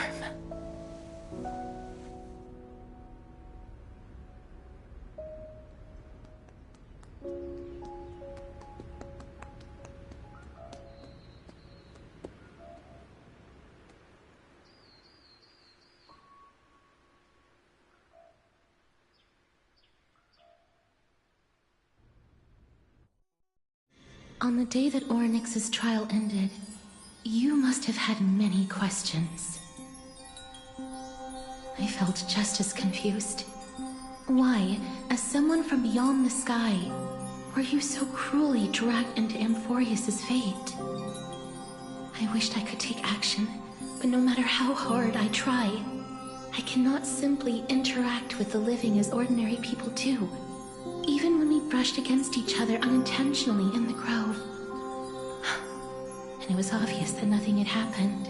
When an almost unattainable hope finally welled up in my heart. When I thought that perhaps my touch would no longer bring sorrow, fate declared to me. It wasn't that the curse of death had finally been lifted, but that your soul no longer belonged to this world. And there was nothing left for my hands to take. Nothing. And did I really think this time would be any different? It's not that I don't understand this reality. Just that I'm unwilling to accept it. Having walked such a long road, I am still unable to find the answer to life and death. I am resigned to eternal despair. Anything I wish to hold on to, death will inevitably wrest from my grasp. From that moment on, I lacked the courage to confirm it again. Until Orynyx laid bare the cruel truth before us.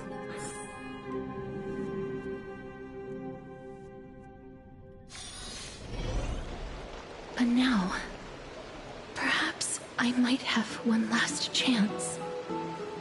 Long ago, Trinan read a prophecy to me.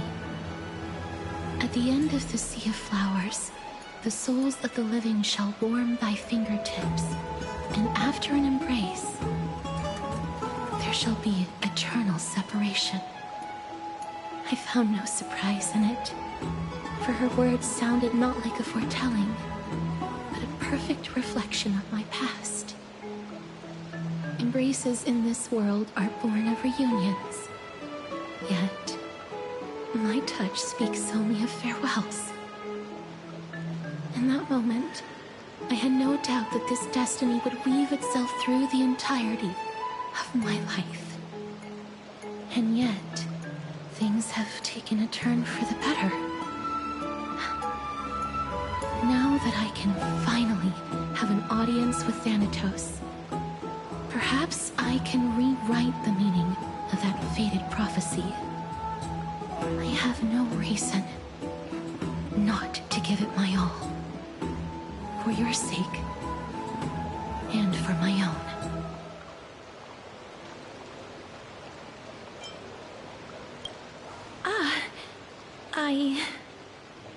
I'm sorry. I probably said too much. I hope I didn't make you uncomfortable.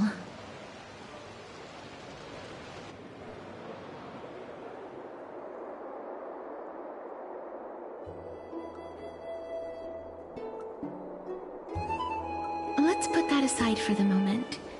We've arrived. I want to retrieve a small gift I specially prepared for you. I made it myself, like the trinket I gave Lady Trianne. I want to leave something for everyone, if possible. The journey to seek an audience with the Death Titan cannot be an easy one. I want to make full use of every moment I have before we depart, so that I don't have any regrets.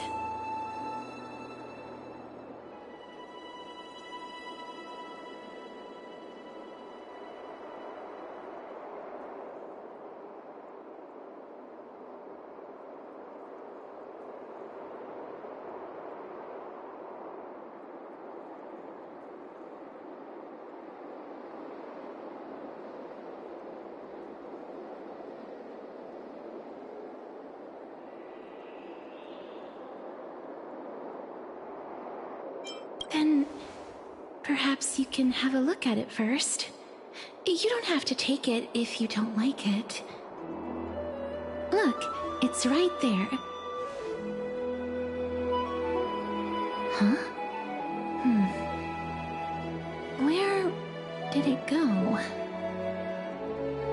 What's going on?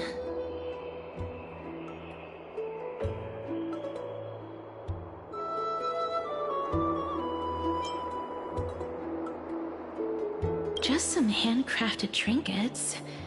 Well, things that shouldn't catch the eye of thieves anyways. What's this? The coin of Zagreus and a slate. So it's her.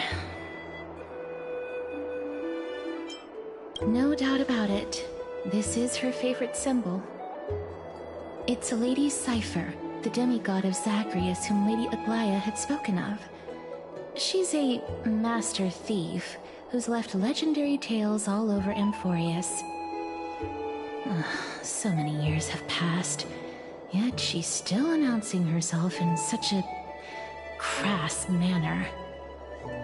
Let's just do as the slate says and look for Lady Cipher.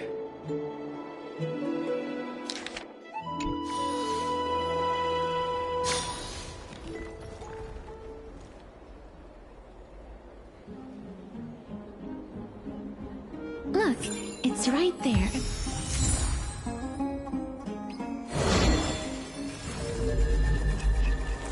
I must pursue her.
This is a trick she left for us.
She's incorrigible.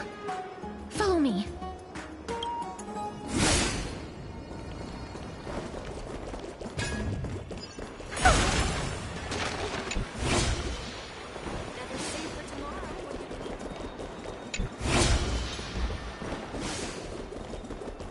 It's about time you do some exercise.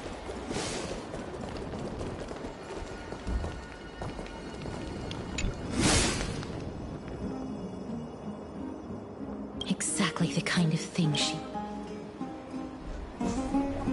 This is how it should be.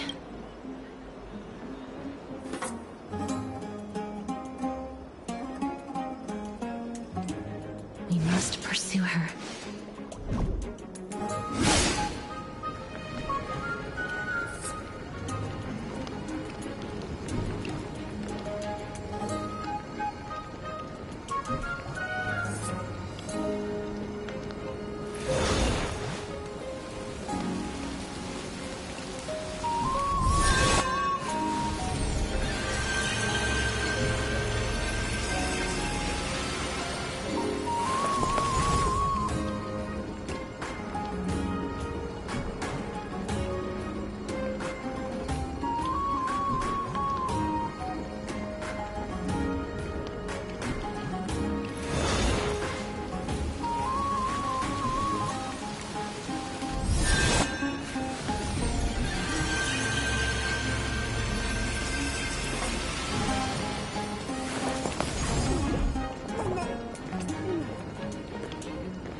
Lady Cypher, please come on out.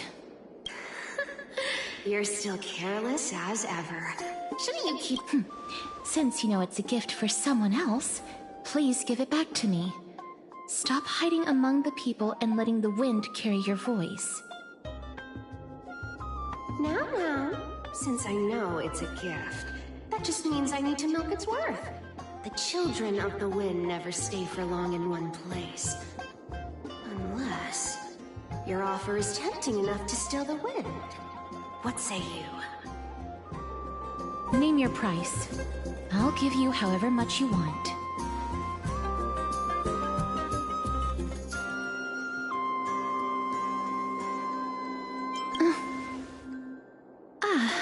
I'm sorry. Bargaining is really not my forte.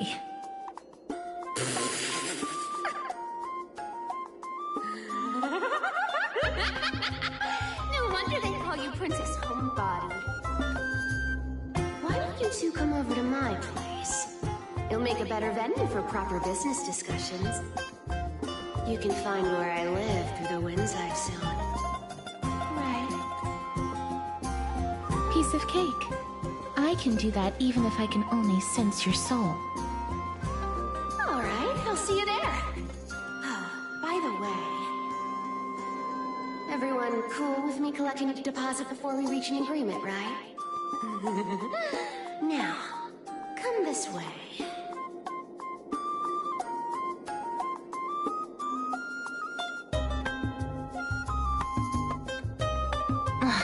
She's incorrigible. Follow me.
If I really wanted to hide, you'd never find me.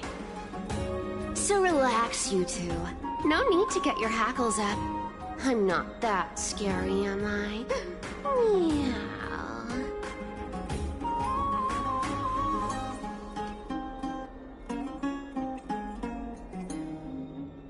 Whoa, that'd loosen up, buddy. Shall we get... Give me the jewelry piece first. The materials are nothing to... Oh, come now. Don't be so... Look, isn't the of now that we've broken the one. The seamstress found me and wants me to take you to Styxia to look for the Death Titan. 2. The Council of Elders also found me and wants me to make sure the core flame of Thanatos ends up in their hands.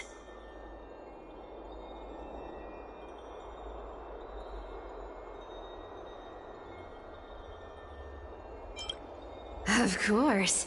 I may keep a low profile, but I'm still a bona fide demigod.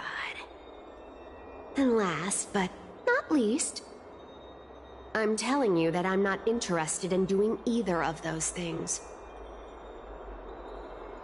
Don't go look for the Death Titan. The end.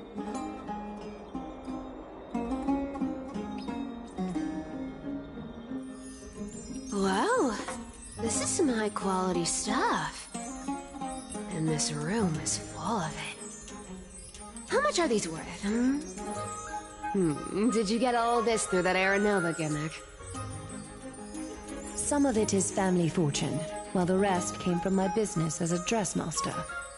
Don't liken the flame chase work to your shady dealings. Wow. I should have busted down your door instead of going around like a thief. Well, spill. Why are you giving me so much money? Payment for doing work. Did you forget my stance to all this? I thought I made myself very clear. You wish to run away. Run away from your responsibilities, from the prophecy, and from your destiny. You shall walk with greed and die over petty change. I understand this prophecy weighs on you immensely. That is why I have never reproached the demigod of trickery for running away. But I need you right now, so don't turn me down. You know, maybe the gods got your tongue with their golden threads, Aglaya. I'm not hearing any sincerity in your words. Give me a reason why you're bowing your noble head to me. We lost Trian. Oh. The divine power of passages is running out. I need another demigod to escort Castoris and help her fulfill her lifelong wish. Oh, I get it now. You're sending Castoris to her death. Then you want me to die with her. This is Castoris' own request. I have never seen her so determined. She brought this up herself? You're not pulling my leg. She's also made up her mind to leave her confused past behind. As will you, Cypher, when you finally make up your mind. Don't be so sure. Time is hard in the likes of you and I. But Castoris remains pure as driven snow. She can always turn back before the end, you know? Maybe she'll remember Trian's sacrifice. Maybe she'll remember the countless martyred Chrysos heirs. Maybe she'll remember you, with your one foot in the grave. I ain't as optimistic as you about what she'll want to do. Tell you what. Why don't I take this room of treasures as a security deposit, and we make a bet? Go on. I bet she'll change her mind and turn back. Now, if I lose, I'll do what you want me to do. Return this deposit to you, plus giving you another room full of treasures. How does that sound? You sound like you have all the confidence in the world. In that case, let's make a pact with those conditions. I hope you're prepared to lose it all. In conclusion, I want to win. So I hope you two can give up on going to Styxia. I'll give all the treasures in that room to you. And you can split it between yourselves, however you want. What do you think? Tempting, right?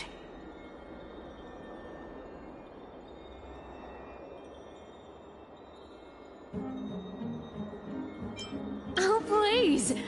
Dear great mystery, I'm not giving you broken seashells people use in the markets millennia ago. I'm giving you gold! Pure, solid gold. It's a hard currency. You know what that means, right? It's not about the value of the reward.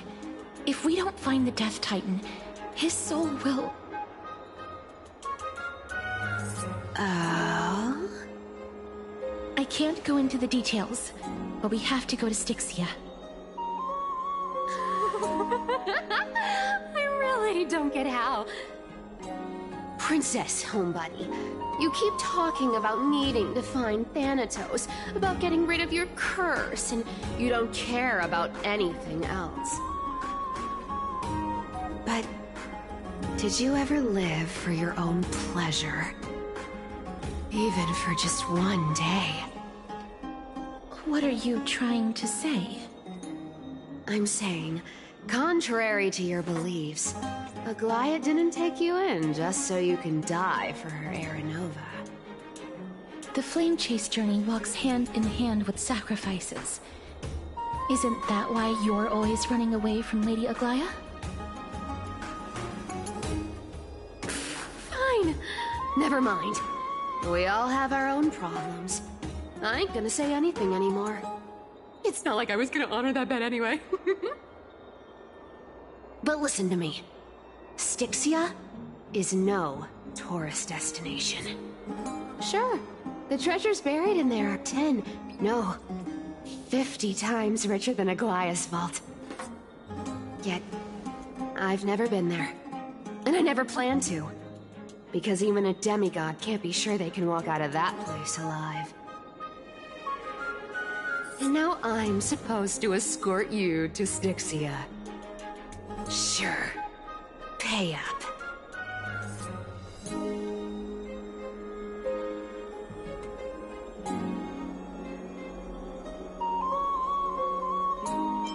Her payment was in gold and precious stones, which only covers the living passenger.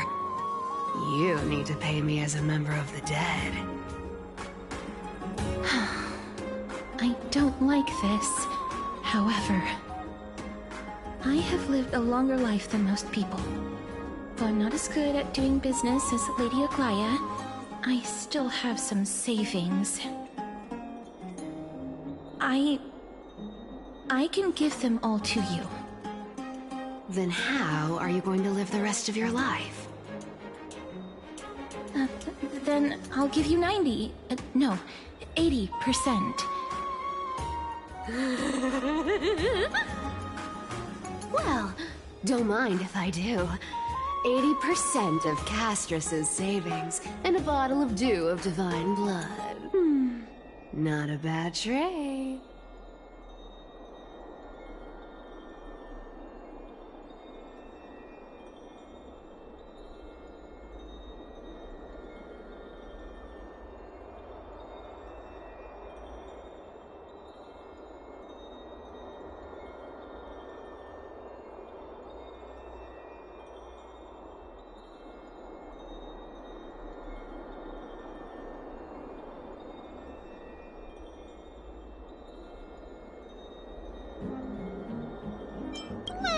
I'm so scared! Can you even catch my tail?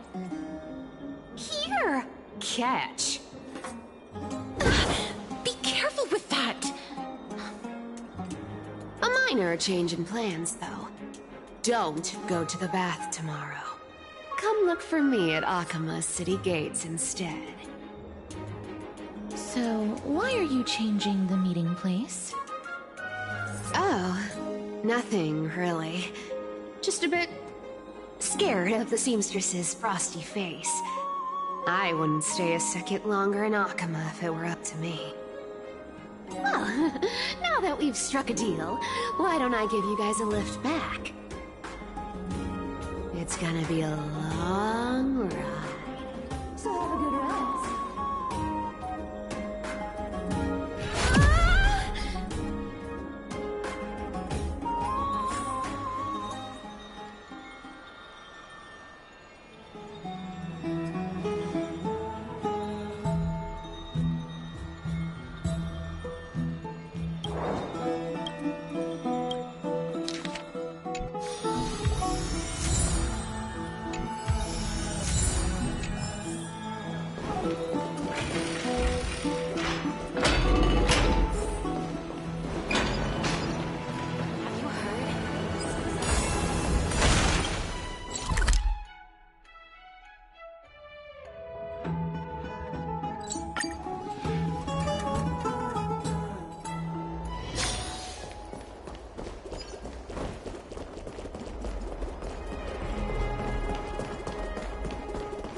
Just the weather for farewells.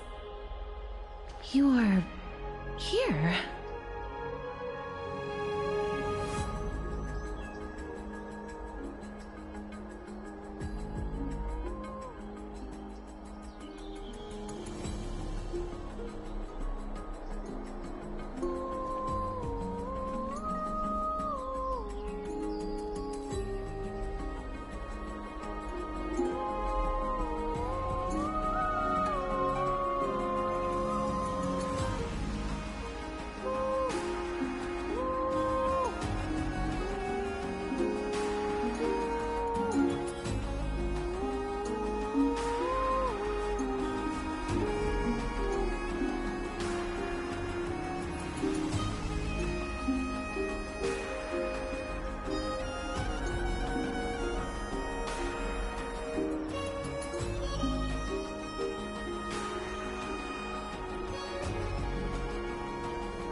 No need, I already told her. She's fine with it. You sure know how to put me in a spot, Castorus. I need to travel with you, but I can't touch you. What a bother. Sorry. Oh, I was just teasing. Don't take it to heart. Did you know that the legends say you have to put an obol into the mouth of the dead or over their eyes if you want them to successfully cross the River of Souls and enter the Netherrealm? That's the fairy fare for entering the Netherrealm. However, I honestly won't ask you to pay this time. I'll pay. And then we'll just have to go through the motions.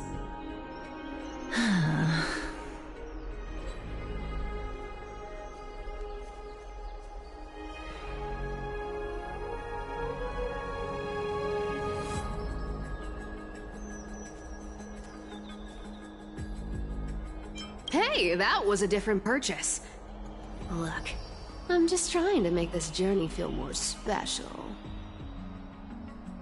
All right, pass me the coin. It's time to get the gods' powers going. A fleet-footed trip to the Netherrealm. Here we come. Oh, one last thing before we go. I gotta give you this piece of advice. Especially to you, Princess Homebody. You can't catch the wind by waiting. You only live once. So make the most of every moment you have. Get ready. Be steady. Hi, your turn. Don't be nervous. After all, it'll be gone in the blink of an eye.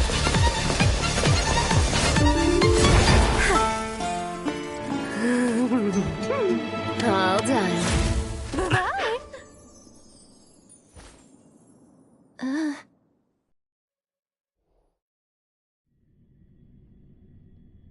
Are you feeling all right?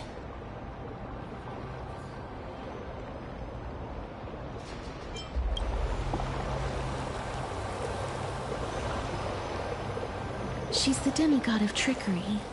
When she flips the coin of whimsy into the air, she gains incredible speed that lets her travel anywhere in an instant. Just like how she clearly had no intention of lingering here for even a second longer. We can only depend on ourselves for the rest of the way. Don't worry. Mem's here to help.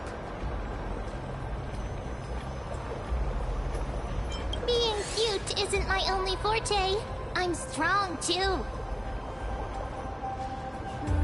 This is Styxia, the city of dragons and waves. Anaxa hypothesizes that the missing Thanatos is somewhere in these ruins. This is the land of their birth. Or perhaps of their death.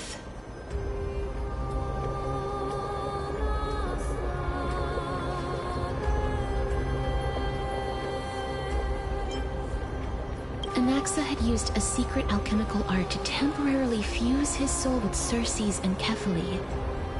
And when he was on the verge of death, he was pulled by Thanatos and caught a glimpse of the flowing river of souls.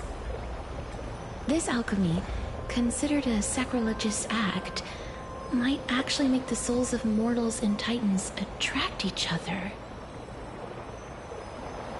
Even though Thanatos has been missing for 1,000 years, and even their followers haven't been able to find them,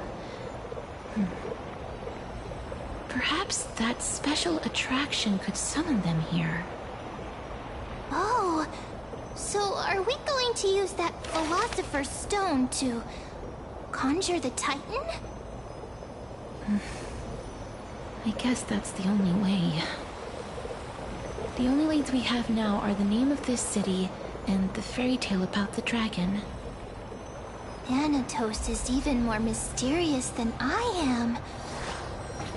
Indeed. Even one as erudite as Anaxa could only point us to this place, and no further. We will be entering the unknown as soon as we take our first steps. But that won't be the first time in my long journeys. I believe that, rather than standing still, taking action is by far the better option. Perhaps fate might take pity on us today and show some compassion.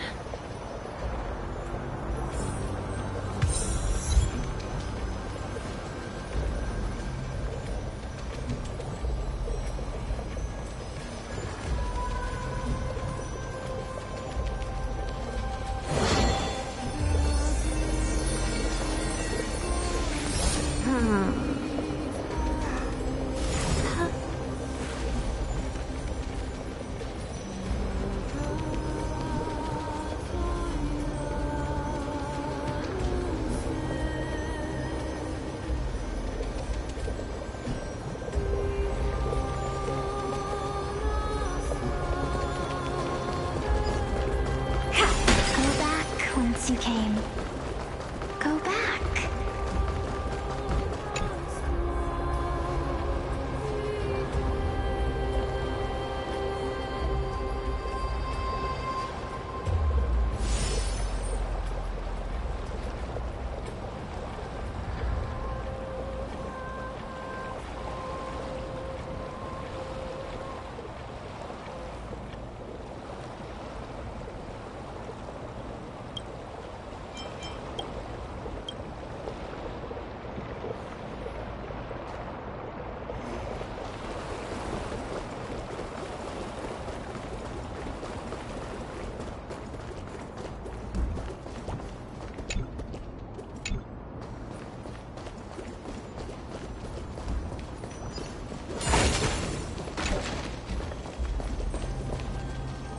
What a beautiful butterfly. Is it talking to us? This is a eulogistic butterfly. They are found in places where many have met their demise. In Idonia, some think of them as manifestations of Thanatos' benevolence. By turning the lingering obsessions of the deceased into these creatures, it is as if the Titan has made life into a specimen. Others think of them as Thanatos' messengers that guide the departed to the Netherrealm. The second theory sounds more believable. After all, the things they're saying are rather... Perhaps. But the fact that we're able to hear their whispers proves that we're fast approaching the realm of the dead.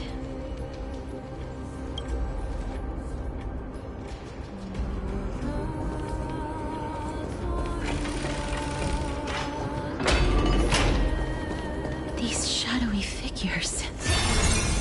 Are they illusions reflected by the River of Souls?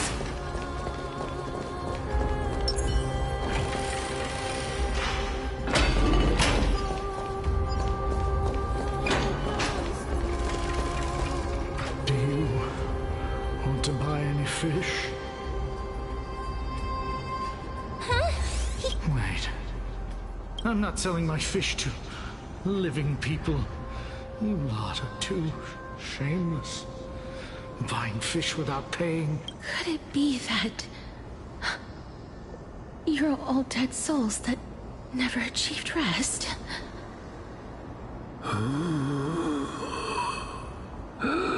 The Nether Realm does not exist.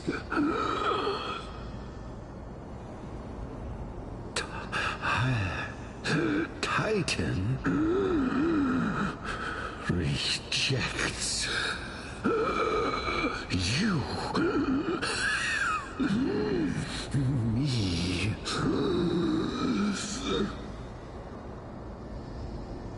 So, do you want to buy any fish? But there aren't any fish nearby. Other fish gone.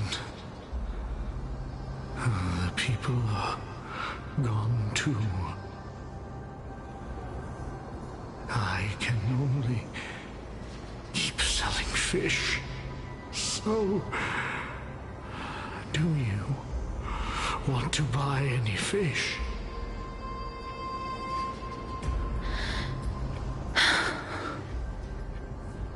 Apologies.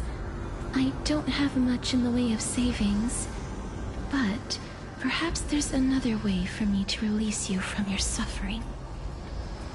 Please relax. May you fall asleep peacefully amid a gentle field of flowers. This.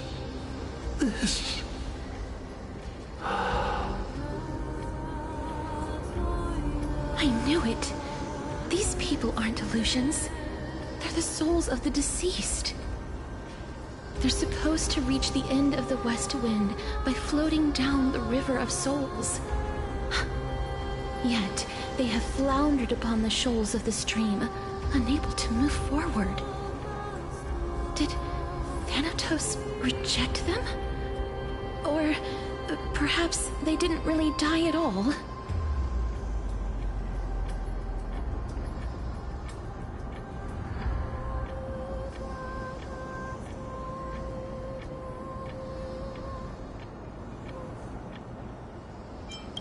Identifying as a dead person now?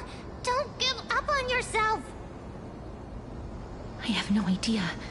This circumstance is completely unprecedented. Hang on. Didn't he say more living people? So that means he's seen other members of the living apart from us?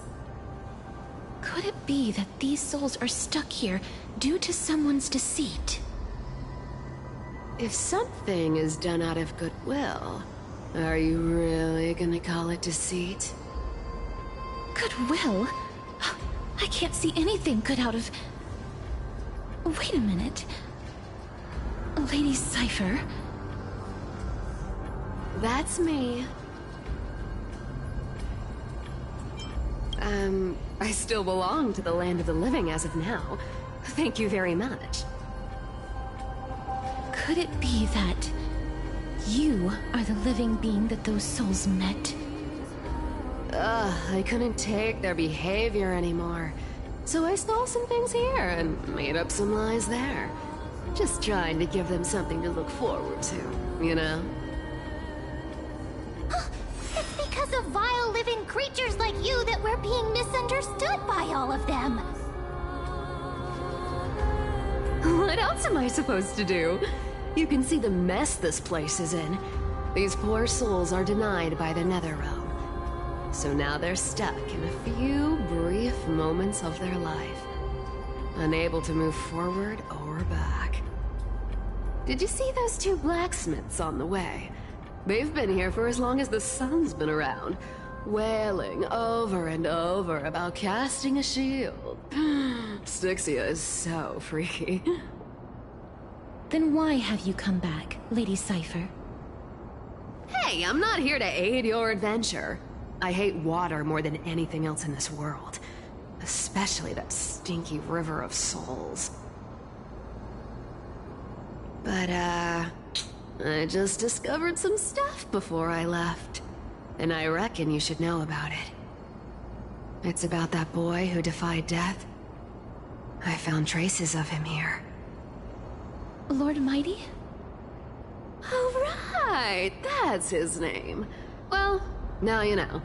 As for whether that info is actually useful, that's for you lot to figure out. So long, Princess Homebody. So long, Grey Mystery. Huh? She disappeared just like that? Lady Cypher has always been a free spirit. In any case, she has brought us some valuable information. If Lord Mighty is also somewhere along the river shoals right now, then he will certainly become our signpost. After all, he's different from those wandering souls. He will find his way, even in the realm of the dead.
Don't worry, it's time for me to shine.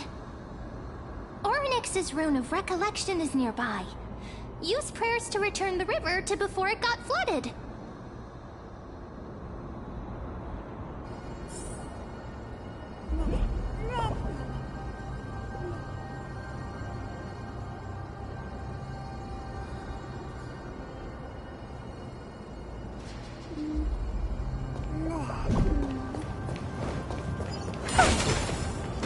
Hey, over here!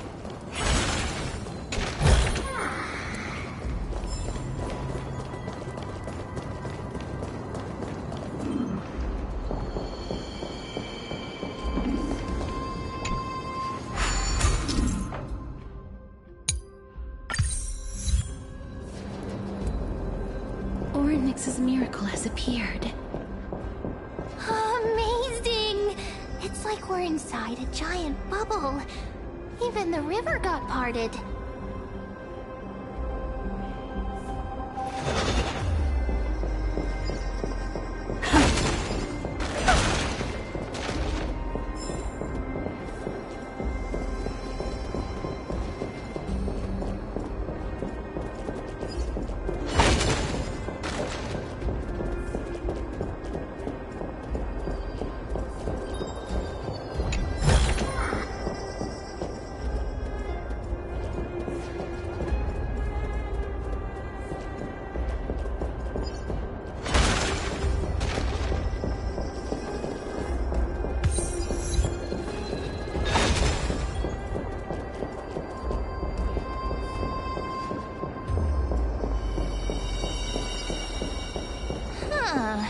So this path actually didn't exist back then?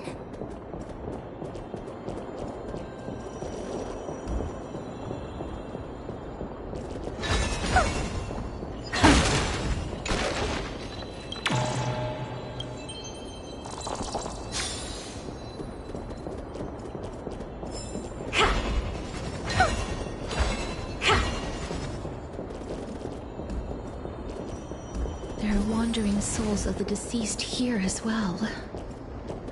We must first return to the present before we can communicate with them.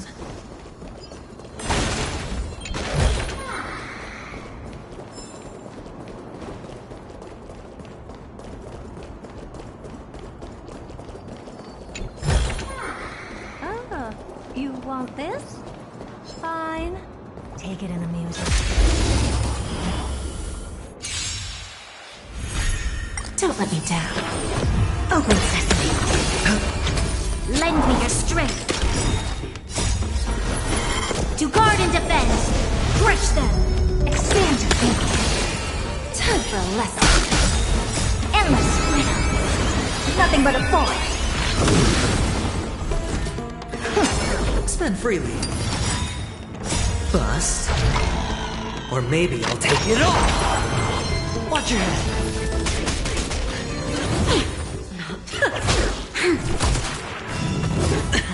All in. Open sesame. Glimpse my Amazing. But then again, it's me we're talking about.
Pretty underwhelming.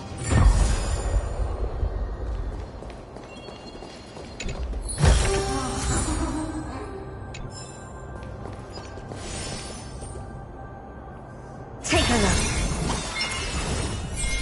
Show your courage.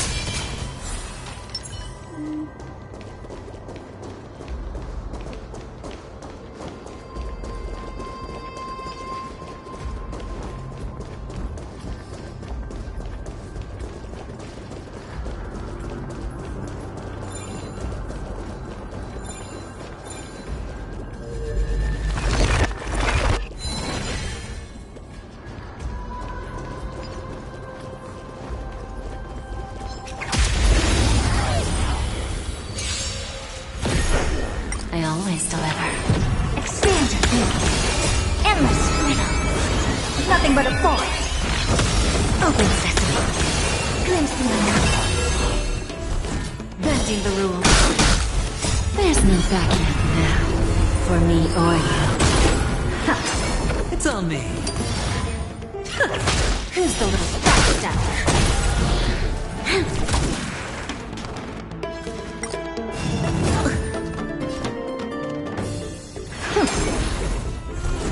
I don't have time for games. Expand your thinking.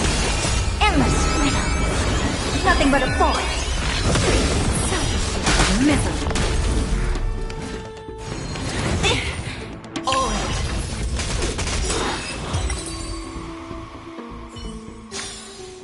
I'll keep your desires close to my heart.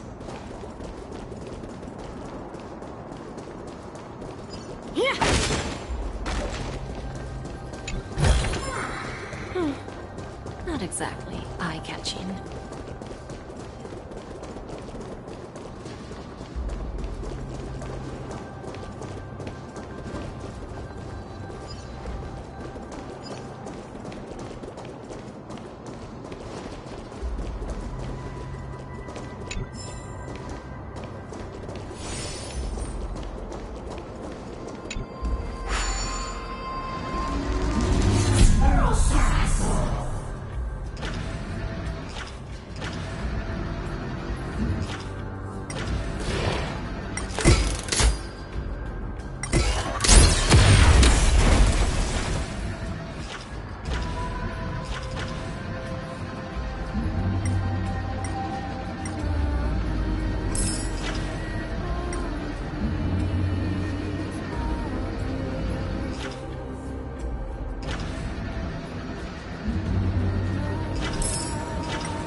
wandering souls of the deceased here as well. We must first return to the present before we can communicate with them.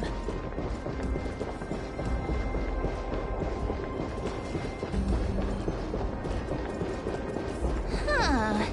So this path actually didn't exist back then?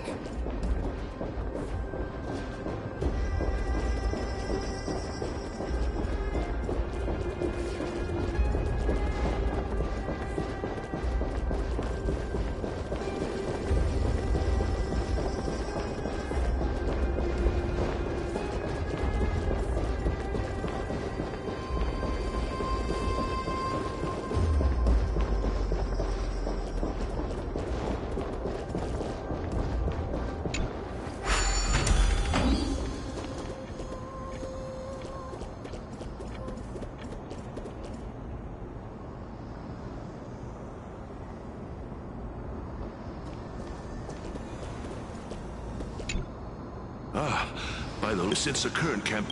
Foreign warriors? A priestess? A warrior? A campaign? Nobody knows, as of now, of the scouts that went ahead. As for the rest of the scouts, while there is still dissension within the city, the scholars agree that this An unprecedented calamity. Could it be... death? It seems that you have indeed heard about this. Well, death is just one... A world that has... May I ask? Though he returned to Styx, he said that he witnessed... Styxia. It all sounds Sir, The Queen? Oh, it's the same... Leave it to me. Sir? Styxia. This... Oh... Sir. Don't worry.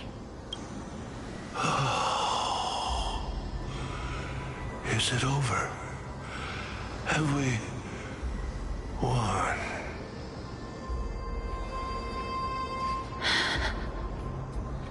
Cass! Oh, are you alright? I'm fine. I just didn't expect that I would still have to embalm others, even in the realm of the dead. Is this a remnant of his soul?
then, why should I place my trust in you?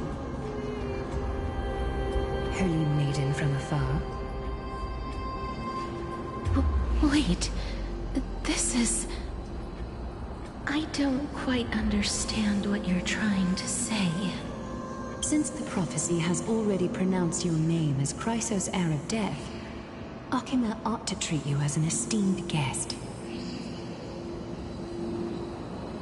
However, you seem to have no intentions of concealing your involvement with the Council of Elders, while most likely being aware of my issues against them. I cannot deny your claim. It was the Council that offered this room to me, and they had only one request. They want the curse of death to be completely subjugated to your will. I was agreeable to that request. But why? I am unable to rid myself of this innate curse. However, from this day onward, I shall use it according to your will. I will never make any superfluous moves on my own. I see. So that is how they plan to control the Flame Chase journey. They have shifted the heavy responsibility of granting death over to me. If I ever become obsessed with executing people, they will then have ample reason to terminate the Chrysos heir's journey. And yet, you seem to not mind. This is quite surprising to me. That's because the fate that we were born with is a burden far heavier than that of an individual's life. I've woven many unforeseen events into the tapestry of fate. This is but one instance. Tidy up your precious garments and come with me. Akima welcomes you, Castris.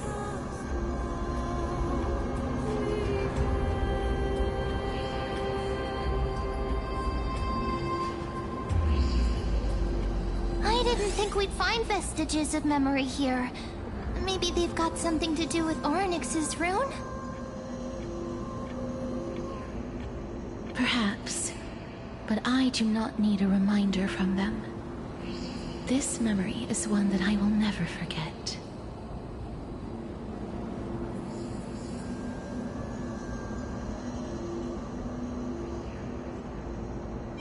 I really want to repay her for that trust.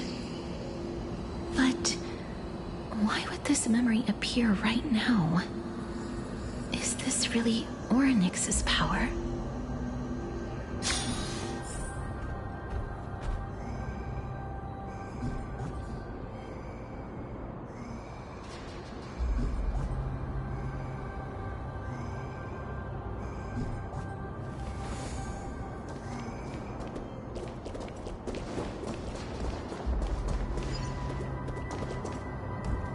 These dead monsters actually be... If Lady Cypher is to be believed... Why are the Black Tide monsters here too? Can they swim in the River of Souls? Even Thanatos wouldn't be able to accept Black Tide monsters into their realm.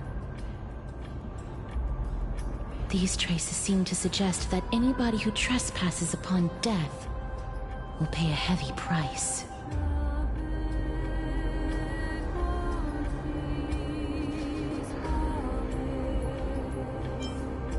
Since the realm of the dead must remain peaceful, it's imperative that we rid the place of such discordant noise. Please stay back. Let me deal with these enemies.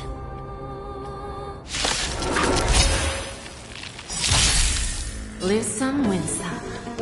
Bust? Or maybe I'll take it all!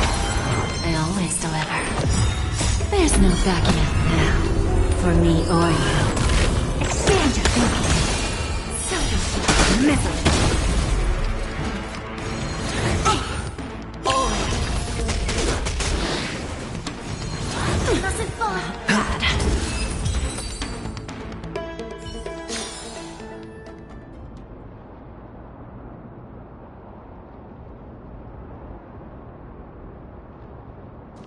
The path ahead is blocked by the River of Souls again. In that case, let's go back to the past. This miracle sure is handy. This is yet another aspect of a Titan's divine power.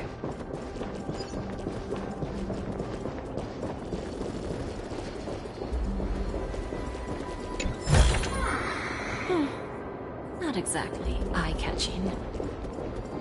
If Dan Heng was around, he'd definitely be able to raise the waters of the River of Souls into the sky.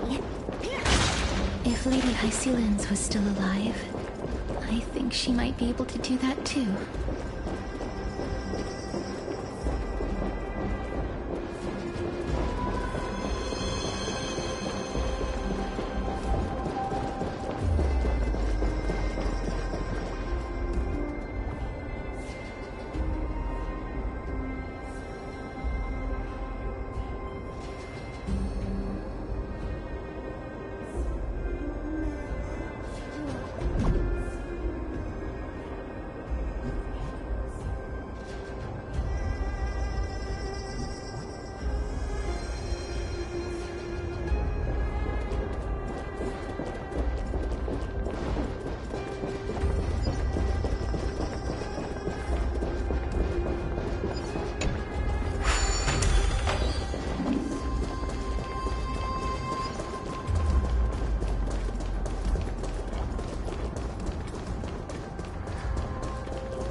You seem to be able to discern both the past and the future. Not exactly eye-catching.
Courtyard in the past.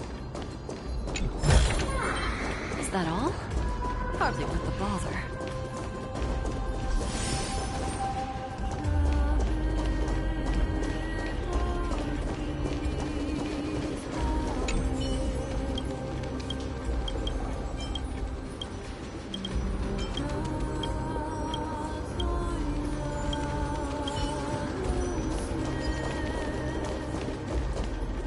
Show your courage. Take a look. This is pure genius in action. Please excuse me. I am but a scholar from a distant land who had the misfortune of falling into the River of Souls and turned into a member of the dead. Huh? This one seems to know that she's already dead. Oh, I was merely speculating, but it seems I was right. And you... I recognize you. You're the Holy Maiden of Death from Idonia, right? I'm sorry. I cannot bring you back to life. However, should you desire it, I can end your prolonged limbo. I'm well aware of that. Even if you were able to revive me, I would never choose that option. That's because I didn't fall into the River of Souls by accident. Instead, I leaped into it to seek my death. Why? If you could see the life I've lived. But I did not expect things to stay the Circes above. What cowards humans are. For we fear both life and death simultaneously. I'm sorry. I'm also powerless to answer that question. That's all right, Holy Maiden. At least you are able to respond to me.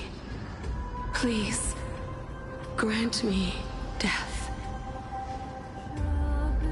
Circes above. Does this count as thinking till the moment I die?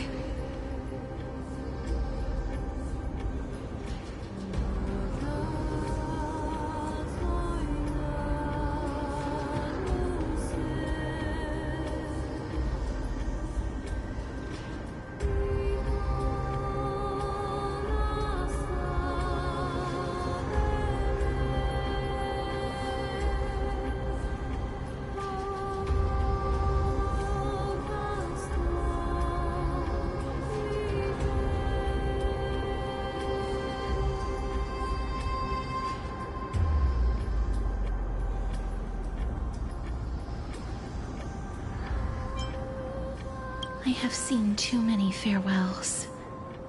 Her distress is quite commonplace. There are those who will end their lives over what seems to be the smallest of worries. For some people, this power that I possess is a blessing rather than a curse. But I never managed to convince myself of that. Cass, are you still trying to create a world without death? Yes, because when placed under time's vast scales, there is no worry in this world that cannot be solved.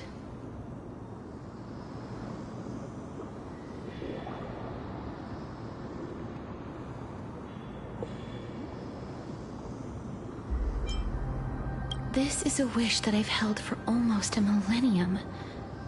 My mind might have changed once upon a time if people managed to strike up a friendship with me. But I've never been more firm in my conviction. Now that I've learned about your near-death state, it is my duty to wipe death from the face of this world.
Don't let me down.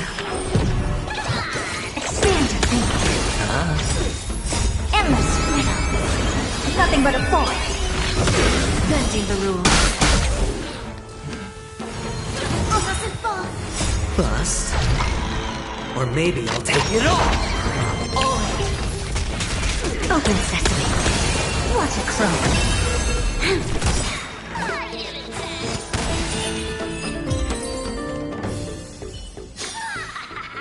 Amazing.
Take a look. This is pure genius in action.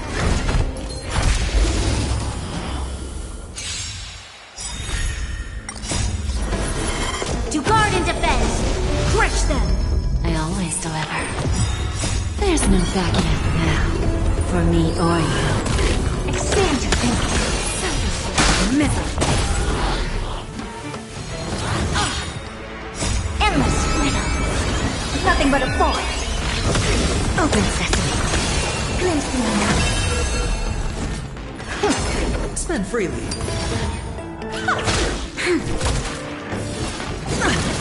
Watch your head. Expand your thinking. Who's the little backstabber?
enter that doorway to climb even higher?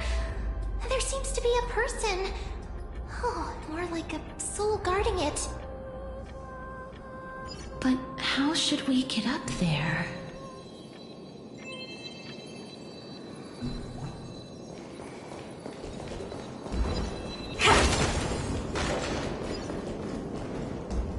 Take a look. This is pure genius in action. The path is blocked yet again. Oryx's aid always appears in times like this. How convenient. Fine. Take it and amuse yourself.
There's no backing out now, for me or you.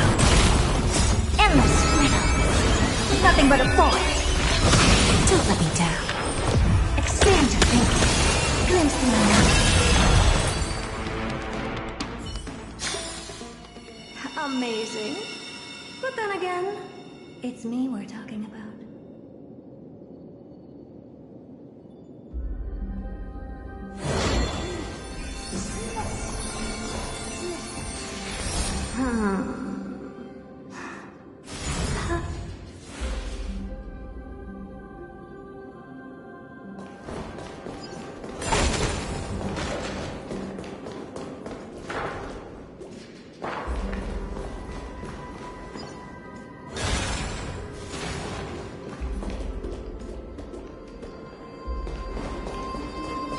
Look, there's even a platform lift over there.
Want this?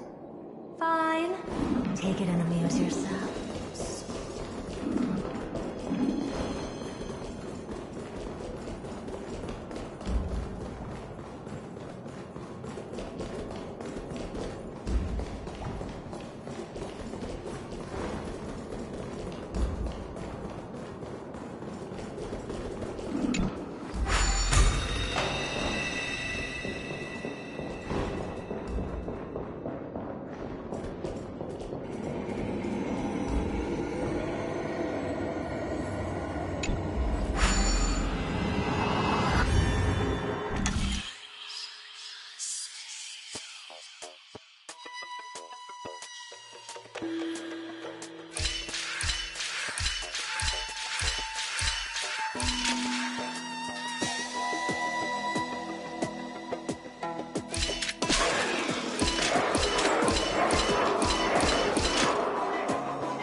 Wait!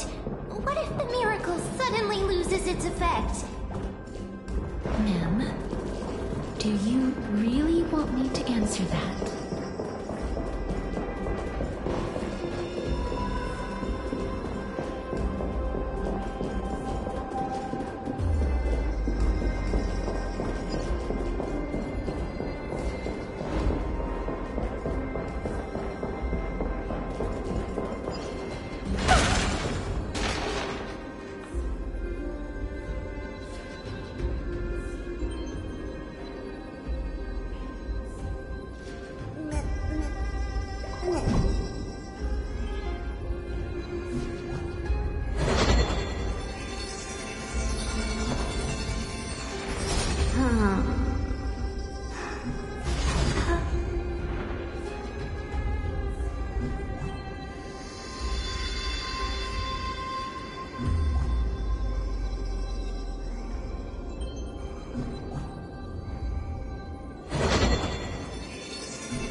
like go read it.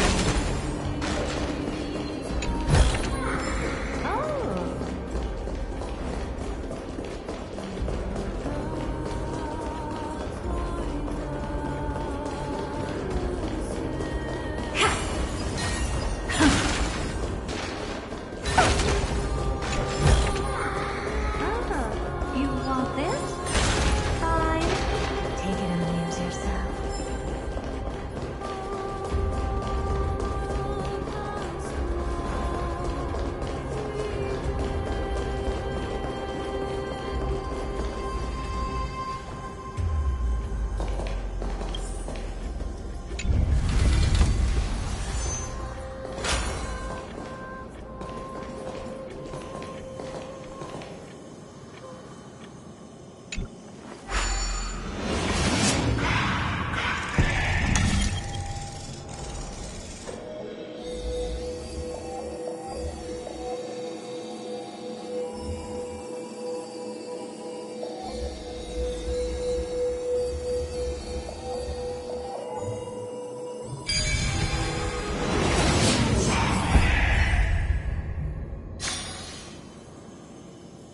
Take a look.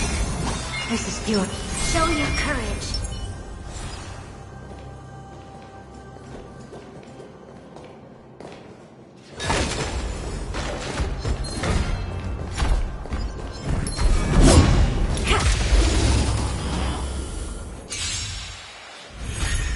Don't let me down. Open sesame. Endless freedom. Nothing but a force. Bending the rules. Expand your thinking. Watch it grow. Spend freely. Bust. Or maybe I'll take it all! All of it! No dirty tricks. Watch your head. There's no backing out now, for me or you. Who's the little backstabber? Endless freedom. Nothing but a force. Open sesame. Glimpse the unknown. Amazing. But then again, it's me we're talking about.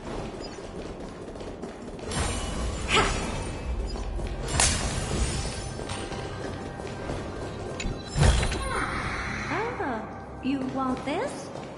Fine. Take it and amuse yourself.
Don't let me down.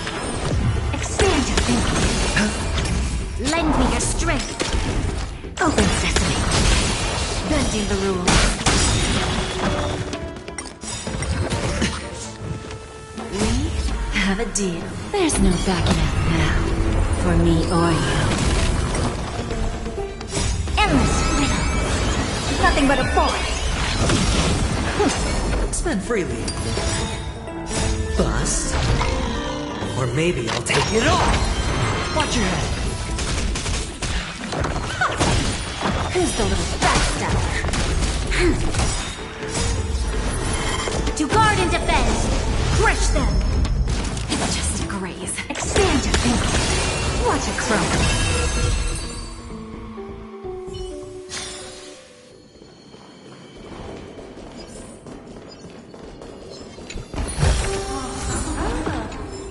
This? Fine.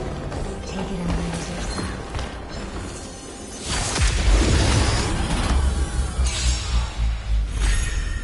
I always deliver.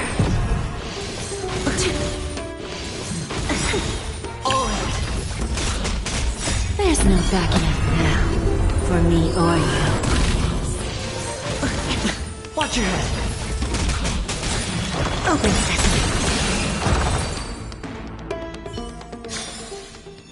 Amazing. But then again, it's me we're talking about.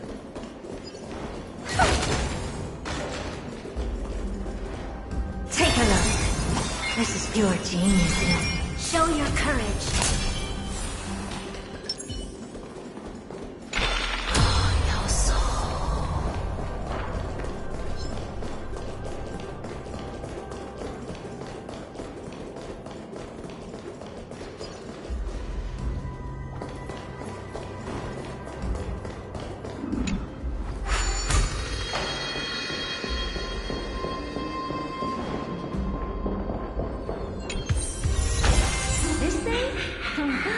What I've got is leagues beyond.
Stay back.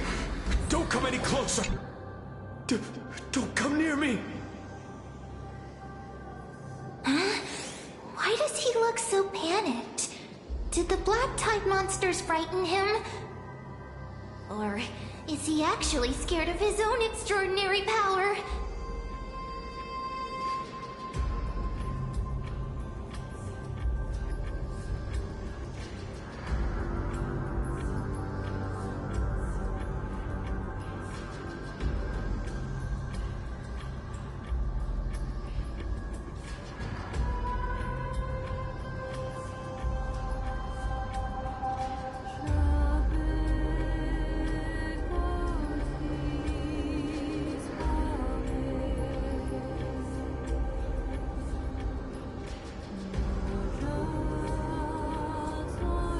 There's no need to be alarmed.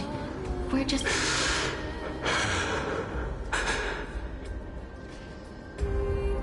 You have a point. Although... while this might once have been the royal vault, it's since been plundered empty. So please, go away right this instant. You've misunderstood us. We simply heard your shouts as we were passing by, then decided to come over to find out what happened. My goodness. Did I really yell out loud? How rude of me. I'm sorry to have bothered you. I merely saw a warrior. While that spirit didn't harm me, his blows really packed a hefty punch. A warrior? Could it be... Wait a minute. You seem to be quite different from him. Are you actually alive? How can you walk around here while alive? It's a long story. We're here to seek an audience with Thanatos. Thanatos? Who's that? Is it possible that he's also living in the era before death descended? Death? Could it be that you are here to defeat the evil dragon Pollux? Pollux? Is that the embodiment of No. Death? According to the warriors under the Centurion's command, that evil dragon has been dead for quite a while. The curse that condemns people to death didn't originate from it.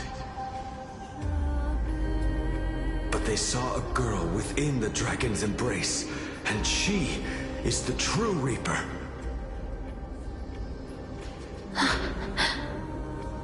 Pray tell, where is that girl right now? I've heard that the Queen spared no effort in bringing her back to the castle. Her Majesty intends to control all of Amphorius with his unprecedented power. As for whether this rumor is true, well, no one knows. You have my thanks for the invaluable insight that you've given us. Please, treat this touch as a token of my gratitude. You... Are you...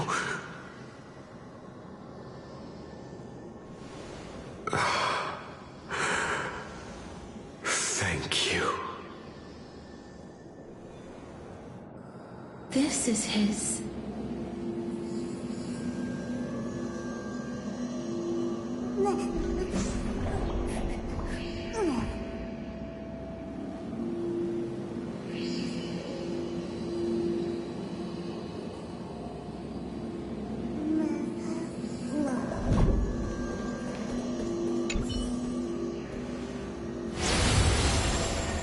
Then you granted him death?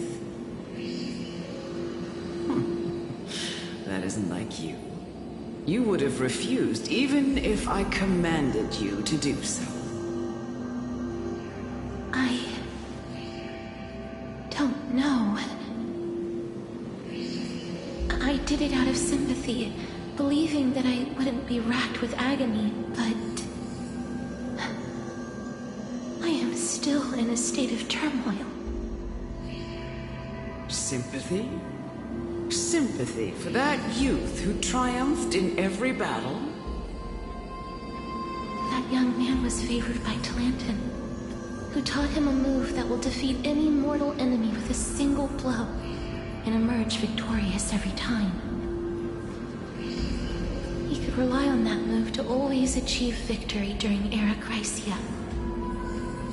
However, now that death has descended upon the mortal realm, that divine swordplay also means he can send others to death at will. In other words...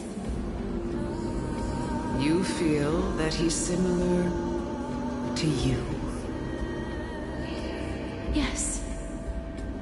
Since he can never be inferior to others in martial combat, death would be the inevitable outcome every time he strikes. That's why he approached me and pleaded. Pleaded for me to put an end to all of this. You are perhaps feeling lost from making your peace with death in so abrupt a manner. I have not made peace with death. I've seen the people of Idonia stand tall and proud in the face of death. Even before the fated finale arrived, they were already content with the lives that they'd lived. They had such proud expressions. Expressions that made me believe death would be an insult to these mortals if the concept is truly a power that a god had carelessly cast down upon the world. Perhaps death's authority was never meant to exist in this world. Just like how I shouldn't exist. I won't refute your beliefs for now, but would you be interested in listening to a story of mine? It's a fairy tale from foreign lands, told by the person who brought you to me in that ice field long ago. A tale told by the Queen of Styxia. What? Wait a minute. That means the girl born in the dragon's embrace, the personification of death these souls talked about. That's you, Cass? I've already had an inkling for a while now. But I honestly have no memories of Styxia. My memories only begin after Amunet brought me to Idonia.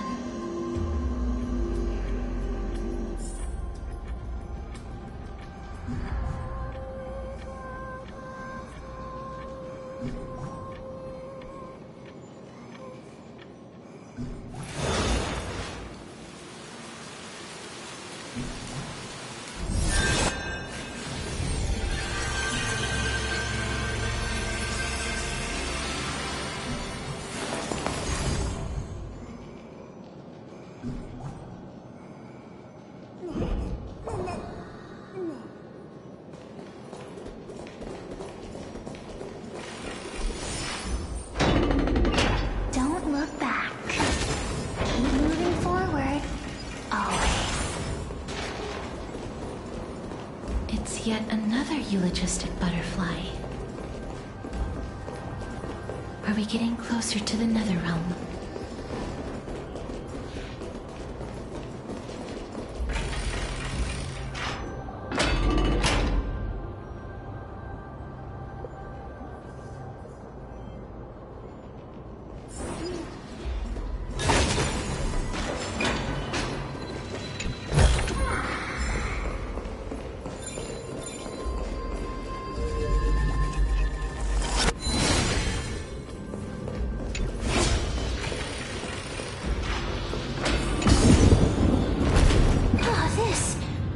This is...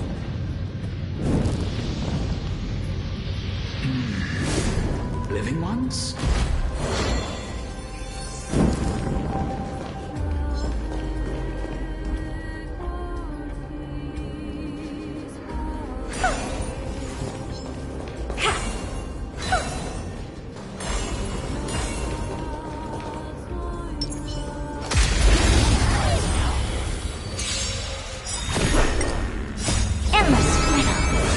Nothing but a force.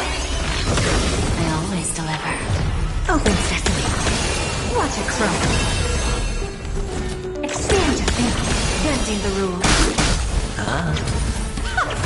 Lend me your strength. Open sesame. Endless freedom. Nothing but a force.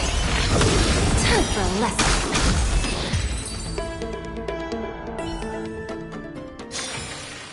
I'll keep you your desires close to my heart.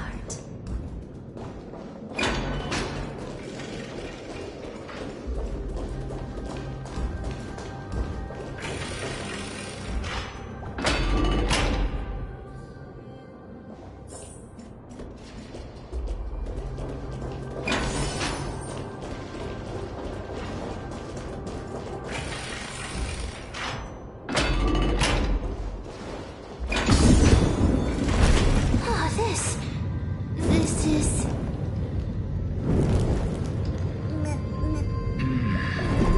Living ones?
You want this?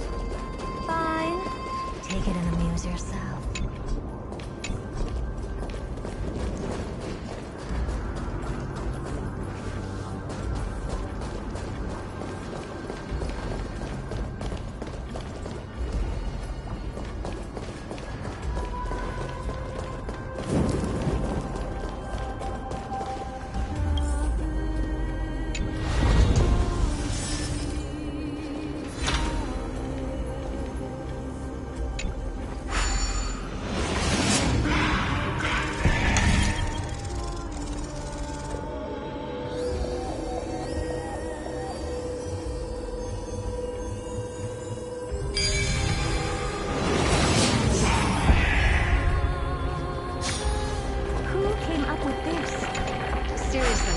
Go rewrite it.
aside. Did you hear about the great work? Have you heard of the great name?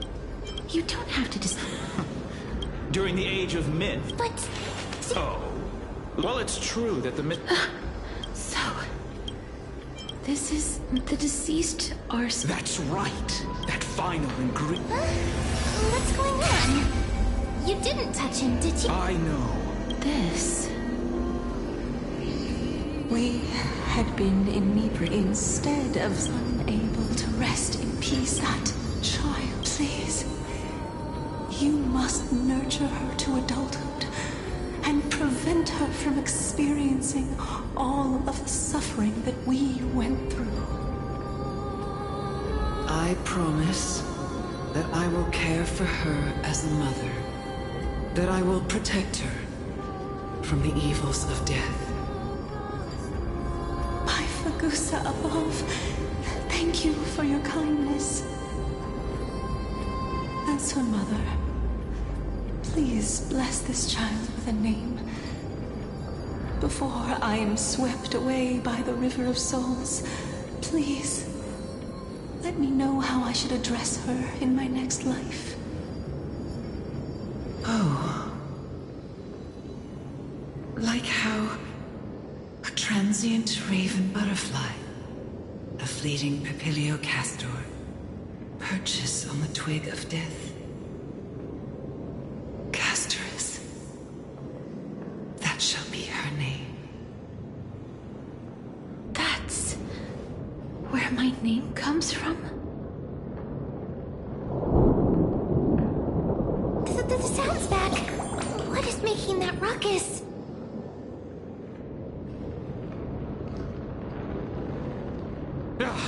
Living ones, don't waste your time bickering. The Netherrealm's wrath is falling upon you.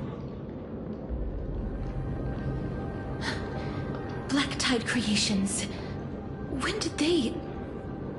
Mister, please fight them with caution.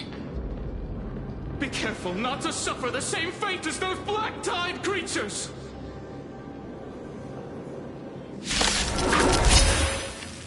Everyone, hide behind me!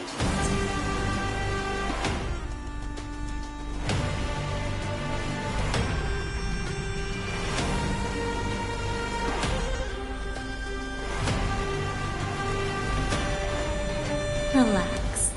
Patience is my middle name. Don't let me down. There's no backing out now, for me or you. Expand your thinking. Misery. There's so many of them! Now what are we holding up? Open sesame. Watch your head. Lend me your strength. Expand your thinking. Endless freedom. Nothing but a force. Who's the little backstabber? Open sesame. Glimpse me now. Here. For the feast of strife. On the triumphant return.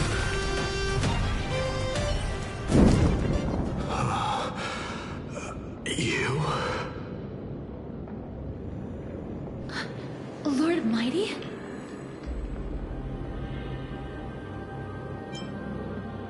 Lord Mighty, you've been through some tough battles once again. That black tide is endless. My death is only temporary. I will find my path of return and go back to the world of the living and continue my protection. Lord Mighty, I have always wanted to... Why does death reject you? I'm the one resisting it. I must resist the temptation to go with the flow. I'll go against the current and my way out of this cursed nether realm. That is my destiny.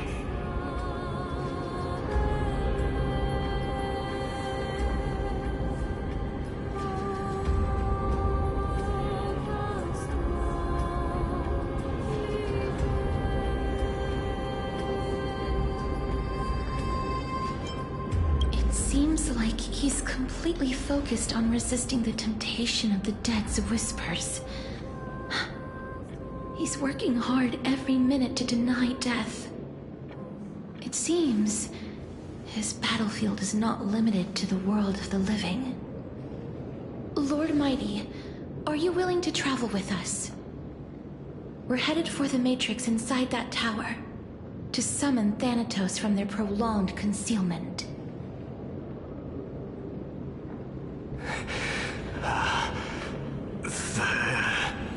Thanatos.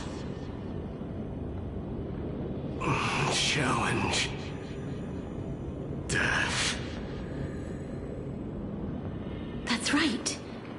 If we can work together and defeat them, you won't have to be troubled by the curse of immortality any longer.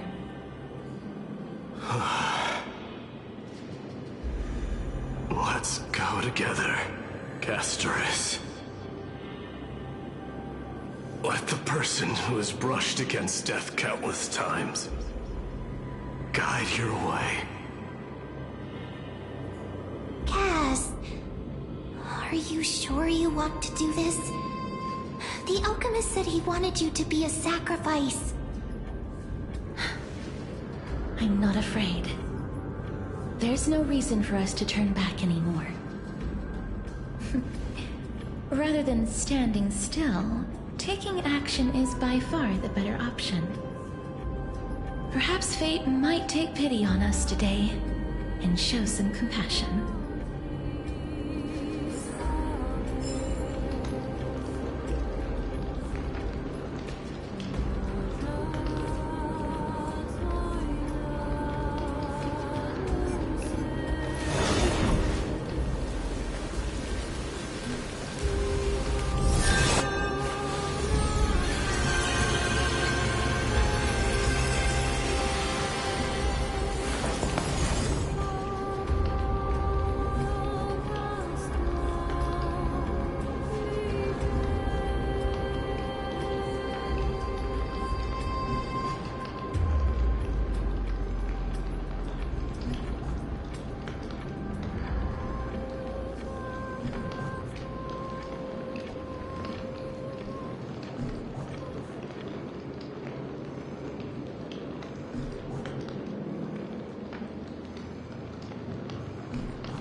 This is going to be difficult.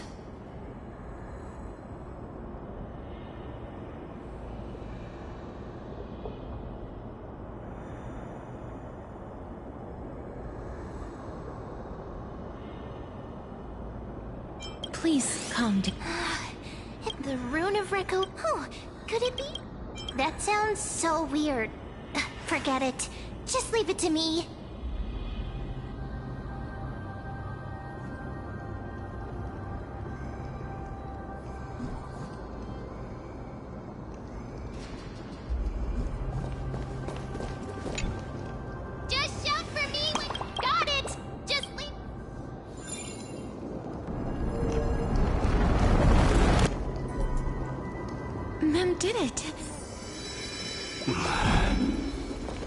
The pink squirrel is very smart.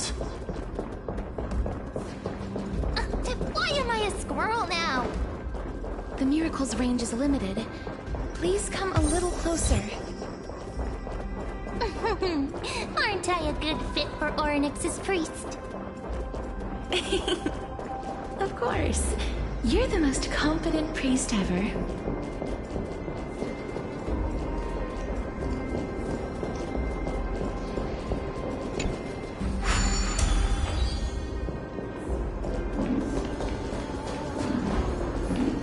The alchemical matrix should be behind this door. Is that...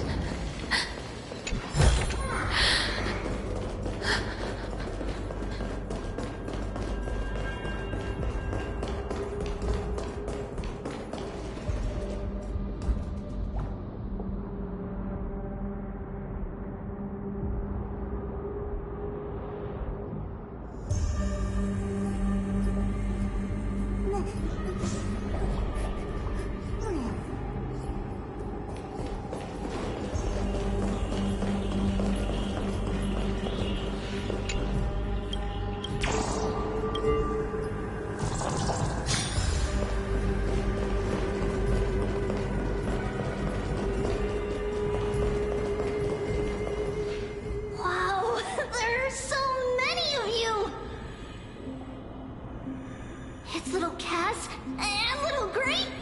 Oh, there's also little D and the pink puppy! Trienne? Aren't you...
What? I'm getting even more confused. This is the first time I've encountered a deceased friend. Welcome. It really works just like the other departed spirits we've encountered along the way. I'm also unable to sense the aura of the living on Lady Yup, you're right. Trian, but... So, Trian has been standing here at the... Oh. It must have been very tough for you. But according to what Trian said, we're almost at the entrance of the Nether Realm. Trian promised Trevi and Trinan that when little Cass got here, Trian would get the gift ready and be the first person to run over and welcome you. So, little Cass, don't cry. Please, accept this. We finally finished it!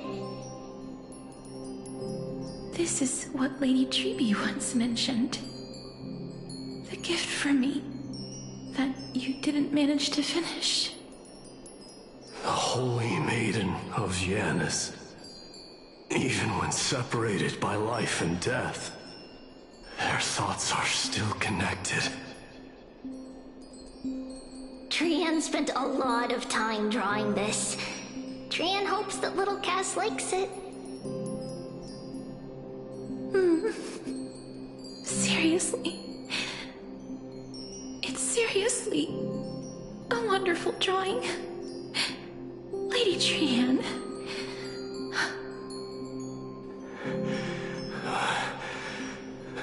This is our flame chase journey. Little Cass, we don't know what your journey was like before. Trevi has always said that it must have been a very harsh and frightening journey. But little Cass no longer has anything to fear now, because everyone is here with you in this flame chase journey! That's right. Only now, when I see Lady Trian's gift, do I realize that I've already obtained so many things I would never have dared to dream of since I embarked on the flame chase journey. It's the first time I've gained so many companions. The first time I picked up the hobbies of crafting and photography. The first time I had dinner with someone else. The first time I went to the market to buy the Chimera doll I'd liked for a very long time and hugged it to sleep. The first time I wore a dress personally made by Lady Aglaya. The first time I went for a walk with Lady Trevi, Lady Trian, and Lady Trinan. The first time I enjoyed the night breeze and looked up at the stars with Miss Hyacin. The first time I took care of Dromesis with the Trailblazer. Looking back at all these experiences I never thought were possible, it feels as though the scales of my life had shrunk from centuries and decades down to minutes and seconds. And all of them are so precious. I took countless photos in the past, but they're all black and white landscapes. I don't have a single one with friends. If I had known, I would have taken more pictures.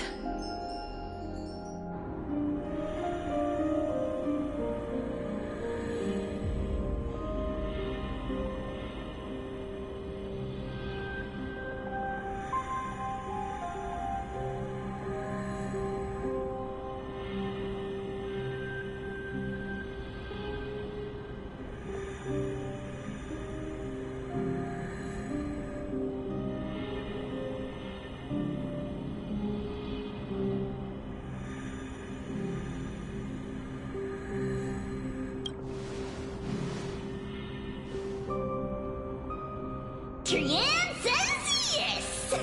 Trian likes little Cass, and would love to take a picture with little Cass. Sadly, being departed souls, our images cannot be captured in the world of the living.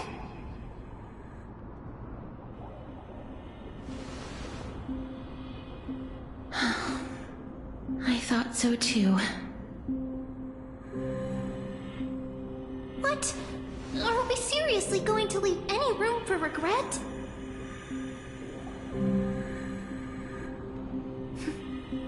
There won't be any regrets. This vivid drawing surpasses any photograph from the world of the living. Little Cass smiled. Treevee, Trinin, and Trian's wishes finally come true! I remember you once said that fate is not the flowers that bloom at the end of the road, but where people tread beyond the gate. Now, the path that belongs to me is about to reach the end. Thank you for bringing me the final key. Key? Little Cass, why are you talking in riddles all of a sudden? I have a feeling that soon, this gift of yours will become the key to saving Mister's life. Wow, that's amazing! Then keep smiling and carry on bravely! Little Cass, Little Gray, everyone, see you tomorrow!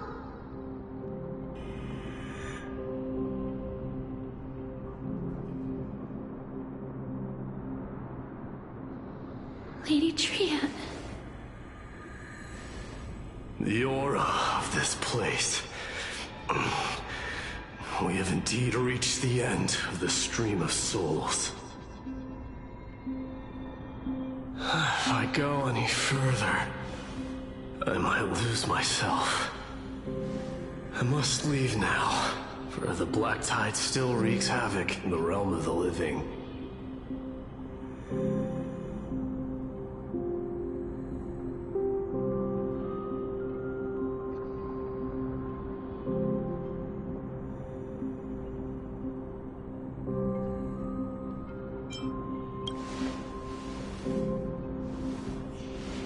I seek not to enter the door to the nether realm. Castorus, will you fulfill your duty for the flame chase?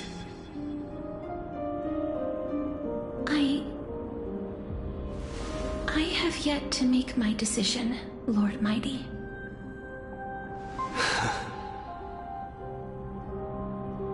No matter. Make the choice your heart desires. Even if it takes 1,000 years of waiting. I will continue to fight till I die. Then rise from death. Till the miracle descends.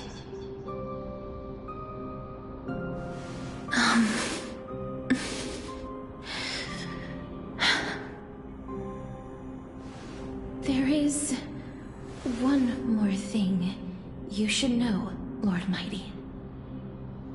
What is it? Professor Anaxa may have deduced the principles behind the Era Nova. You and I may be reincarnated as strife and death in the next cycle, becoming calamities wreaking havoc upon the world.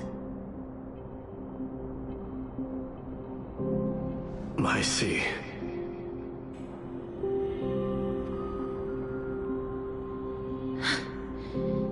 Is that all?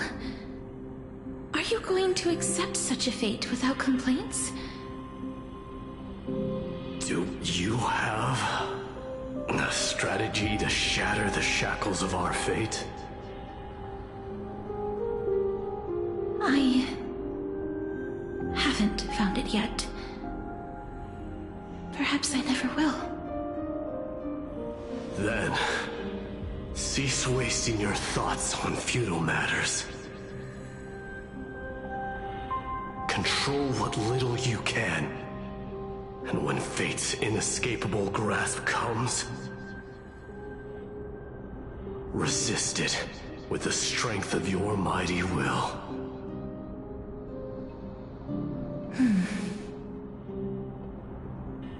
Thank you, Lord Mighty.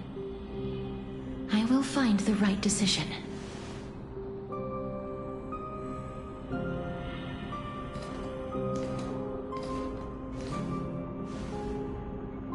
In the name of strife, may you meet a fitting end. This must be the alchemical matrix the spirit mentioned. Let's see. We need to insert Aquila's sky, Georios' earth, Kefali's fire, Fagusa's ocean, and Nestia's love. It seems our sweet Princess Homebody has made up her mind. In that case, seamstress, I suppose I no longer need to deliver your message. My time is rather precious after all. Whether you wish to break free from death or not, please, follow your heart. By the promise you once made, I ask that you fulfill your duty one final time. Castorus, please, live as a human, and die as one. According to that alchemist, the final piece is supposed to be me. However, he is not privy to the past, and therefore cannot see the full picture. The past? I saw the twins of death in Kefali's memory, and now I am certain that I was one of them. The trial of the Hand of Shadow demanded taking the life of your family. I died during that trial, falling before the gate to the new world. And my sister, whom I never met, became the Titan Thanatos of this cycle. She was consumed with regret over my death, so she used the Titan's authority to reforge my soul. Yet, it also means she has never revealed herself to anyone, hidden away from the entire world. That's because the Titan she became already fell at the start of everything. They died for me, and now lie in slumber in the River of Souls. You mean Pollux? That's right. The River of Souls is no material river. It cannot be blocked by ordinary means. Only a divine corpse can prevent the dead from reaching the next world.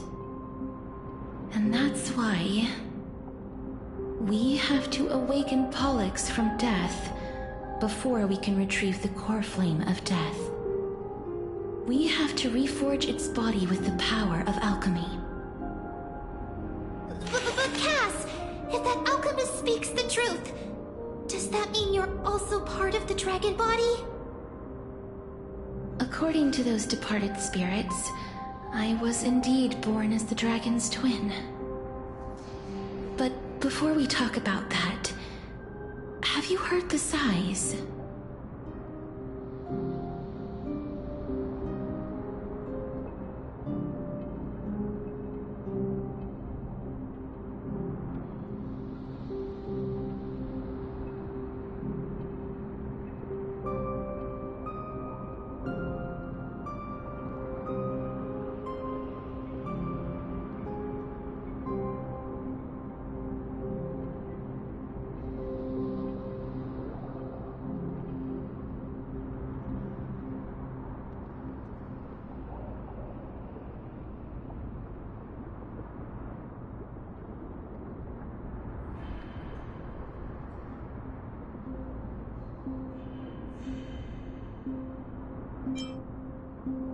No, not from me.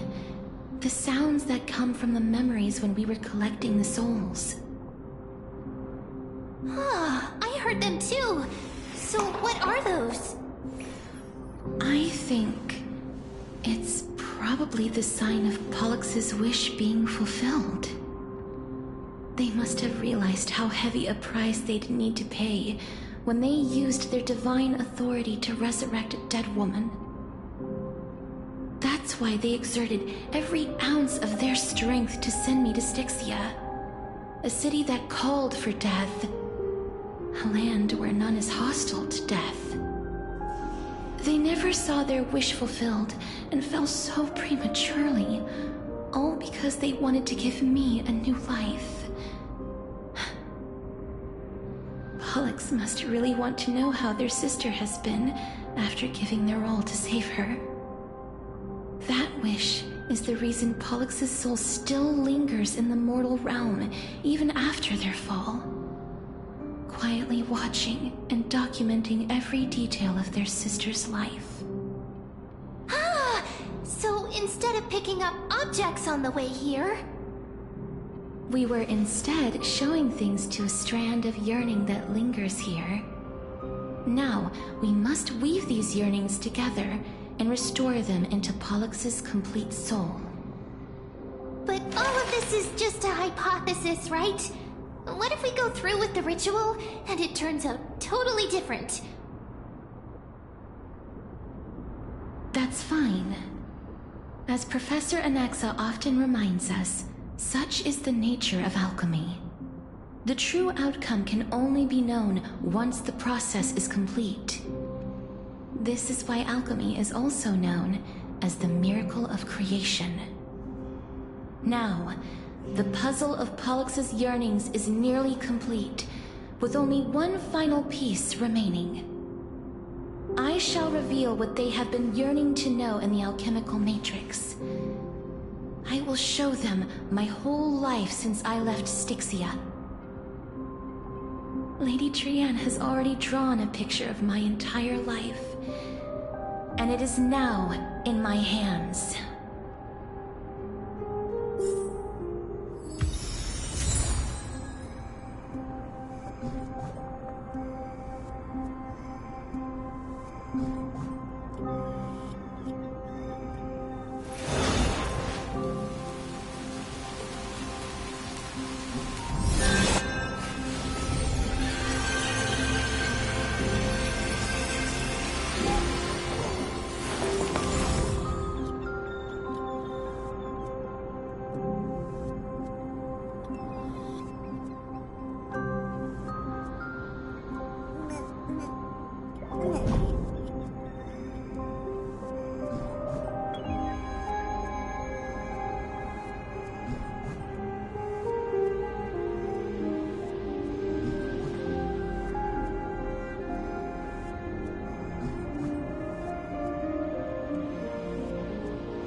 Then, let the ritual begin.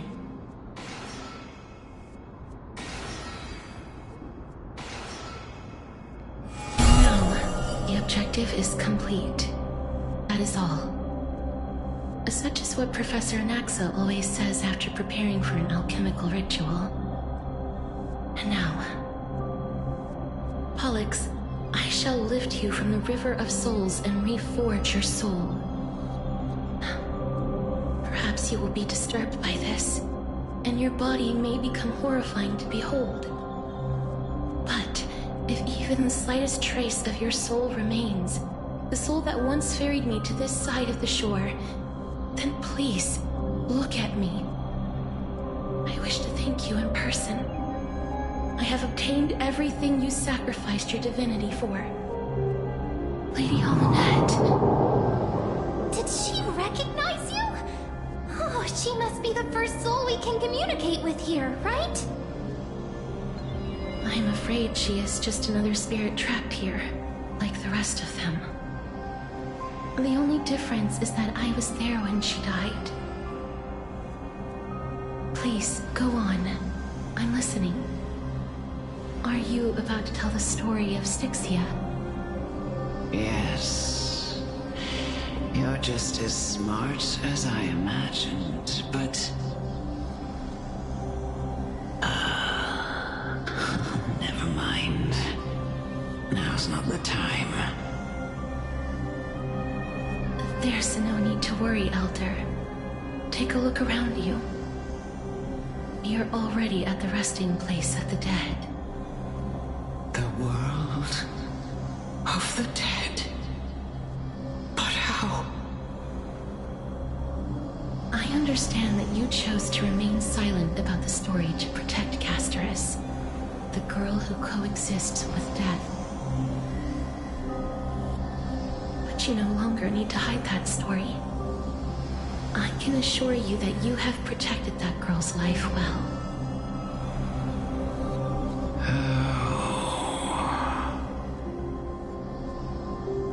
Well, in that case, let me begin. Styxia, the pearl of the ocean, plagued by unwarranted calamity and ravaged by death in the fairy tale. It was the first city-state to shift their faith towards death, even before Idonia did. From where you stand now, I suppose that's a bit hard to believe. Right? Indeed. I cannot imagine that those from the Era Chrysia, blessed with eternal life, could ever yearn for death. I have pondered the same question, child. But I am afraid there is no clear answer to it. Journeys and epics are only glorious and magnificent because all things eventually fade to dust. That's how someone once explained to me why death isn't necessary to the world. But I still can't take that as the final answer. Would a world without journeys and epics be worse off? I take it the one who spoke this line was a general, or perhaps a warrior. I, however, did find some inspiration in these words. Would you like to hear my thoughts, Casterus? Please enlighten me, Lady Almanette. Though I have already made up my mind on how to handle the authority and core flame of death.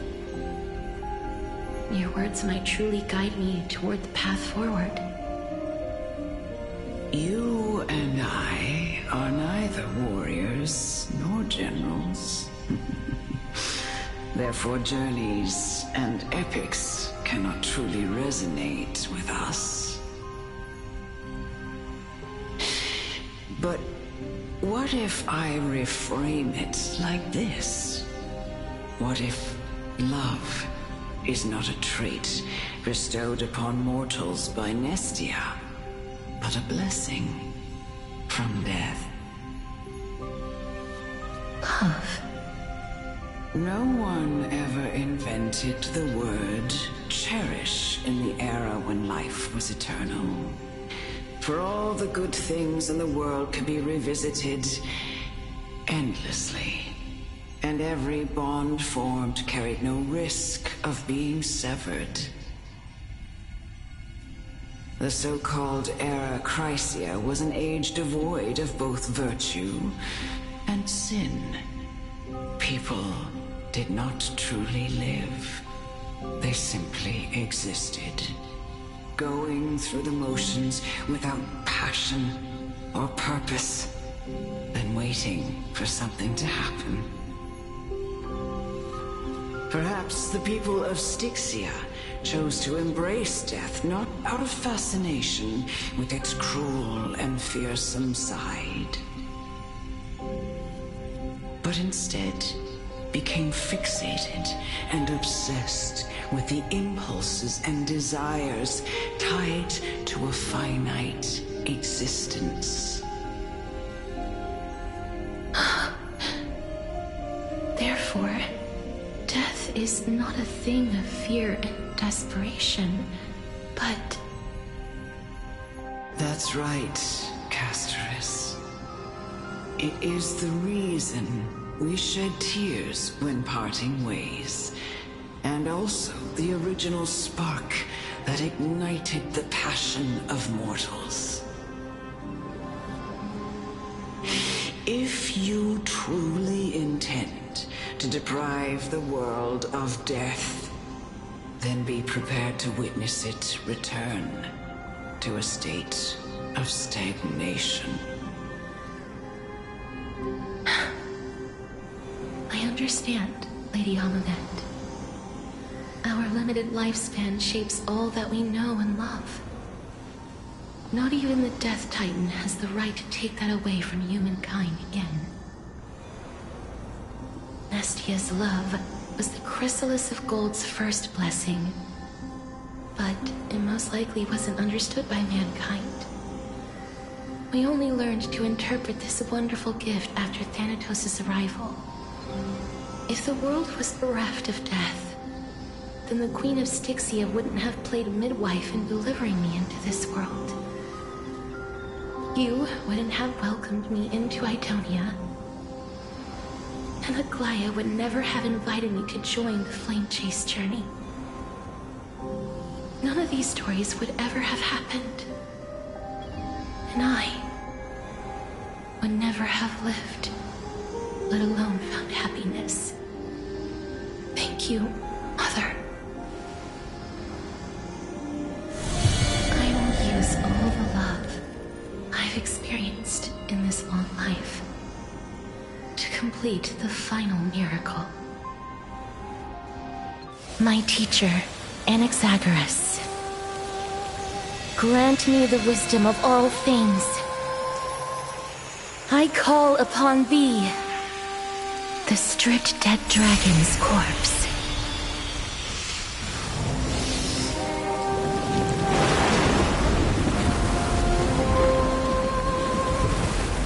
Rises from the earth, falls from the sky. As above, so below. This is the greatest power of all powers. Unstoppable in this world.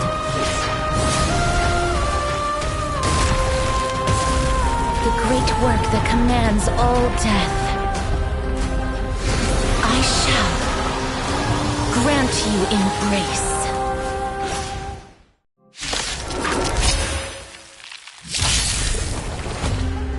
Oh look, a VIP has dropped by. I always deliver.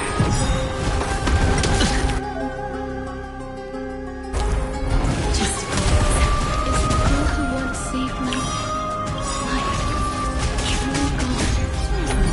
Or will you show yourself again once we eradicate this hatred and regret? Sure, I'll play along. It's on me.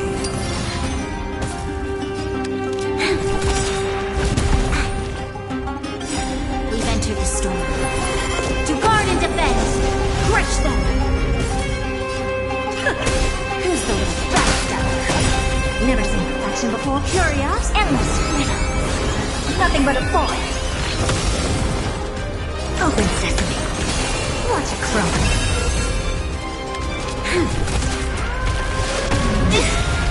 Watch your head. The dice have been cast. Or maybe I'll take it all!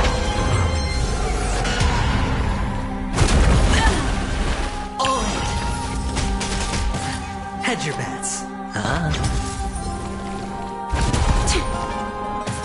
You'll pay for this. Lend me your strength.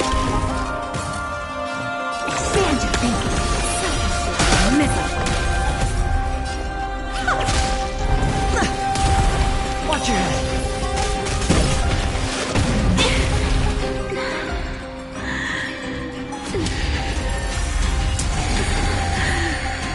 I know you're anxious. Shh. Don't be afraid. Open sesame. Bending the rules. There's no more need to weep and grieve. I will grant you peace.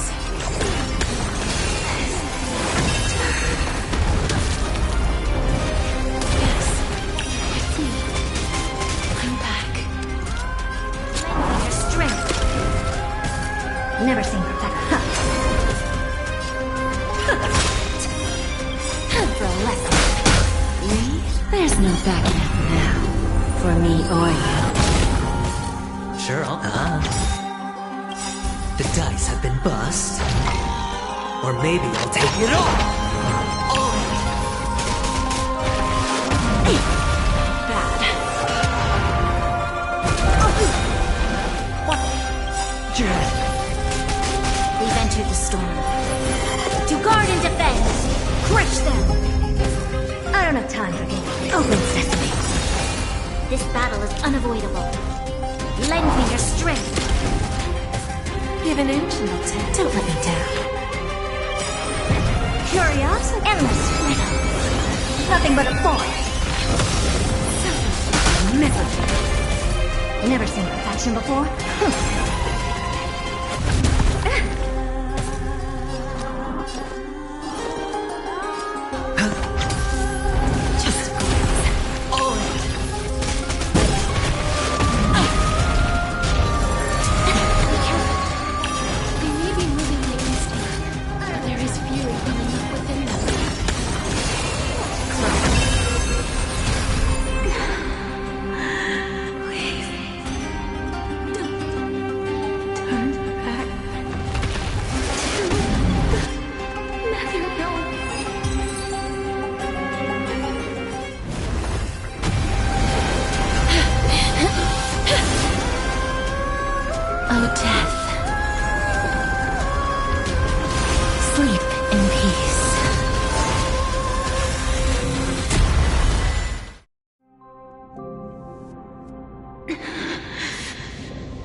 I'm sorry I have to wake you up from ancient death. And I know you're anxious. Shh. Don't be afraid.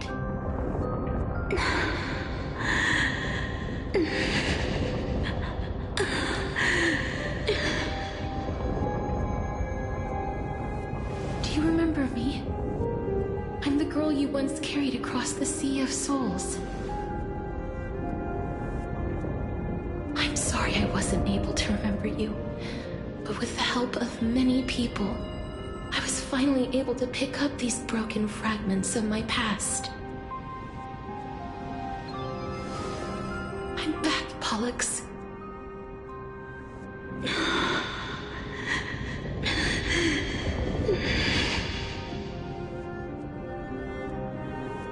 I know this might not be what you wanted.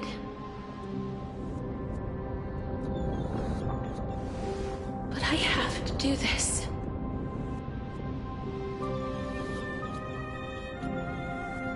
So please, carry me across the Sea of Souls again and return me to the Netherrealm, just like you did in the past. Please take me to where the core flame of death rests.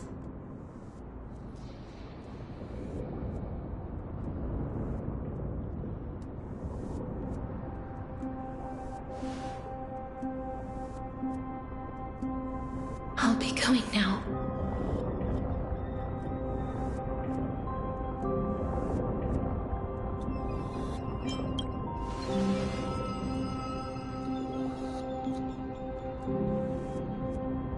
may look scary, but as long...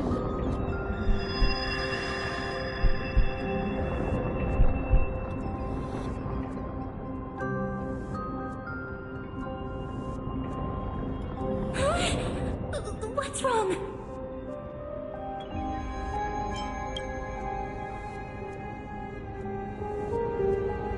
Are you... What's wrong with him? His time is almost up. If I don't go now, I'm afraid his soul will return. What? Oh no! Is there anything we can... Don't worry. I promised I would ask Thanatos for the Trailblazers' right to roam the Earth again. Mem, stay here and keep a close watch until I return, all right?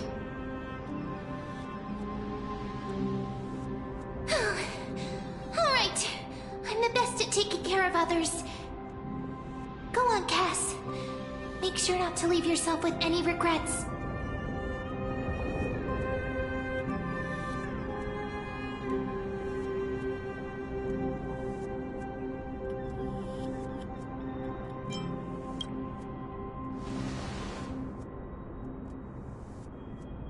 It's a deal then.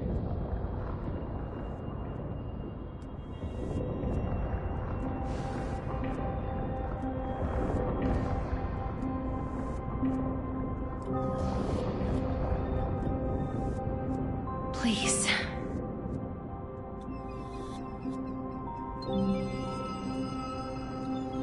Wait for me.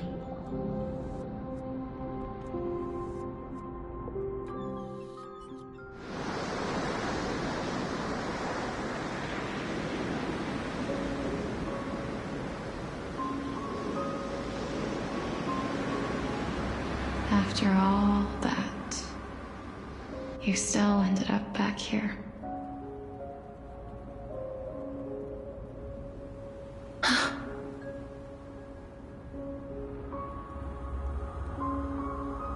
So the legends were true.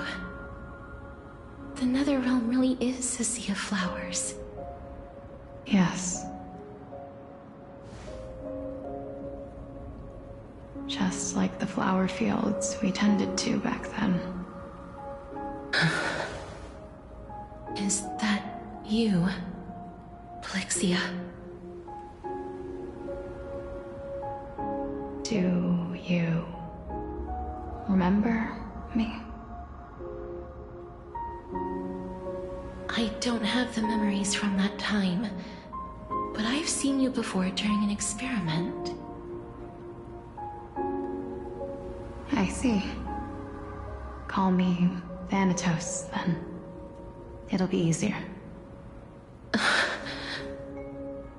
However, since you recognize the name, you must already know everything about Thanatos, right?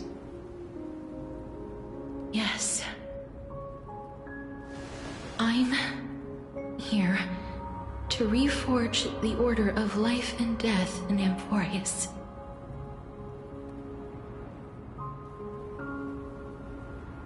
You know, my sister was a sympathetic, but rather sensitive person. Whenever she didn't want to say what was on her mind, she would avoid eye contact and look off into the distance. Just like what you are doing now. Can you tell me about the last Era Nova? What did you do, Plexia?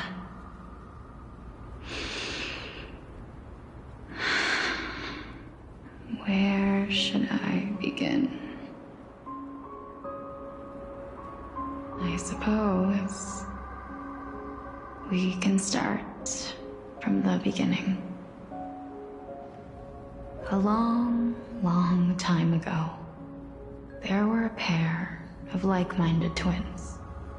As foretold in the prophecy, they were chosen to be successors to the god of death. But fate was cruel. The price of attaining divinity was to take the life of a family member with our own hands. That trial was indeed recorded in that memory. Then you should already know that my sister voluntarily gave up her own life, so that I could ascend as the demigod of death. But I couldn't accept that. Why did we have to kill each other for a future she'd never see herself? That's not fair. So, while weaving the laws of the new world, I shattered the forbidden bottom line for life and death. I reshaped my sister's soul and took the form of the great dragon Pollux to carry her up the River of Souls and back into the mortal realm. But our fates were already decided and manifested in unexpected ways in response to my futile actions. Aging is an unbreakable law of nature laid upon humankind, created at the same time as death. When the living die, their souls will meet Thanatos, who would determine where every soul goes. If the Reaper raises their left hand, the soul is granted death and allowed to enter the Netherrealm to await reincarnation. If they raise their right hand, the soul is rejected by the Netherrealm and returned to the mortal realm to continue walking the earth.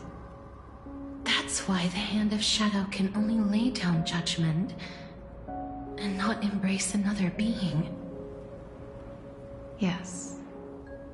Death was originally a pair of hands, but they were split in twain when we reached the mortal realm, never to touch each other ever again. The half of Thanatos that represents life, the undying human who grants death, that was the curse I forced upon you. Then, what about you? As the half of Thanatos representing death, I shoulder the fate of defying death. I died the moment I entered the world of the living. From then on, my Titan also no longer existed in this world. The cycle of life and death stopped. Souls were denied their audience with death, and were left stranded within an ever-rising river of the dead. What irony. My selfish desire to save your life gave you and the world a fate far worse than death instead. Then, what was left of my reason was left behind in the Netherrealm, where I've been taking care of these flowers day after day, until there is now a sea of them, all while mulling over the subject of life, death, parting, and enduring an endless loneliness.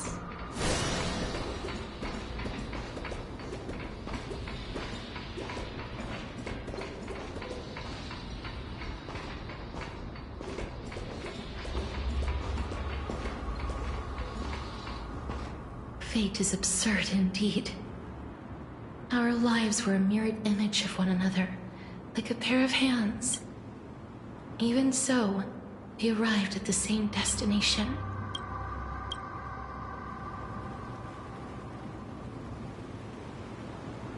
We walked different paths, yet experienced the same pain.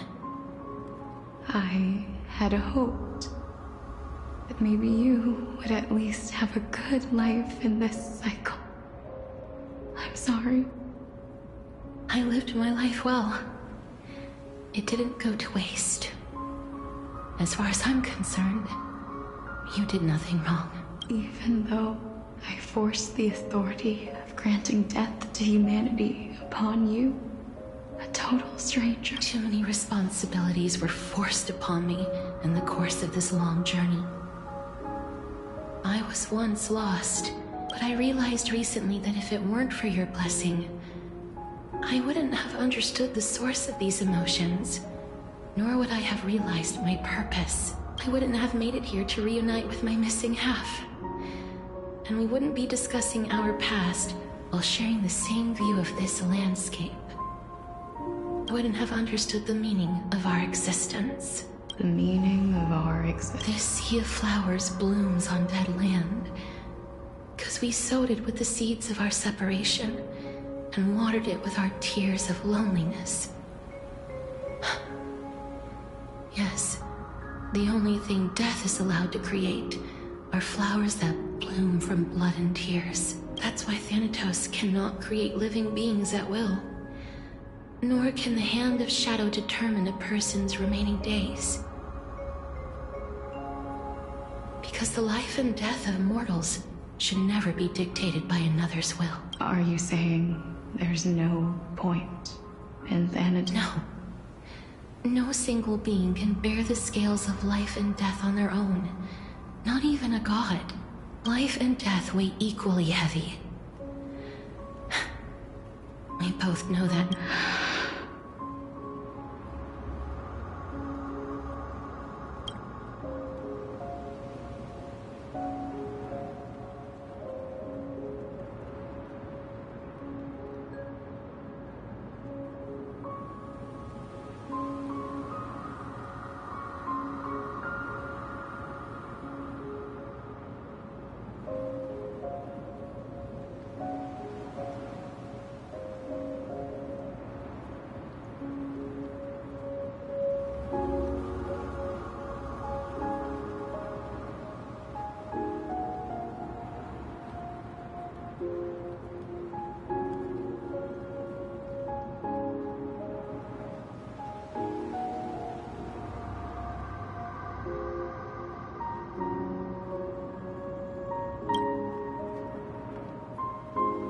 You, too, must have had a difficult life.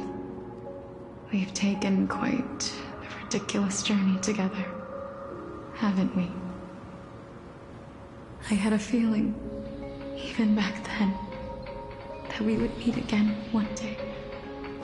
Not to embrace one another after a long separation, but to come in search of retribution. Tell me the answer that's already been written.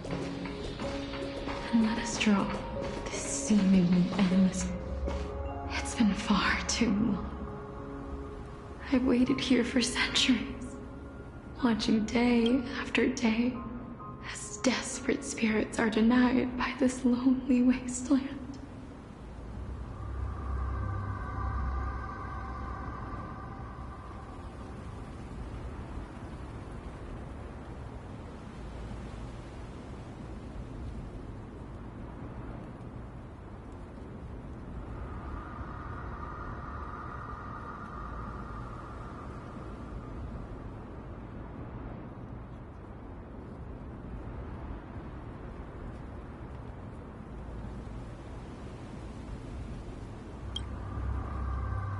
I always hoped I would see you among them.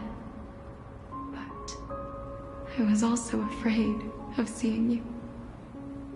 I didn't know how I could possibly face you again. But more than anything, I was afraid that you might have forgotten all about me.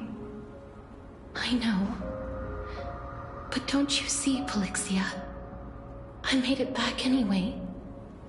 You don't have to shoulder Death's authority on your own anymore.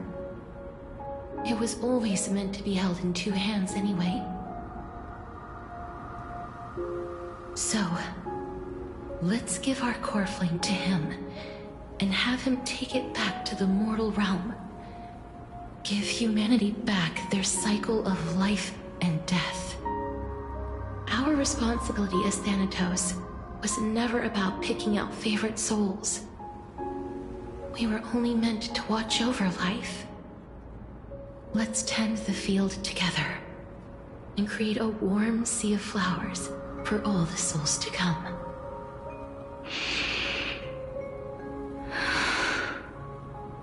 What do you think, Polixia? Yes, just one last step.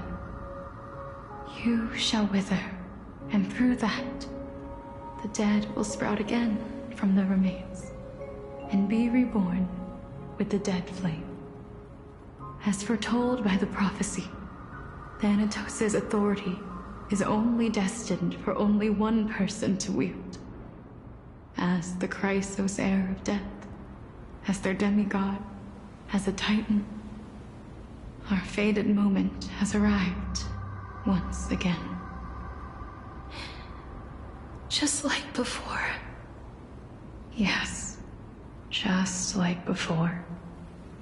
But unlike that time, the ones undergoing the trial this time are prepared. You've made up your mind?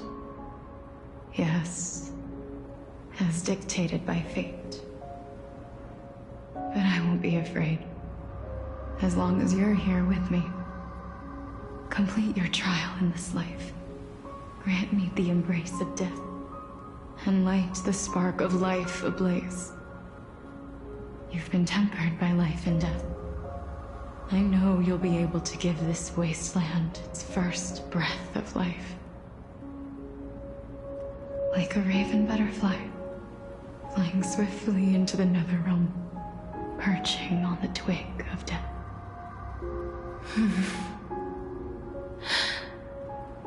I will. After this, I will remain permanently in the Netherrealm. The River of Souls shall return here and rain down from the sky, scattering souls across the earth. The cycle of life and death will flow once again. This sea of flowers you sowed shall bear countless joyous or sorrowful souls, and bloom evermore.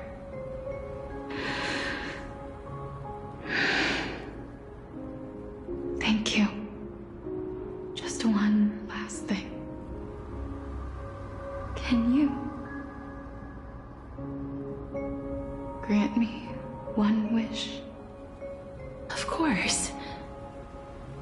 What is it? Please, don't forget me.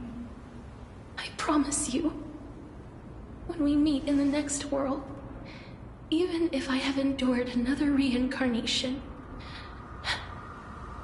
even if we do not know each other's names, I will still hold you tightly in my arms, just like what I did when we were born. Casterus. Casterus, you're as beautiful as a fleeting butterfly.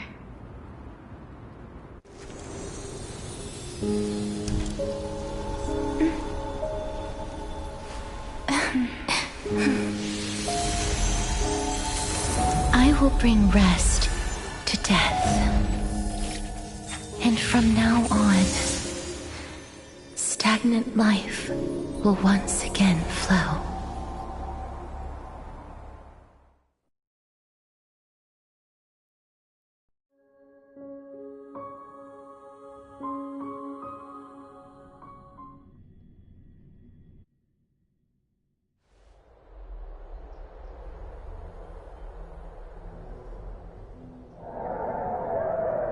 Time flies. In the blink of an eye, the 15th entry hour is already at hand. When this farce is over, your soul will be placed on the scales of life and death. Are you ready? No need to ask so many times. Of course I am. Then why do you drag your feet? Is your fear of crowds holding you back again? I simply find them too noisy. Paying attention to conceited fools like them would be an utter waste of my time.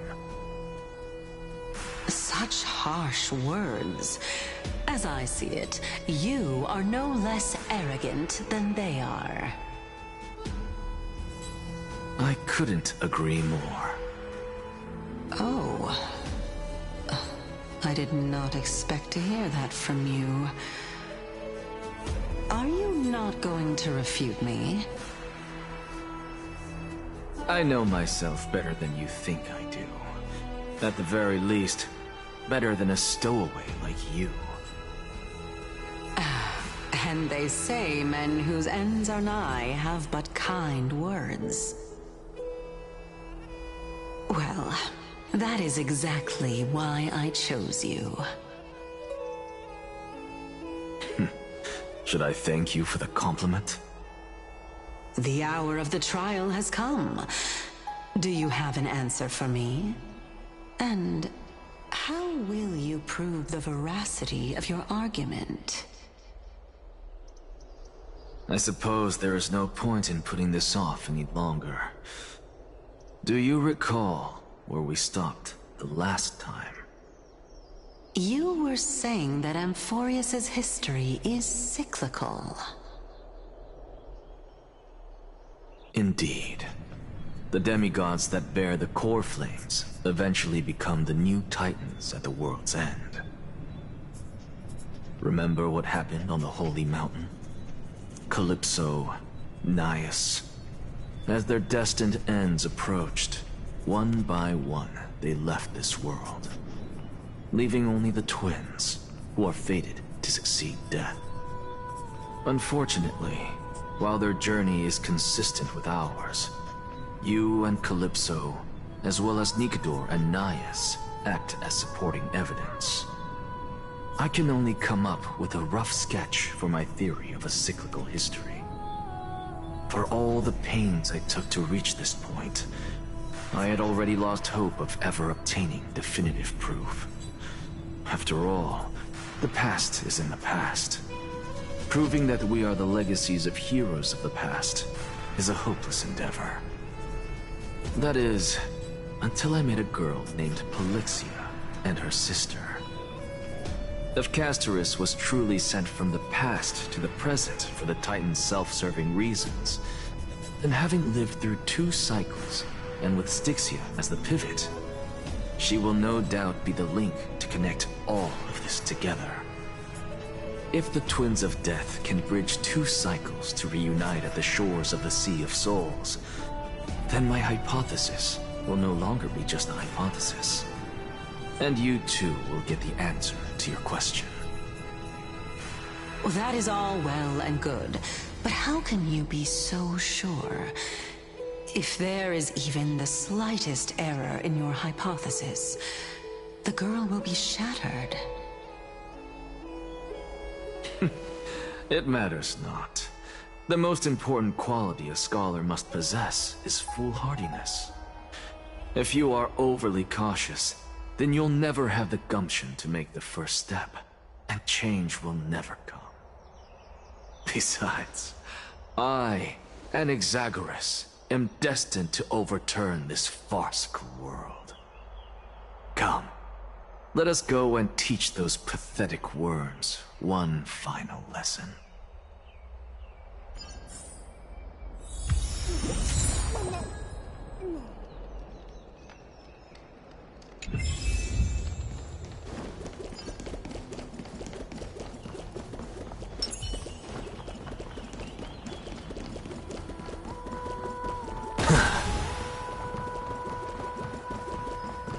Fine. So they are leaving the final debate. Let those Chrysos heirs who started this terrible war hear you.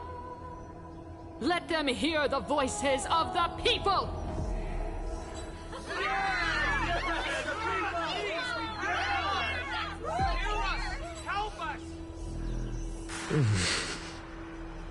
As always, that woman knows how to stir up a crowd.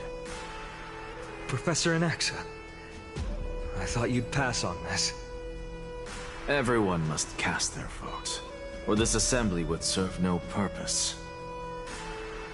Prof, Do you truly think it's wise to entrust the fate of the world to an assembly like this? Akuma has stood strong under this system for 1,000 years.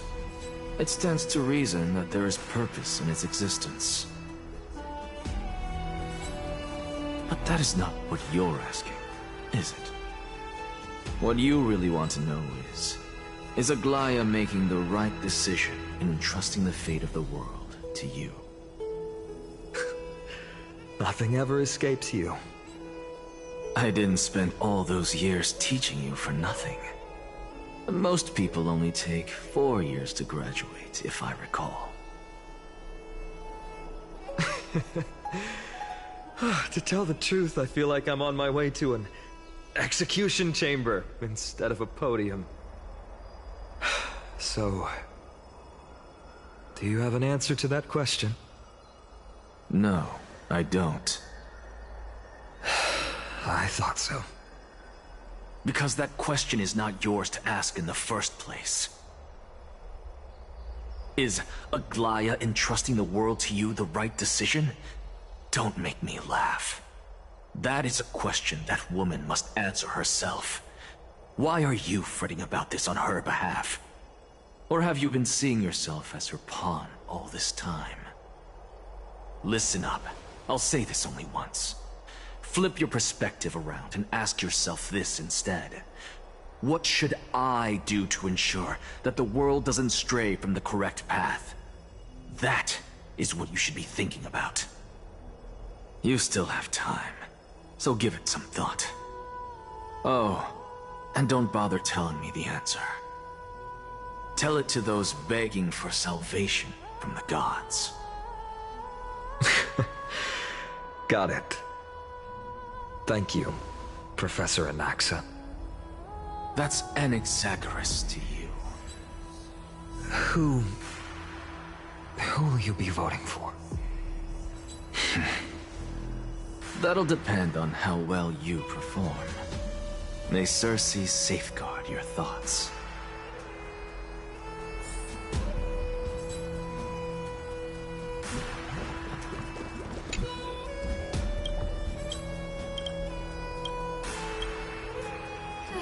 Actually, don't necessarily find things remaining the way they are.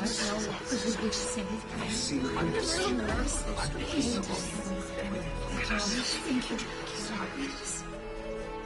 Elders and citizens, silence, if you please. As the Theoros, I present to you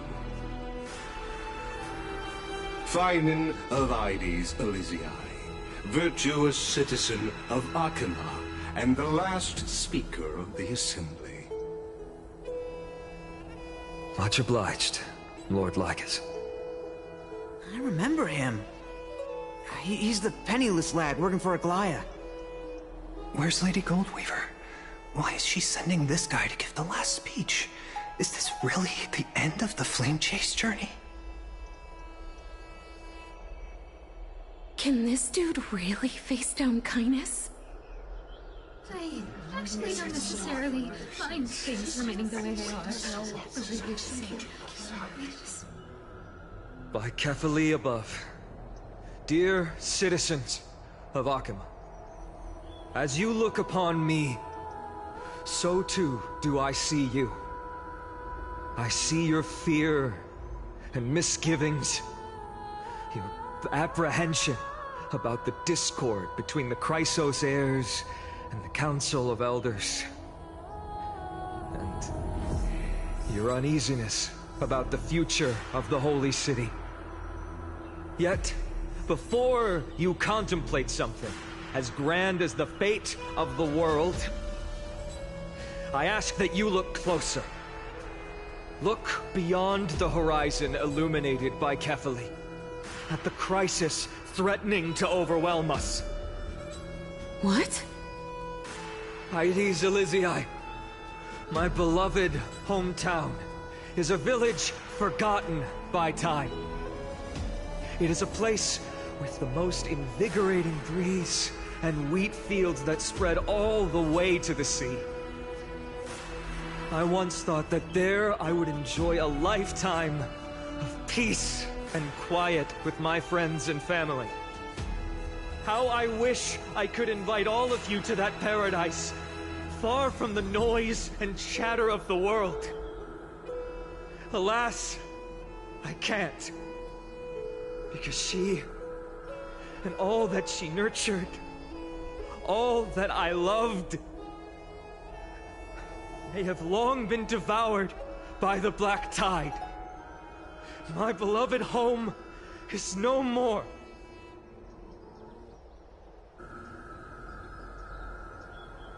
I will never forget the day the black tide struck.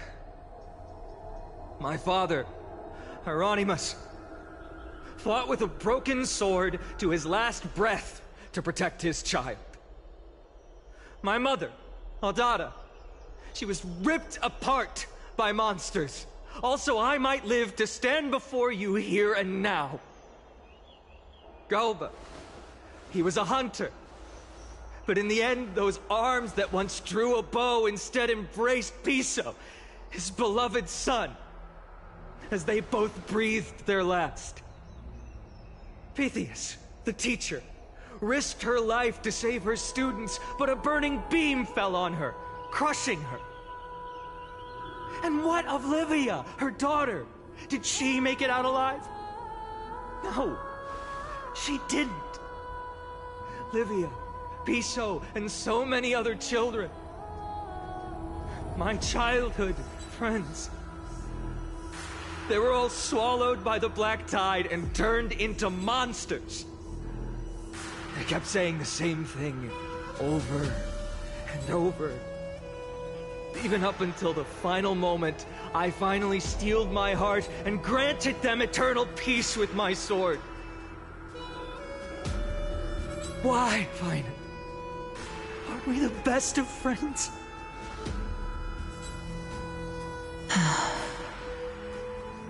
That is the black tide.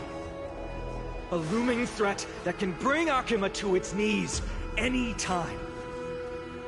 Kindness may have promised that with the 3 Titans of Calamity Con, Akuma will return to an era Chrysia once more, but much as it pains me, I must disappoint you. While the demigod of strife has done everything in his power to hold them back, they are still coming. By now, the name of that black-robed swordmaster, the Flame Reaper, has likely echoed throughout the city already. The roaring thunder is a message from the strife demigod. The Flame Reaper has risen from death, and they hunger for the core flames of the gods.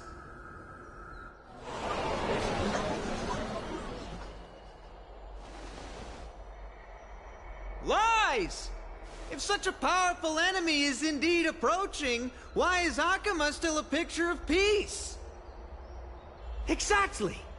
The city of Akuma shows no signs of pandemonium or chaos. And why is that? I beg you, spare a moment to think about this. Are we able to stand here and hold this assembly in peace today because the danger has passed? No! This peace we enjoy is no gift of fate. We are able to stand here today only because the Chrysos heirs have stepped up and shielded Akuma from calamity. With her golden threads, Aglaya has preserved and continues to preserve these idyllic days that all of you hold dear. The Council of Elders claims that Aglaya will one day forsake the people because her divinity is eroding her body and soul. But ask yourselves this. Rather than offering her aid and support, why do they choose to watch and push Akuma away from the Flame Chase journey? The answer that no one can bring themselves to speak of. A truth stained in blood and buried in greed, fear, and vanity. Allow me to lay it bare before you. It is because the Council of Elders, which bears Akuma's history and honor, along with this citizens' assembly we once took so much pride in, are now infested with vermin.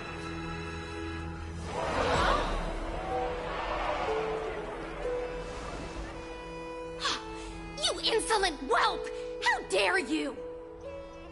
It is true that Aglaya has reached her limit. Why?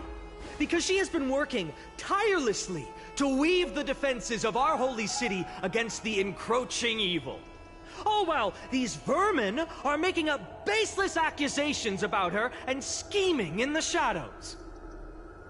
Not once has she ever failed Akuma. Yet these vermin attempt to tear her apart, tarnishing her name with unfounded allegations. She may have been blessed by divinity, but hasn't her heart always stayed true to humanity? They attempt to mislead you and reduce this assembly to a crude standoff between gods and humans, but citizens of Akuma. Once more, I implore you to open your eyes and look at those around you. Examine them closely. Beneath all that finery, do you see the good heart of a human or the poisonous glands of a pest? Make your judgment, then turn your gaze to the demigods whom so many of you regard as cold and merciless. Do you not see the light of humanity in them? And those who wear the mask of humanity yet utter only hurtful, slanderous words. Can you not see that their souls have been corrupted by power?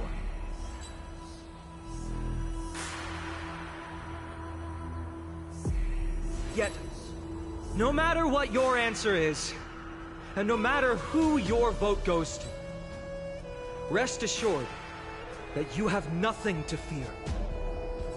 For Aglaya, Trivios, and I will remain your faithful guardians and pledge our lives to upholding your decision. And this vow will stay true until the end of our days, where it will be passed on to future flame chasers. A steadfast and unwavering promise that shall endure through the ages.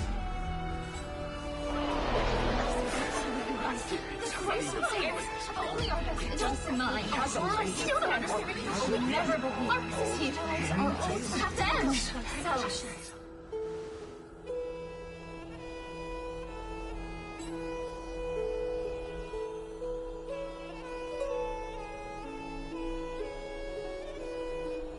At the present time, on the scales of Talenton, those who call for the continuation of the Flame Chase journey, and those who demand its suspension. Each faction holds an equal share of votes, resulting in a perfect balance. As expected. This is the moment when the Flame Chase journey is the closest to its end. And now, it's your turn to vote, Lord Anaxagoras. Is there anyone else who hasn't voted? No, you're the last. Cast your vote with care, for your decision will break this impasse. I have long since made a decision. Very well. May you bring much needed change to this farcical world.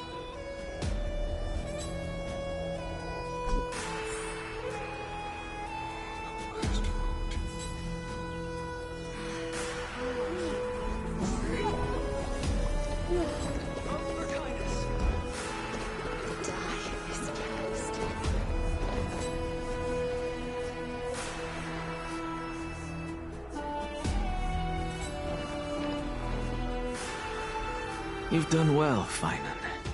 Given the circumstances, delivering a rousing speech to stir up emotions was a prudent move.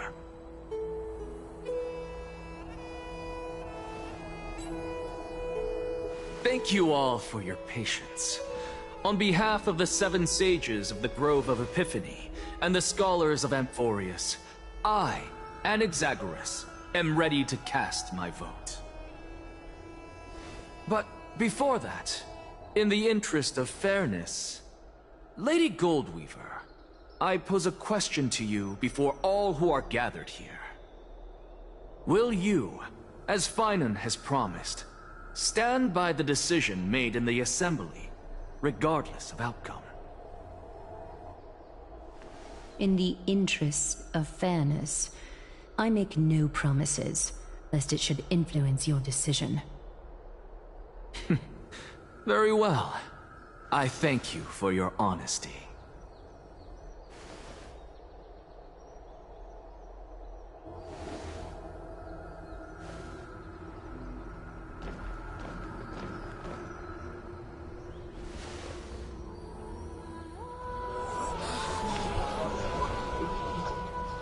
What's he doing? The stakes are high. Let's be patient. Cut the act! Who do you think you are wasting our time like this? Lord Anaxa, please do not forget that I... Rule number 1. Do not call me Anaxa. Rule number 2. Never interrupt me. Silence is golden.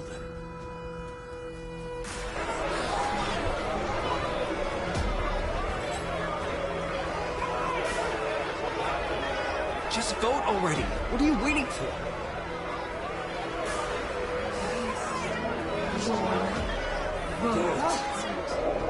Cast your vote.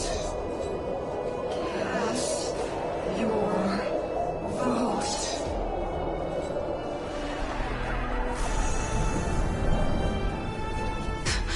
I cannot help but wonder, is every hardship in the world something you will exploit and use to your advantage? How else am I supposed to make use of this situation where my body and soul are separated?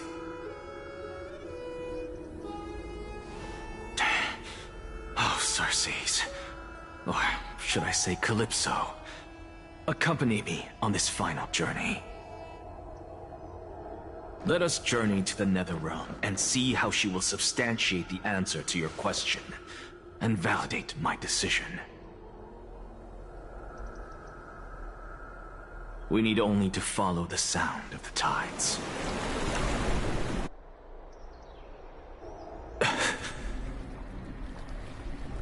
You are... Well done, child. Just as I foresaw, you have achieved great things. Teacher. What a twist of fate. A blasphemer raised in the doctrines of the Venerationists. It's like a foal kicking its mother in the belly after taking all her milk. I respect you immensely, sir, but... You cherish the truth even more. So, child, do not be troubled by the criticisms I have borne. Do not let those voices hinder you as you forge ahead. As the sage of the Venerationists, I am duty-bound to oppose you. But, as your friend and mentor, Anaxagoras, I say, go forth, for the truth is already in your hands. I will keep that in mind. Go now, child. Your lonely pursuit is about to welcome a new chapter. And when you reach the end of this journey, may we meet again with the truth before us. You have my word, sir. May Circes safeguard your thoughts. May Circes safeguard your thoughts.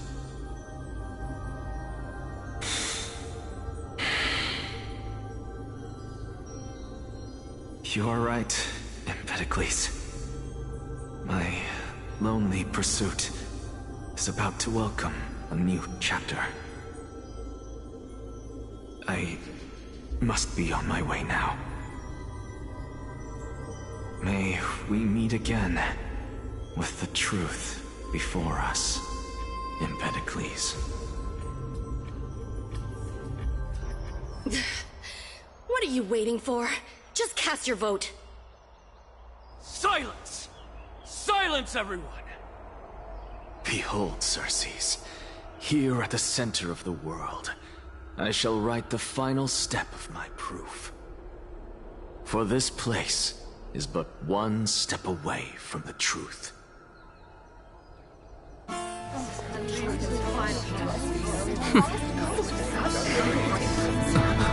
Professor, I completed the proof you wanted.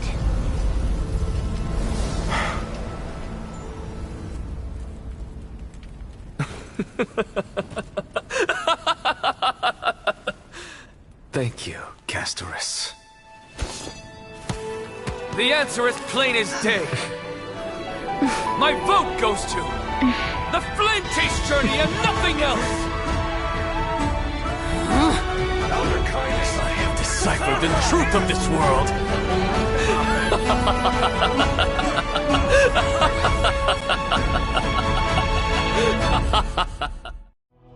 With the balance shattered, the result is clear.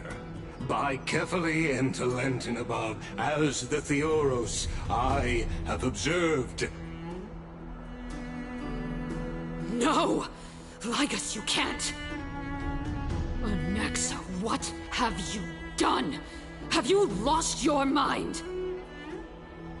I hope you are prepared for the harsh punishment awaiting you. Mark my words, I will make sure that clever head of yours never forgets the price of betrayal. Have you forgotten? I told you that happens to be one of my rare talents. You put on such a grand performance, just to aid their preposterous flame chase journey? Performance? No, you are quite mistaken. I may be paranoid by nature, but I've always been known for my honesty. If you really understood me, Lady Kindness, you'd realize that I never had any interest in your pathetic little game of politics. Factions, standpoints, they are jokes in my eyes. I have never once switched sides. Because I, and I alone, am the truth. Lady Kindness, with all the citizens here as witnesses, we should honor the spirit of democracy and respect the decision of this assembly. I have observed that Akama has chosen her destiny. This citizens' assembly has resolved to continue the flame chase journey. This resolution shall be put up on the Wall of Heroes, such that all citizens are aware of the city's way forward. You! It seems not everyone is ready for the assembly to end. Very well. Let me entertain you for a little longer. By your leave, Lord Lygus. Interesting. Elders and citizens, your attention, please. Stay for a moment more, if you will. Anaxagoras of the Grove of Epiphany has an announcement for the assembly. What is this performer up to now? So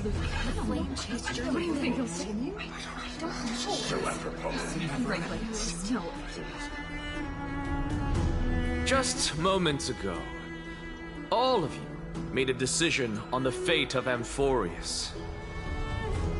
As a supporter of the Flame Chase journey, it pleases me to see the choice you have made. But I regret to say that I still harbor doubts about this outcome. Thus, I hereby challenge this resolution. Tell me, Who among you dare swear to Kefali's name that Era Nova will truly welcome the fairy tale ending that the Chrysos heirs have promised?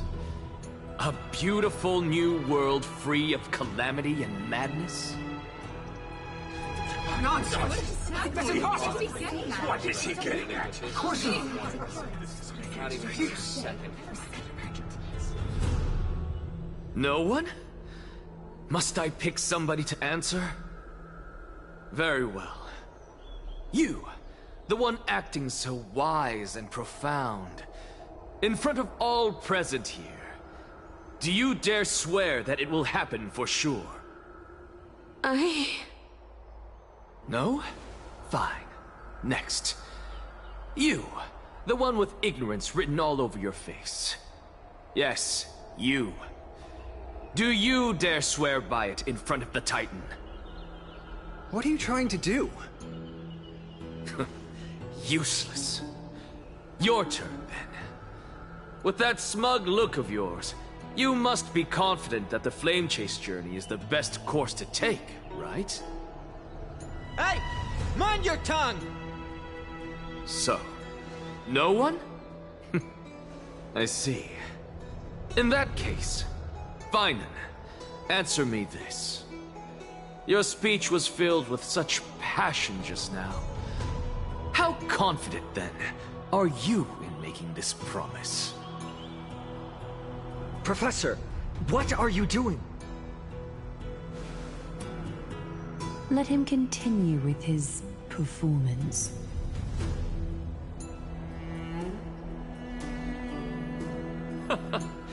Will you look at that? Even Finan and Aglaya lack the courage to make such a promise. And what's even more absurd is that no one but I can promise you this new world.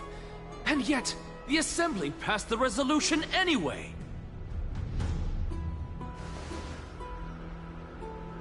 But you needn't worry, because I knew better than to trust you good-for-nothings.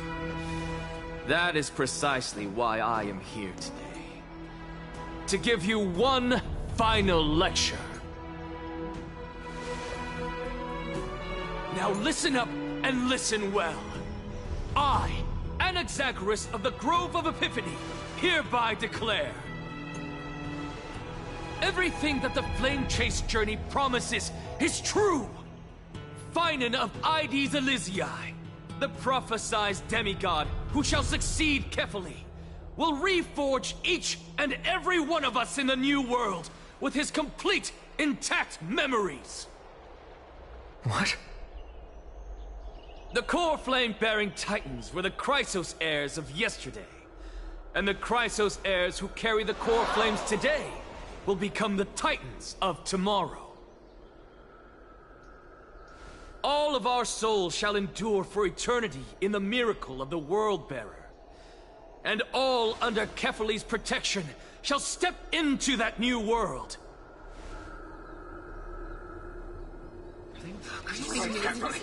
This is pure blasphemy! It's impossible. What? Are you saying that we must bow down to you and worship you, even in our next lives? Enough, you blasphemous imbecile! How dare you try to deceive us with all these lies and falsehoods? How can you prove? I told you, don't interrupt me. But since you've asked, I shall be kind and indulge you.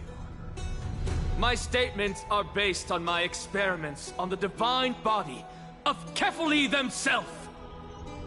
You heard me correctly, everyone. With the tacit approval of Kindness and the Council of Elders, I fused my soul with the god through alchemy and learned the truth behind Era Nova. What is he talking about? Isn't that pure blasphemy? I, the vile, wretched blasphemer, deserve nothing less than death for my sins. And the Council of Elders, which granted me consent and aided in committing this atrocity, should face punishment alongside me! By the gods! Even kindness has betrayed Akuma!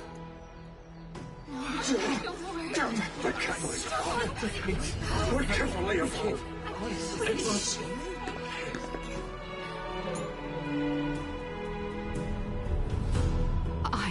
I had no knowledge of his transgressions. He did that on his own. The Council of Elders bears no responsibility for his actions. Lord Lygus, as the esteemed Theoros, are you going to simply stand by and allow the Council of Elders to be dragged through the mud? If the accusation is true, I will acknowledge it. If not, my conscience stands unburdened.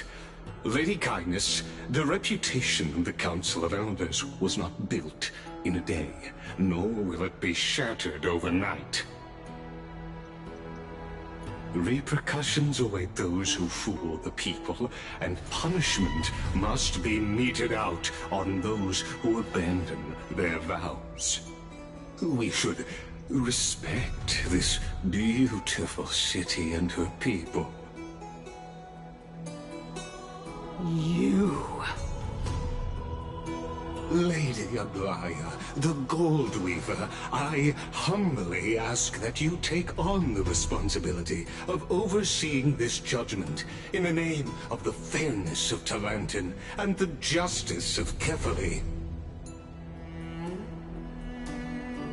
Considering the circumstances, and in accordance with Akuma's codex, as the only demigod among us, you shall rightfully wield this authority. The honor is mine to bear. How is this permitted? They can't let this happen. Somebody do something. This is how we're supposed to go. Elders and citizens, silence, if you please. Anaxagoras of the Grove of Epiphany has made his statement clear. As per Akuma's codex, I request all present citizens to stand with me in exercising the right of judgment. First, Elder Kindness of Akuma and Lygus the Theoros stand accused of neglecting their duties and abusing the law, leading to the egregious blasphemy against a god. In the names of Talantin and Kefali, Akuma is to form a committee before the 7th action hour to conduct an investigation and disclose the findings to the public for subsequent judgment. Yes! That's what we deserve! Agreed! Curse you! Now, concerning Anaxagoras of the Grove of Epiphany, he has confessed to grave blasphemy against Kefali. In the names of Talantin and Kefali, the accused must be allowed to hear the people's voice prior to the execution, for a chance at a reduced sentence and possible pardon.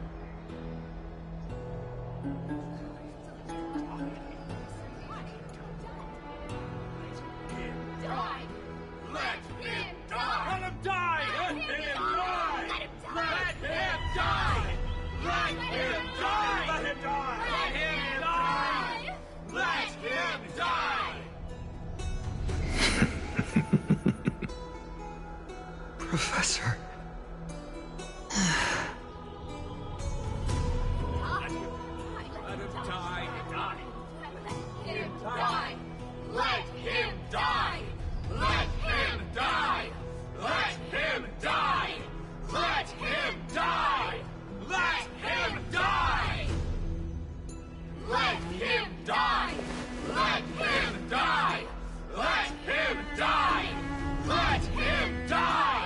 Let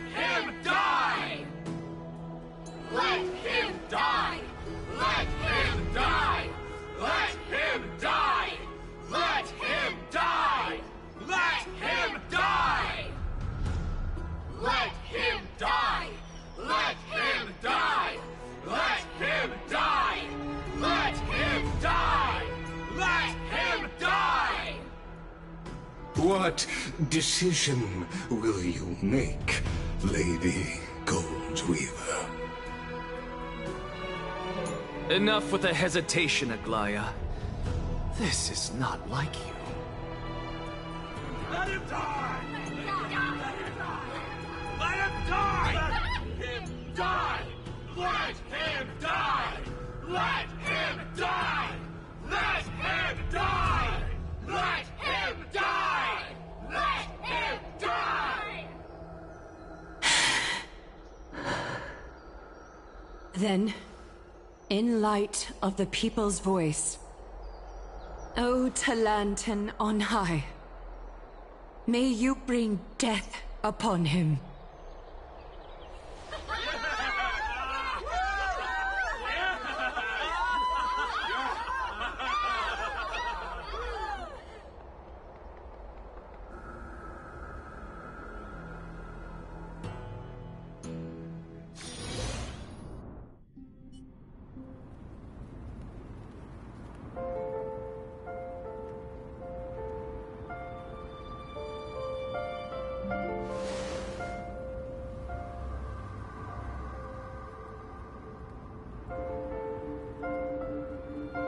Allow me to reintroduce myself. I bore the name of Castris while walking among the mortals. And now, I stand as the demigod of death, the living side of Thanatos. Welcome to my realm, where the west wind ends.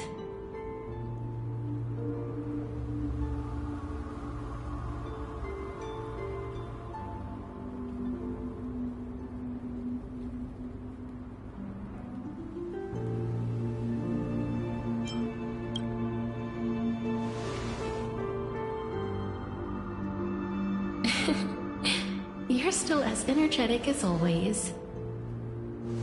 Did you know? Every flower here was planted by Thanatos himself. These flowers were originally both lifeless and immortal, but in the first rain brought by the River of Souls, they were given new life, flourishing as the bearers of countless souls.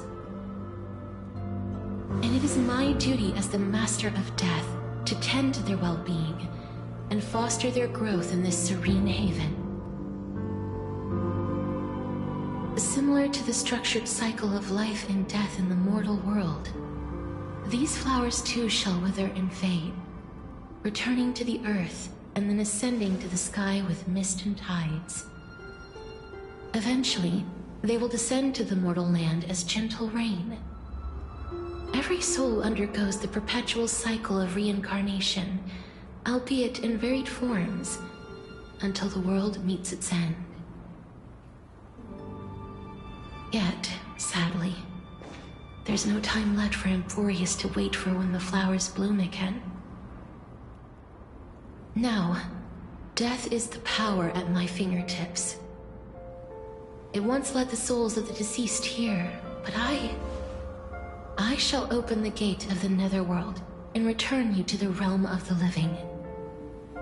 In exchange, please, take the core flame of death with you and complete the flame chase journey. Do not let our work thus far be in vain.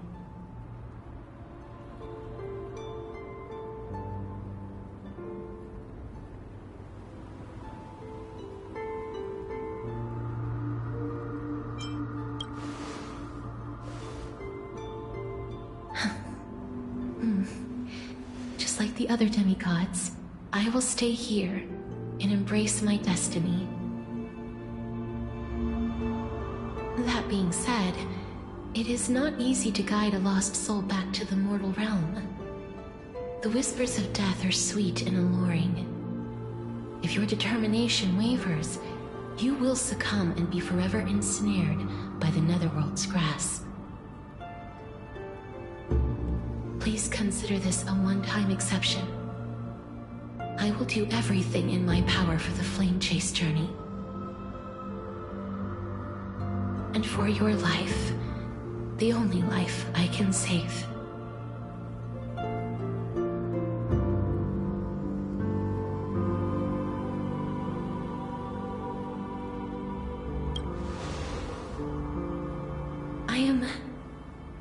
Glad to hear that.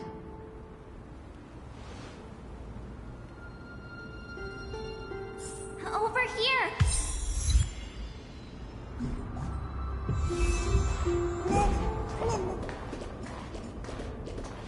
I believe in you.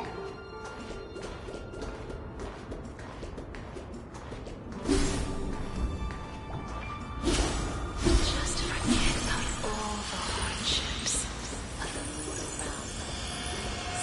I beg you. Lift your chin up high and step forward with us toward tomorrow! That's right. Keep your eyes on the dawn.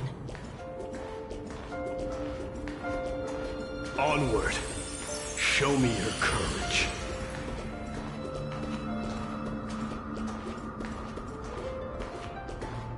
Partner, we shall become heroes together.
All of this is proof that you once lived.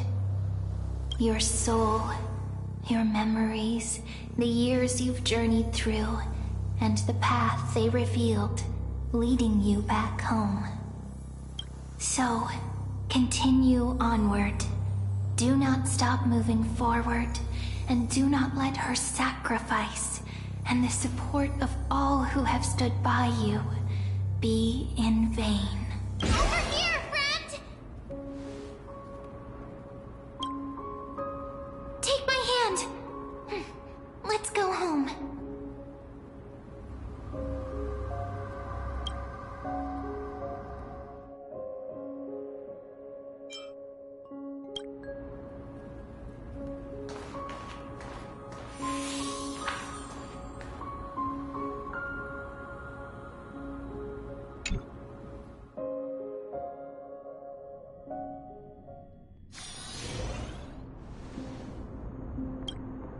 At last. I knew you could do it. Your soul is still perfectly whole.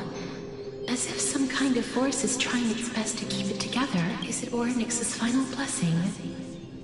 Or is it a miracle of your own? It's truly incredible. Perhaps it is fate, once again fulfilling its own design. Or perhaps it is the laws from beyond the sky, so familiar to you, that intertwined our fates long ago.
not be solved anytime soon.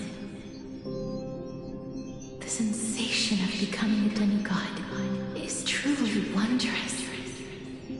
It's as if the river of souls is winding its way through the depths of my spirit, transforming with each breath into a fine rain that nourishes the world. Do you recall that prophecy? At the end of the sea of flowers, the souls of the living shall warm thy fingertips, and after an embrace, there shall be eternal separation. I promised you that I would do everything in my power to give it another meaning. Now, as I stand as a demigod, and destiny draws to a close, I can finally end it in a way that is as beautiful as it deserves. The wish I once sought, but could never grasp, is now within reach.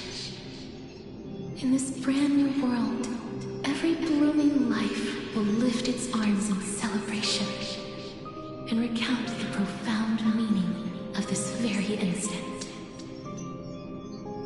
Every touch, every embrace we share will never again be an ice-cold loss. They will radiate with an intense warmth, sowing love far and wide throughout the land.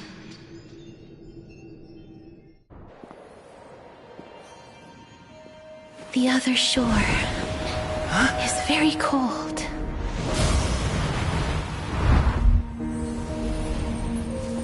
May I borrow your warmth one last time? Thank you for fulfilling this wish of mine. The place I'll be going to is what humans call the Land of Sorrows. But with this heartbeat and the residual heat of this embrace, I shall turn the nether realm into a gentle place of rest.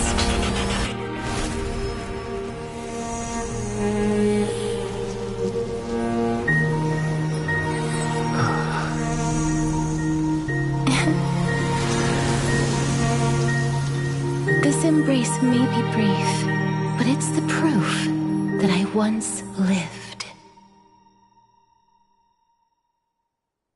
Farewell, then. May we reunite in the new world.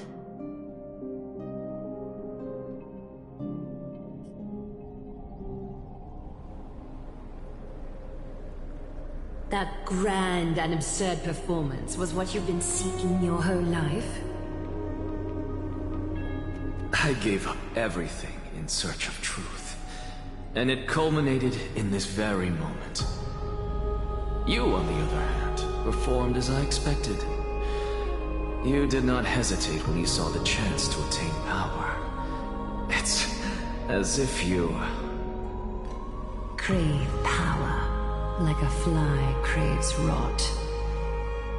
Those are your words, not mine. But what you said at the end, did you already know what I had planned for Thainan? I may have lost an eye, but my vision is clearer than anyone else. You've nearly exhausted your humanity. You're no different from my current state as a walking corpse. That's true. I've long since burned to ash over the past 1,000 years. Only he is capable of unleashing a raging fire that rivals our final great enemy, Aquila. So, this is our last chance. How about we let go of the bad blood between us? May I resonate with your core flame, Aglaya? Please do. That's impossible. To persist with your soul thinned to such an extent. You're insane. Just as you fight to lug your corpse onward to complete your unfinished goals, I have my own reasons for doing this. Until Finan grows into his position as the prophesied leader, I must continue to lead everyone on the flame chase journey. I must keep inching forward, even if only as an empty shell. I've long predicted this was the case, but I didn't think you'd already lost so much. How ironic. We would have avoided so many misunderstandings if you and I had just spoken this candidly before. But casting aside our ideological differences, there is one thing you and I agree on. Finan. Yes. He was born to be a hero. He understands the hearts of the people, and I can confidently say he is a far better leader than you. Only he is capable of fulfilling your mission. Sadly, he is a man cursed by Nestia. But by my estimates, his horribly elaborate sense of style should not impede Aranova. Congratulations are in order. We found common ground at the very end of our destined paths. When you put it that way, it makes me want to take back what I said. Glaya, we're back. Come welcome our great hero reborn from the ashes. I hope he didn't hear your earlier assessment. It wouldn't be the first time I criticized him. A man should be aware of his own shortcomings.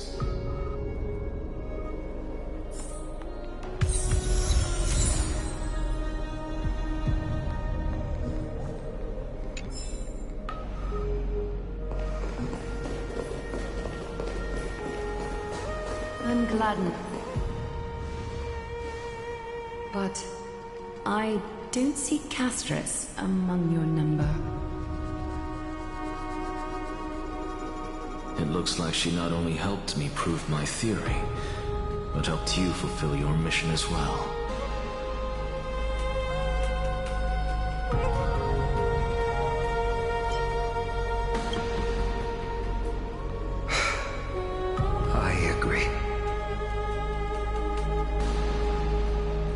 She might not have been able to change her fate, but she still wrote the final verse of her epic herself. Trinan, please recite the prophecy for us. Trailblazer, please surrender that scalding cool flame for us as well. You are the only life she ever saved by her own hand in her 1,000 years on this earth. I believe no one is more qualified for this noble task.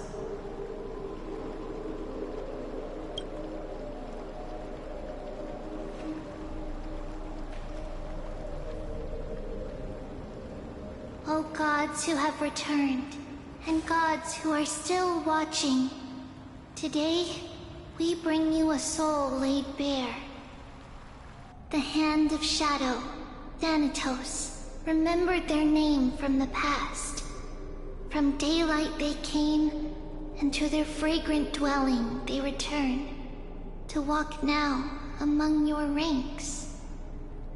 And there was one who joined hands with the Titan, a traveler risen from the dead and reborn among mortal kind. He is the everlasting night, and shall now proclaim in his good name, O Majesty of the 12 Titans, pillars of the world, we seek your divinity to mend the rifts of the world. Fill our bodies with blood of gold till we wither in willing service to the prophecy. Step forward, trailblazer from beyond the sky, and together with us, surrender the core flame and carve their star into the sky.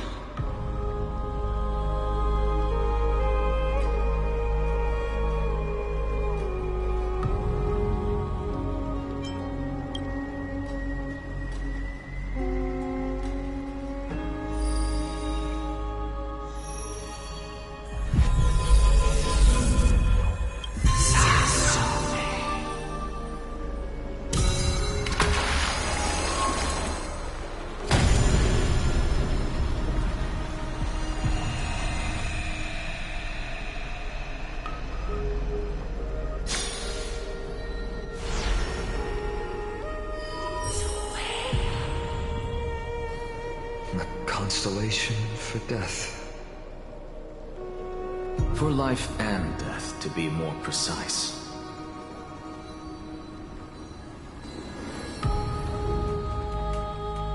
Look! It's...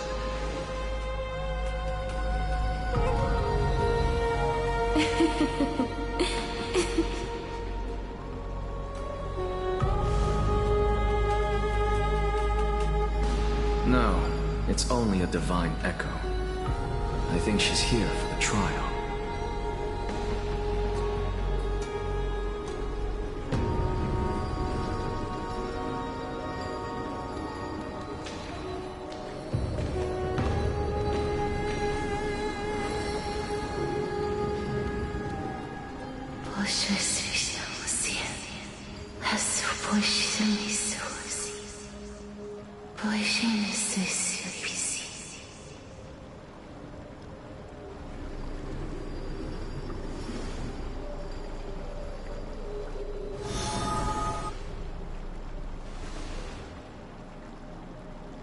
What did she say?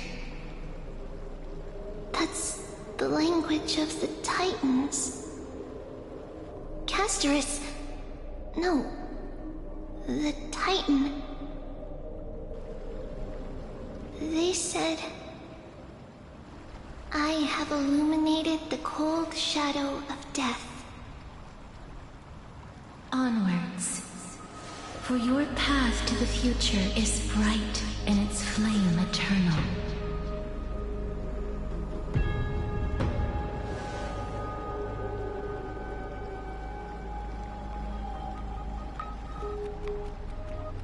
Do not forget.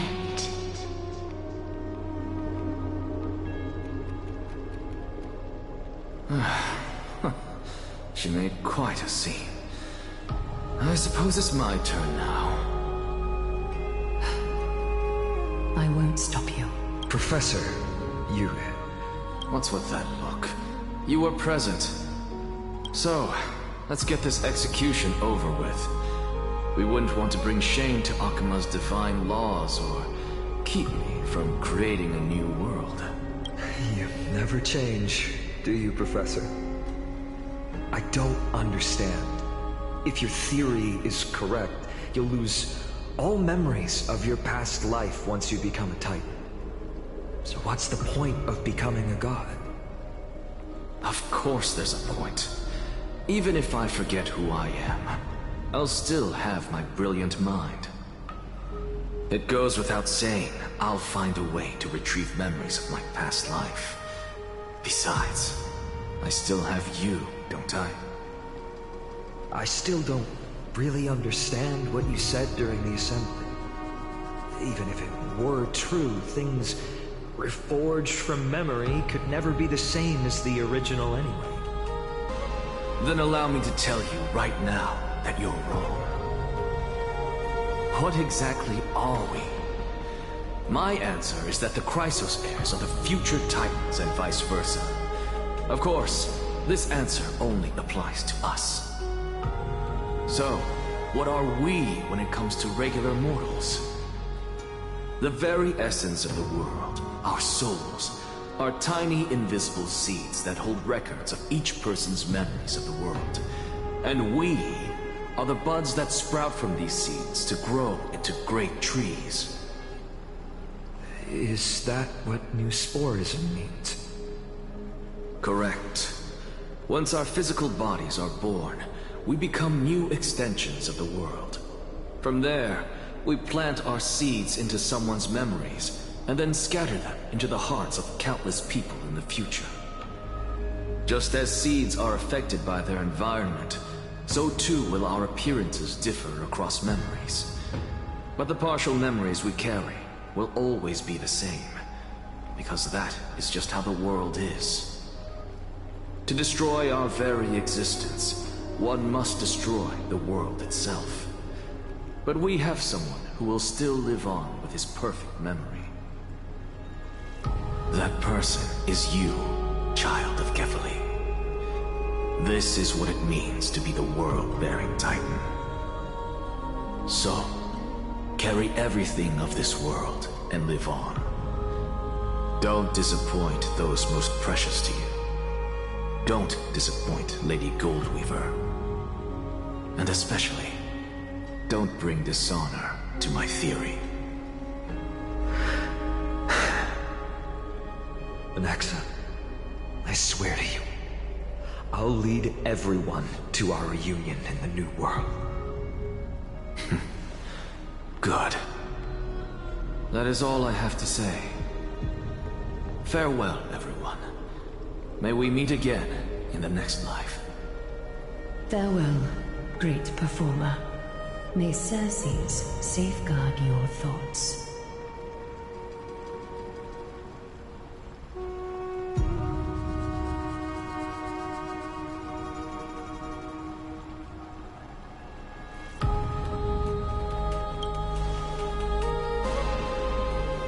Are you satisfied, Honorable Titan?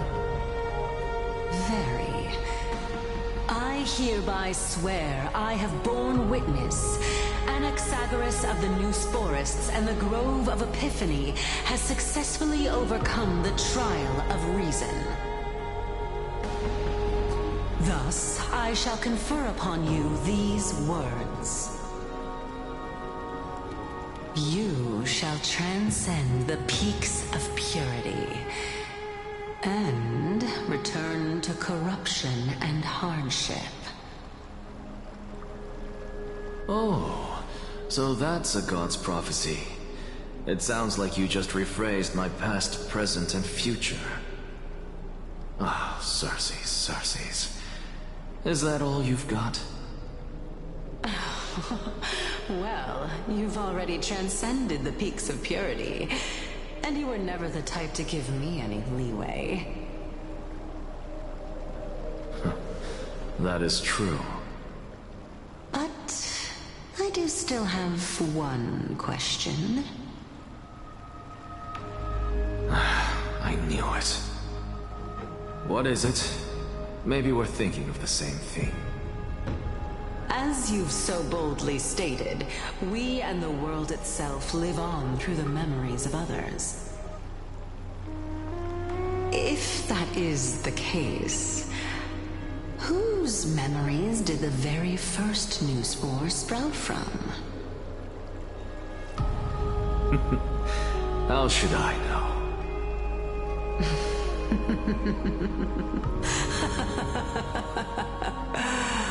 Oh my. But, since we are both equally curious, we should allow the children of humanity who come after us to investigate in our stead.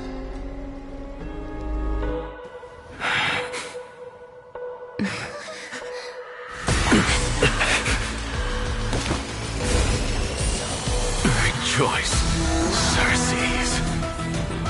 I will sow the seeds of suspicion in the new world with your soul!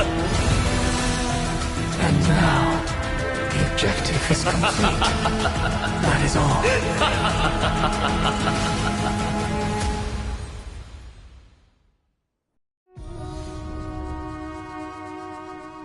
Thankfully, she's still alive.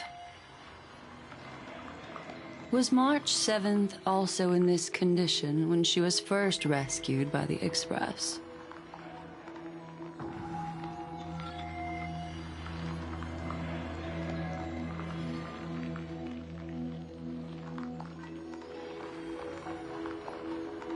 But she still woke up naturally.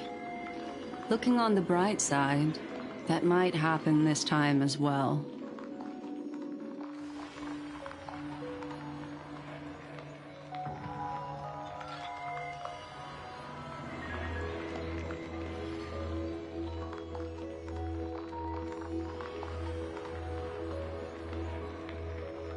I do not have conclusive evidence, but judging by her current condition, perhaps March 7th's memories have been hijacked. Think about it, Miss Himiko. What will happen when someone loses their ability to remember?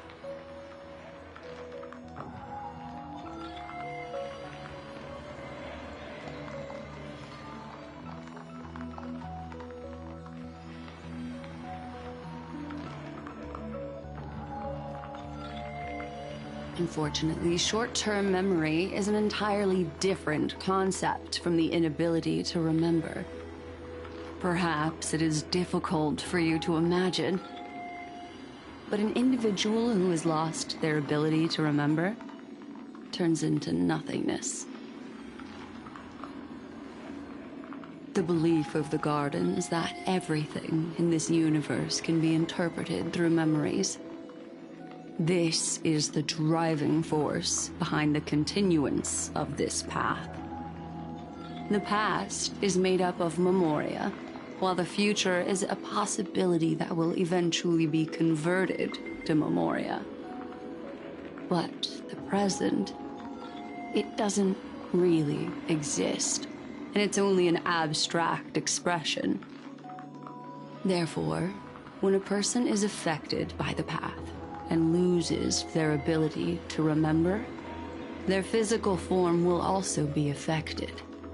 These ice crystals are a manifestation of that.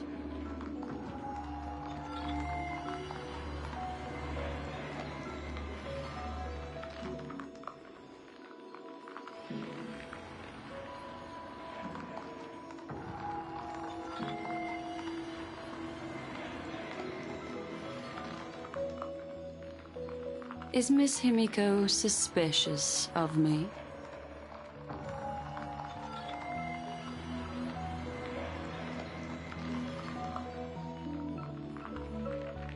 In other words, now is the time for me to prove my innocence. That's not a problem, of course.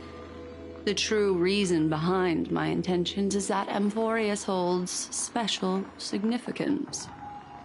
For some memo keepers of the Garden with extremist views, it is a perfect example. A world that can only be seen through the Garden's mirror means that memo keepers have the right to keep the world in their private collection. If those Pathstriders of Remembrance were to uncover the secrets of Amphorius first, they might unleash their wild ambitions and remodel more worlds into a similar form.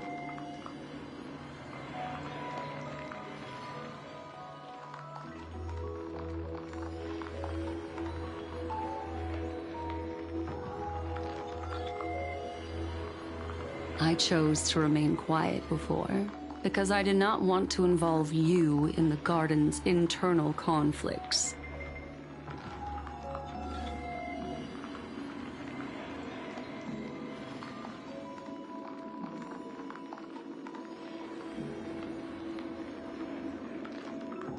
You can be even bolder with your guesses.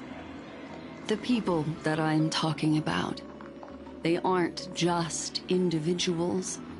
They are an organization that has already attached itself to the pinky finger of Fu Li.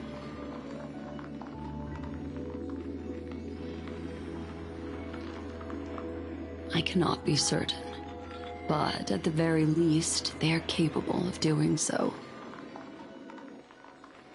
I am deeply sorry about what has happened to March 7th. But the deal that I propose still remains a fair one.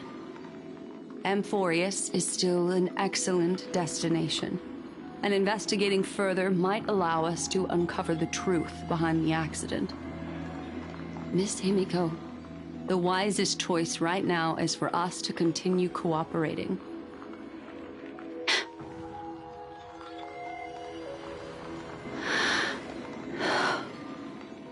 Let me take back a part of what I said just now, Miss Himiko. Although we indeed struck a deal, it seems like I have involved you in some unforeseen danger. Please accept my deepest apologies.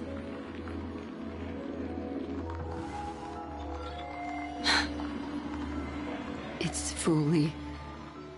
Their gaze has just swept across Amphorius.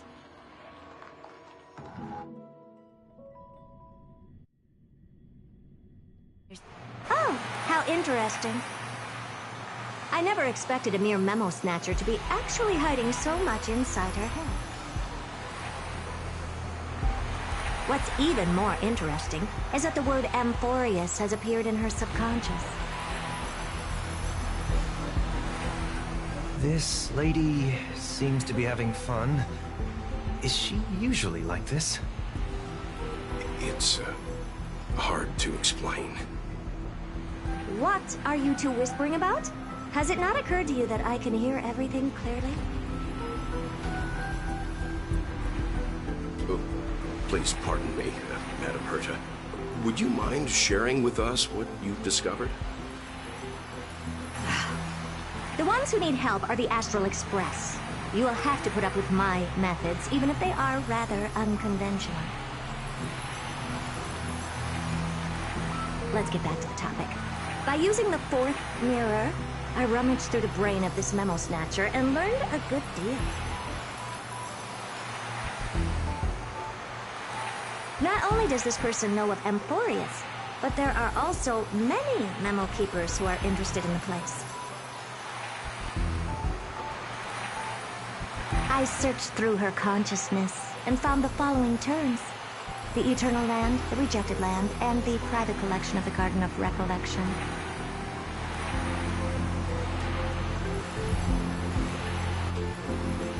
It seems like Miss Black Swan is indeed hiding some things from us. Since I'm not able to find any useful clues from the outside, why don't I personally visit this mysterious Amphorius? You're planning to head to Amphorius yourself? Yes, but not in the flesh like you all foolishly did. See these Herta mirrors? With them, I can project my data spirit entity to any corner of the cosmos through spatial warps, without even needing to leave my room. But of course, these corners of the cosmos must be within the coverage zone of inter-astral peace communications. After all, this is collaborative technology. I see. You do seem like the more indoor type. Although that star zone is not within the network of the IPC, the Express itself can serve as a signal station. Come, give me the astral chart coordinates. Then, sit back and enjoy the show.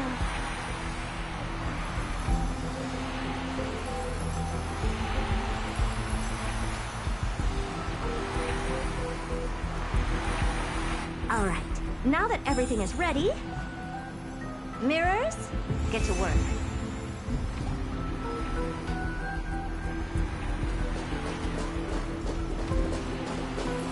First mirror, input the coordinates. As you command, the preparations are... Second mirror, prepare for the thought. This time, raise the power to the... Oh, okay, I won't fail the mission. Third mirror, you're in charge of generating the data spirit entity. I'm happy to have it. What kind of appearance are you... Good question. Forget it. Just use my own appearance. There's no one there that'll recognize me.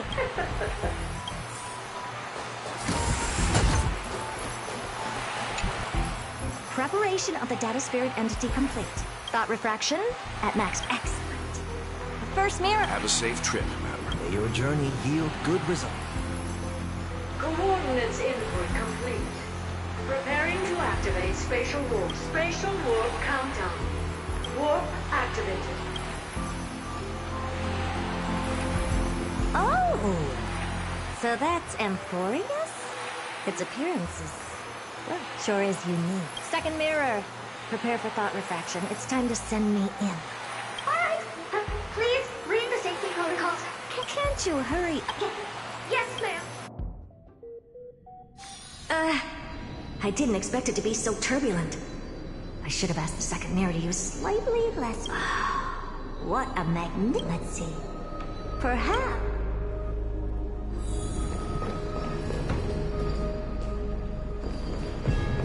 What's this? Oh, how esteemed must... What's this? Oh, it moves? It's either a projection or fake. My deepest apologies, esteemed lady. Who's there? Your visit, although not part of my calculations, is a pleasant surprise. It's a pity that the preparations are not yet in place to... Are you not going to answer my question? Who are you? I have many identities, and I'm going to have even more in the future, like Curtis. All right, Lygus. But you can't possibly think... Regrettably, I do not have the authority to share more. However, standards are always flexible. While not violating the ultimate agreement, I may... Now, please, kindly turn back. Amphorius is not a world that you should be involved with, regardless of what... You seem to understand me very well. Then you should know that Your reaction is completely within my calculations. Despite my long years as a Watcher, it seems like my assessment of human nature still remains accurate, but my answer remains unchanged. Madam, it is with the utmost goodwill. Let's assume for a second that I'm not so well-mannered, and that I insist on uncovering the secrets hidden behind you, Mr. How do you plan to dispel this? Within the scope of the ultimate agreement, there are 178,244 logic chains at my... After filtering through them, I have determined that I only require 3... Oh?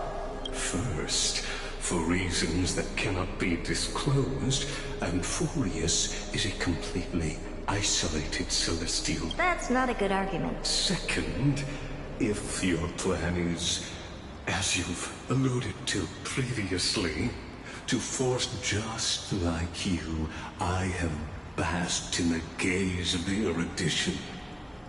I stake my honor and assure you that in the worst case scenario, our mutual destruction... Oh. No wonder I couldn't find a back door. When I did a scan of our surroundings, the safety protocols on you are comparable to Screwy's. I assume that you still wish to hear. Of course. Why would... Third, even if you exhaust all your means and find a way, you will surely give up once you understand the consequences of your actions. After all, throughout your long life as much... What a brazen robot. You think that you can act, but since you put it that way, why don't you tell me what these It concerns the third path that is entangled with Amphorius. A path that you and your friends speed destruction. So, if you will break the shackles of a Lord Ravager. And when that happens...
Take a look. This is pure genius in action. Show your courage.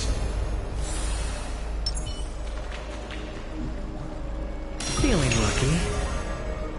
Feeling lucky.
The heavens are vast.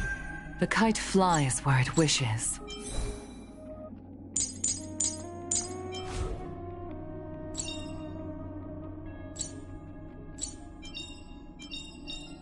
Nice! Let's go!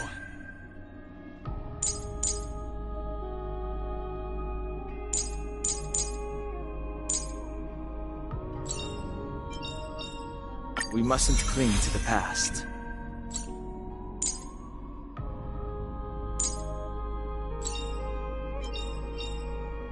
I found a home to protect.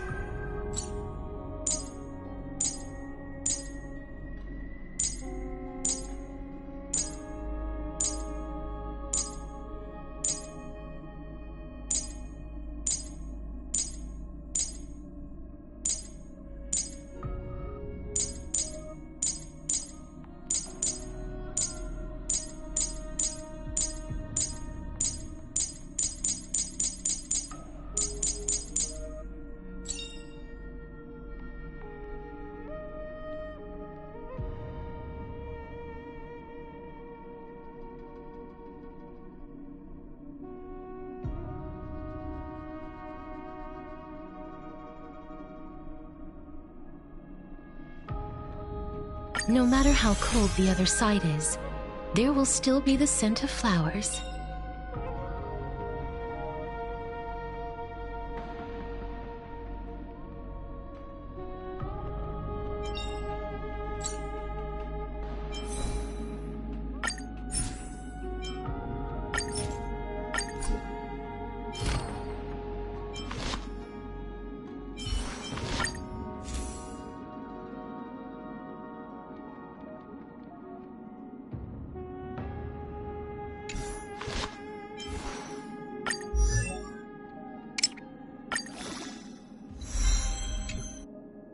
Look, light is coming in.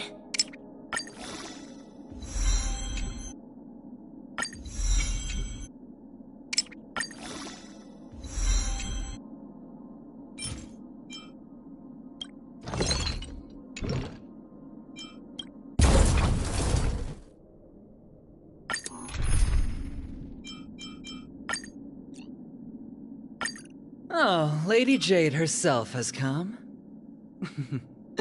What's wrong? You don't trust me?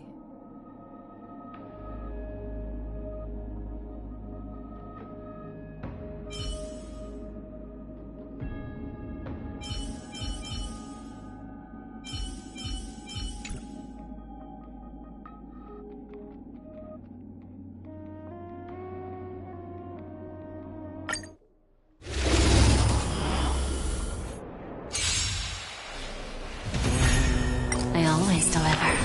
Expand your thinking.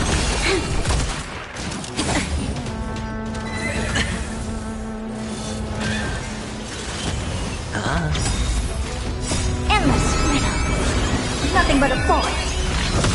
Open sesame. Watch it crow. Bending the rules. There's no backing out now, for me or you. Lend me your strength. Expand your thinking. No, Dirty. Watch your head.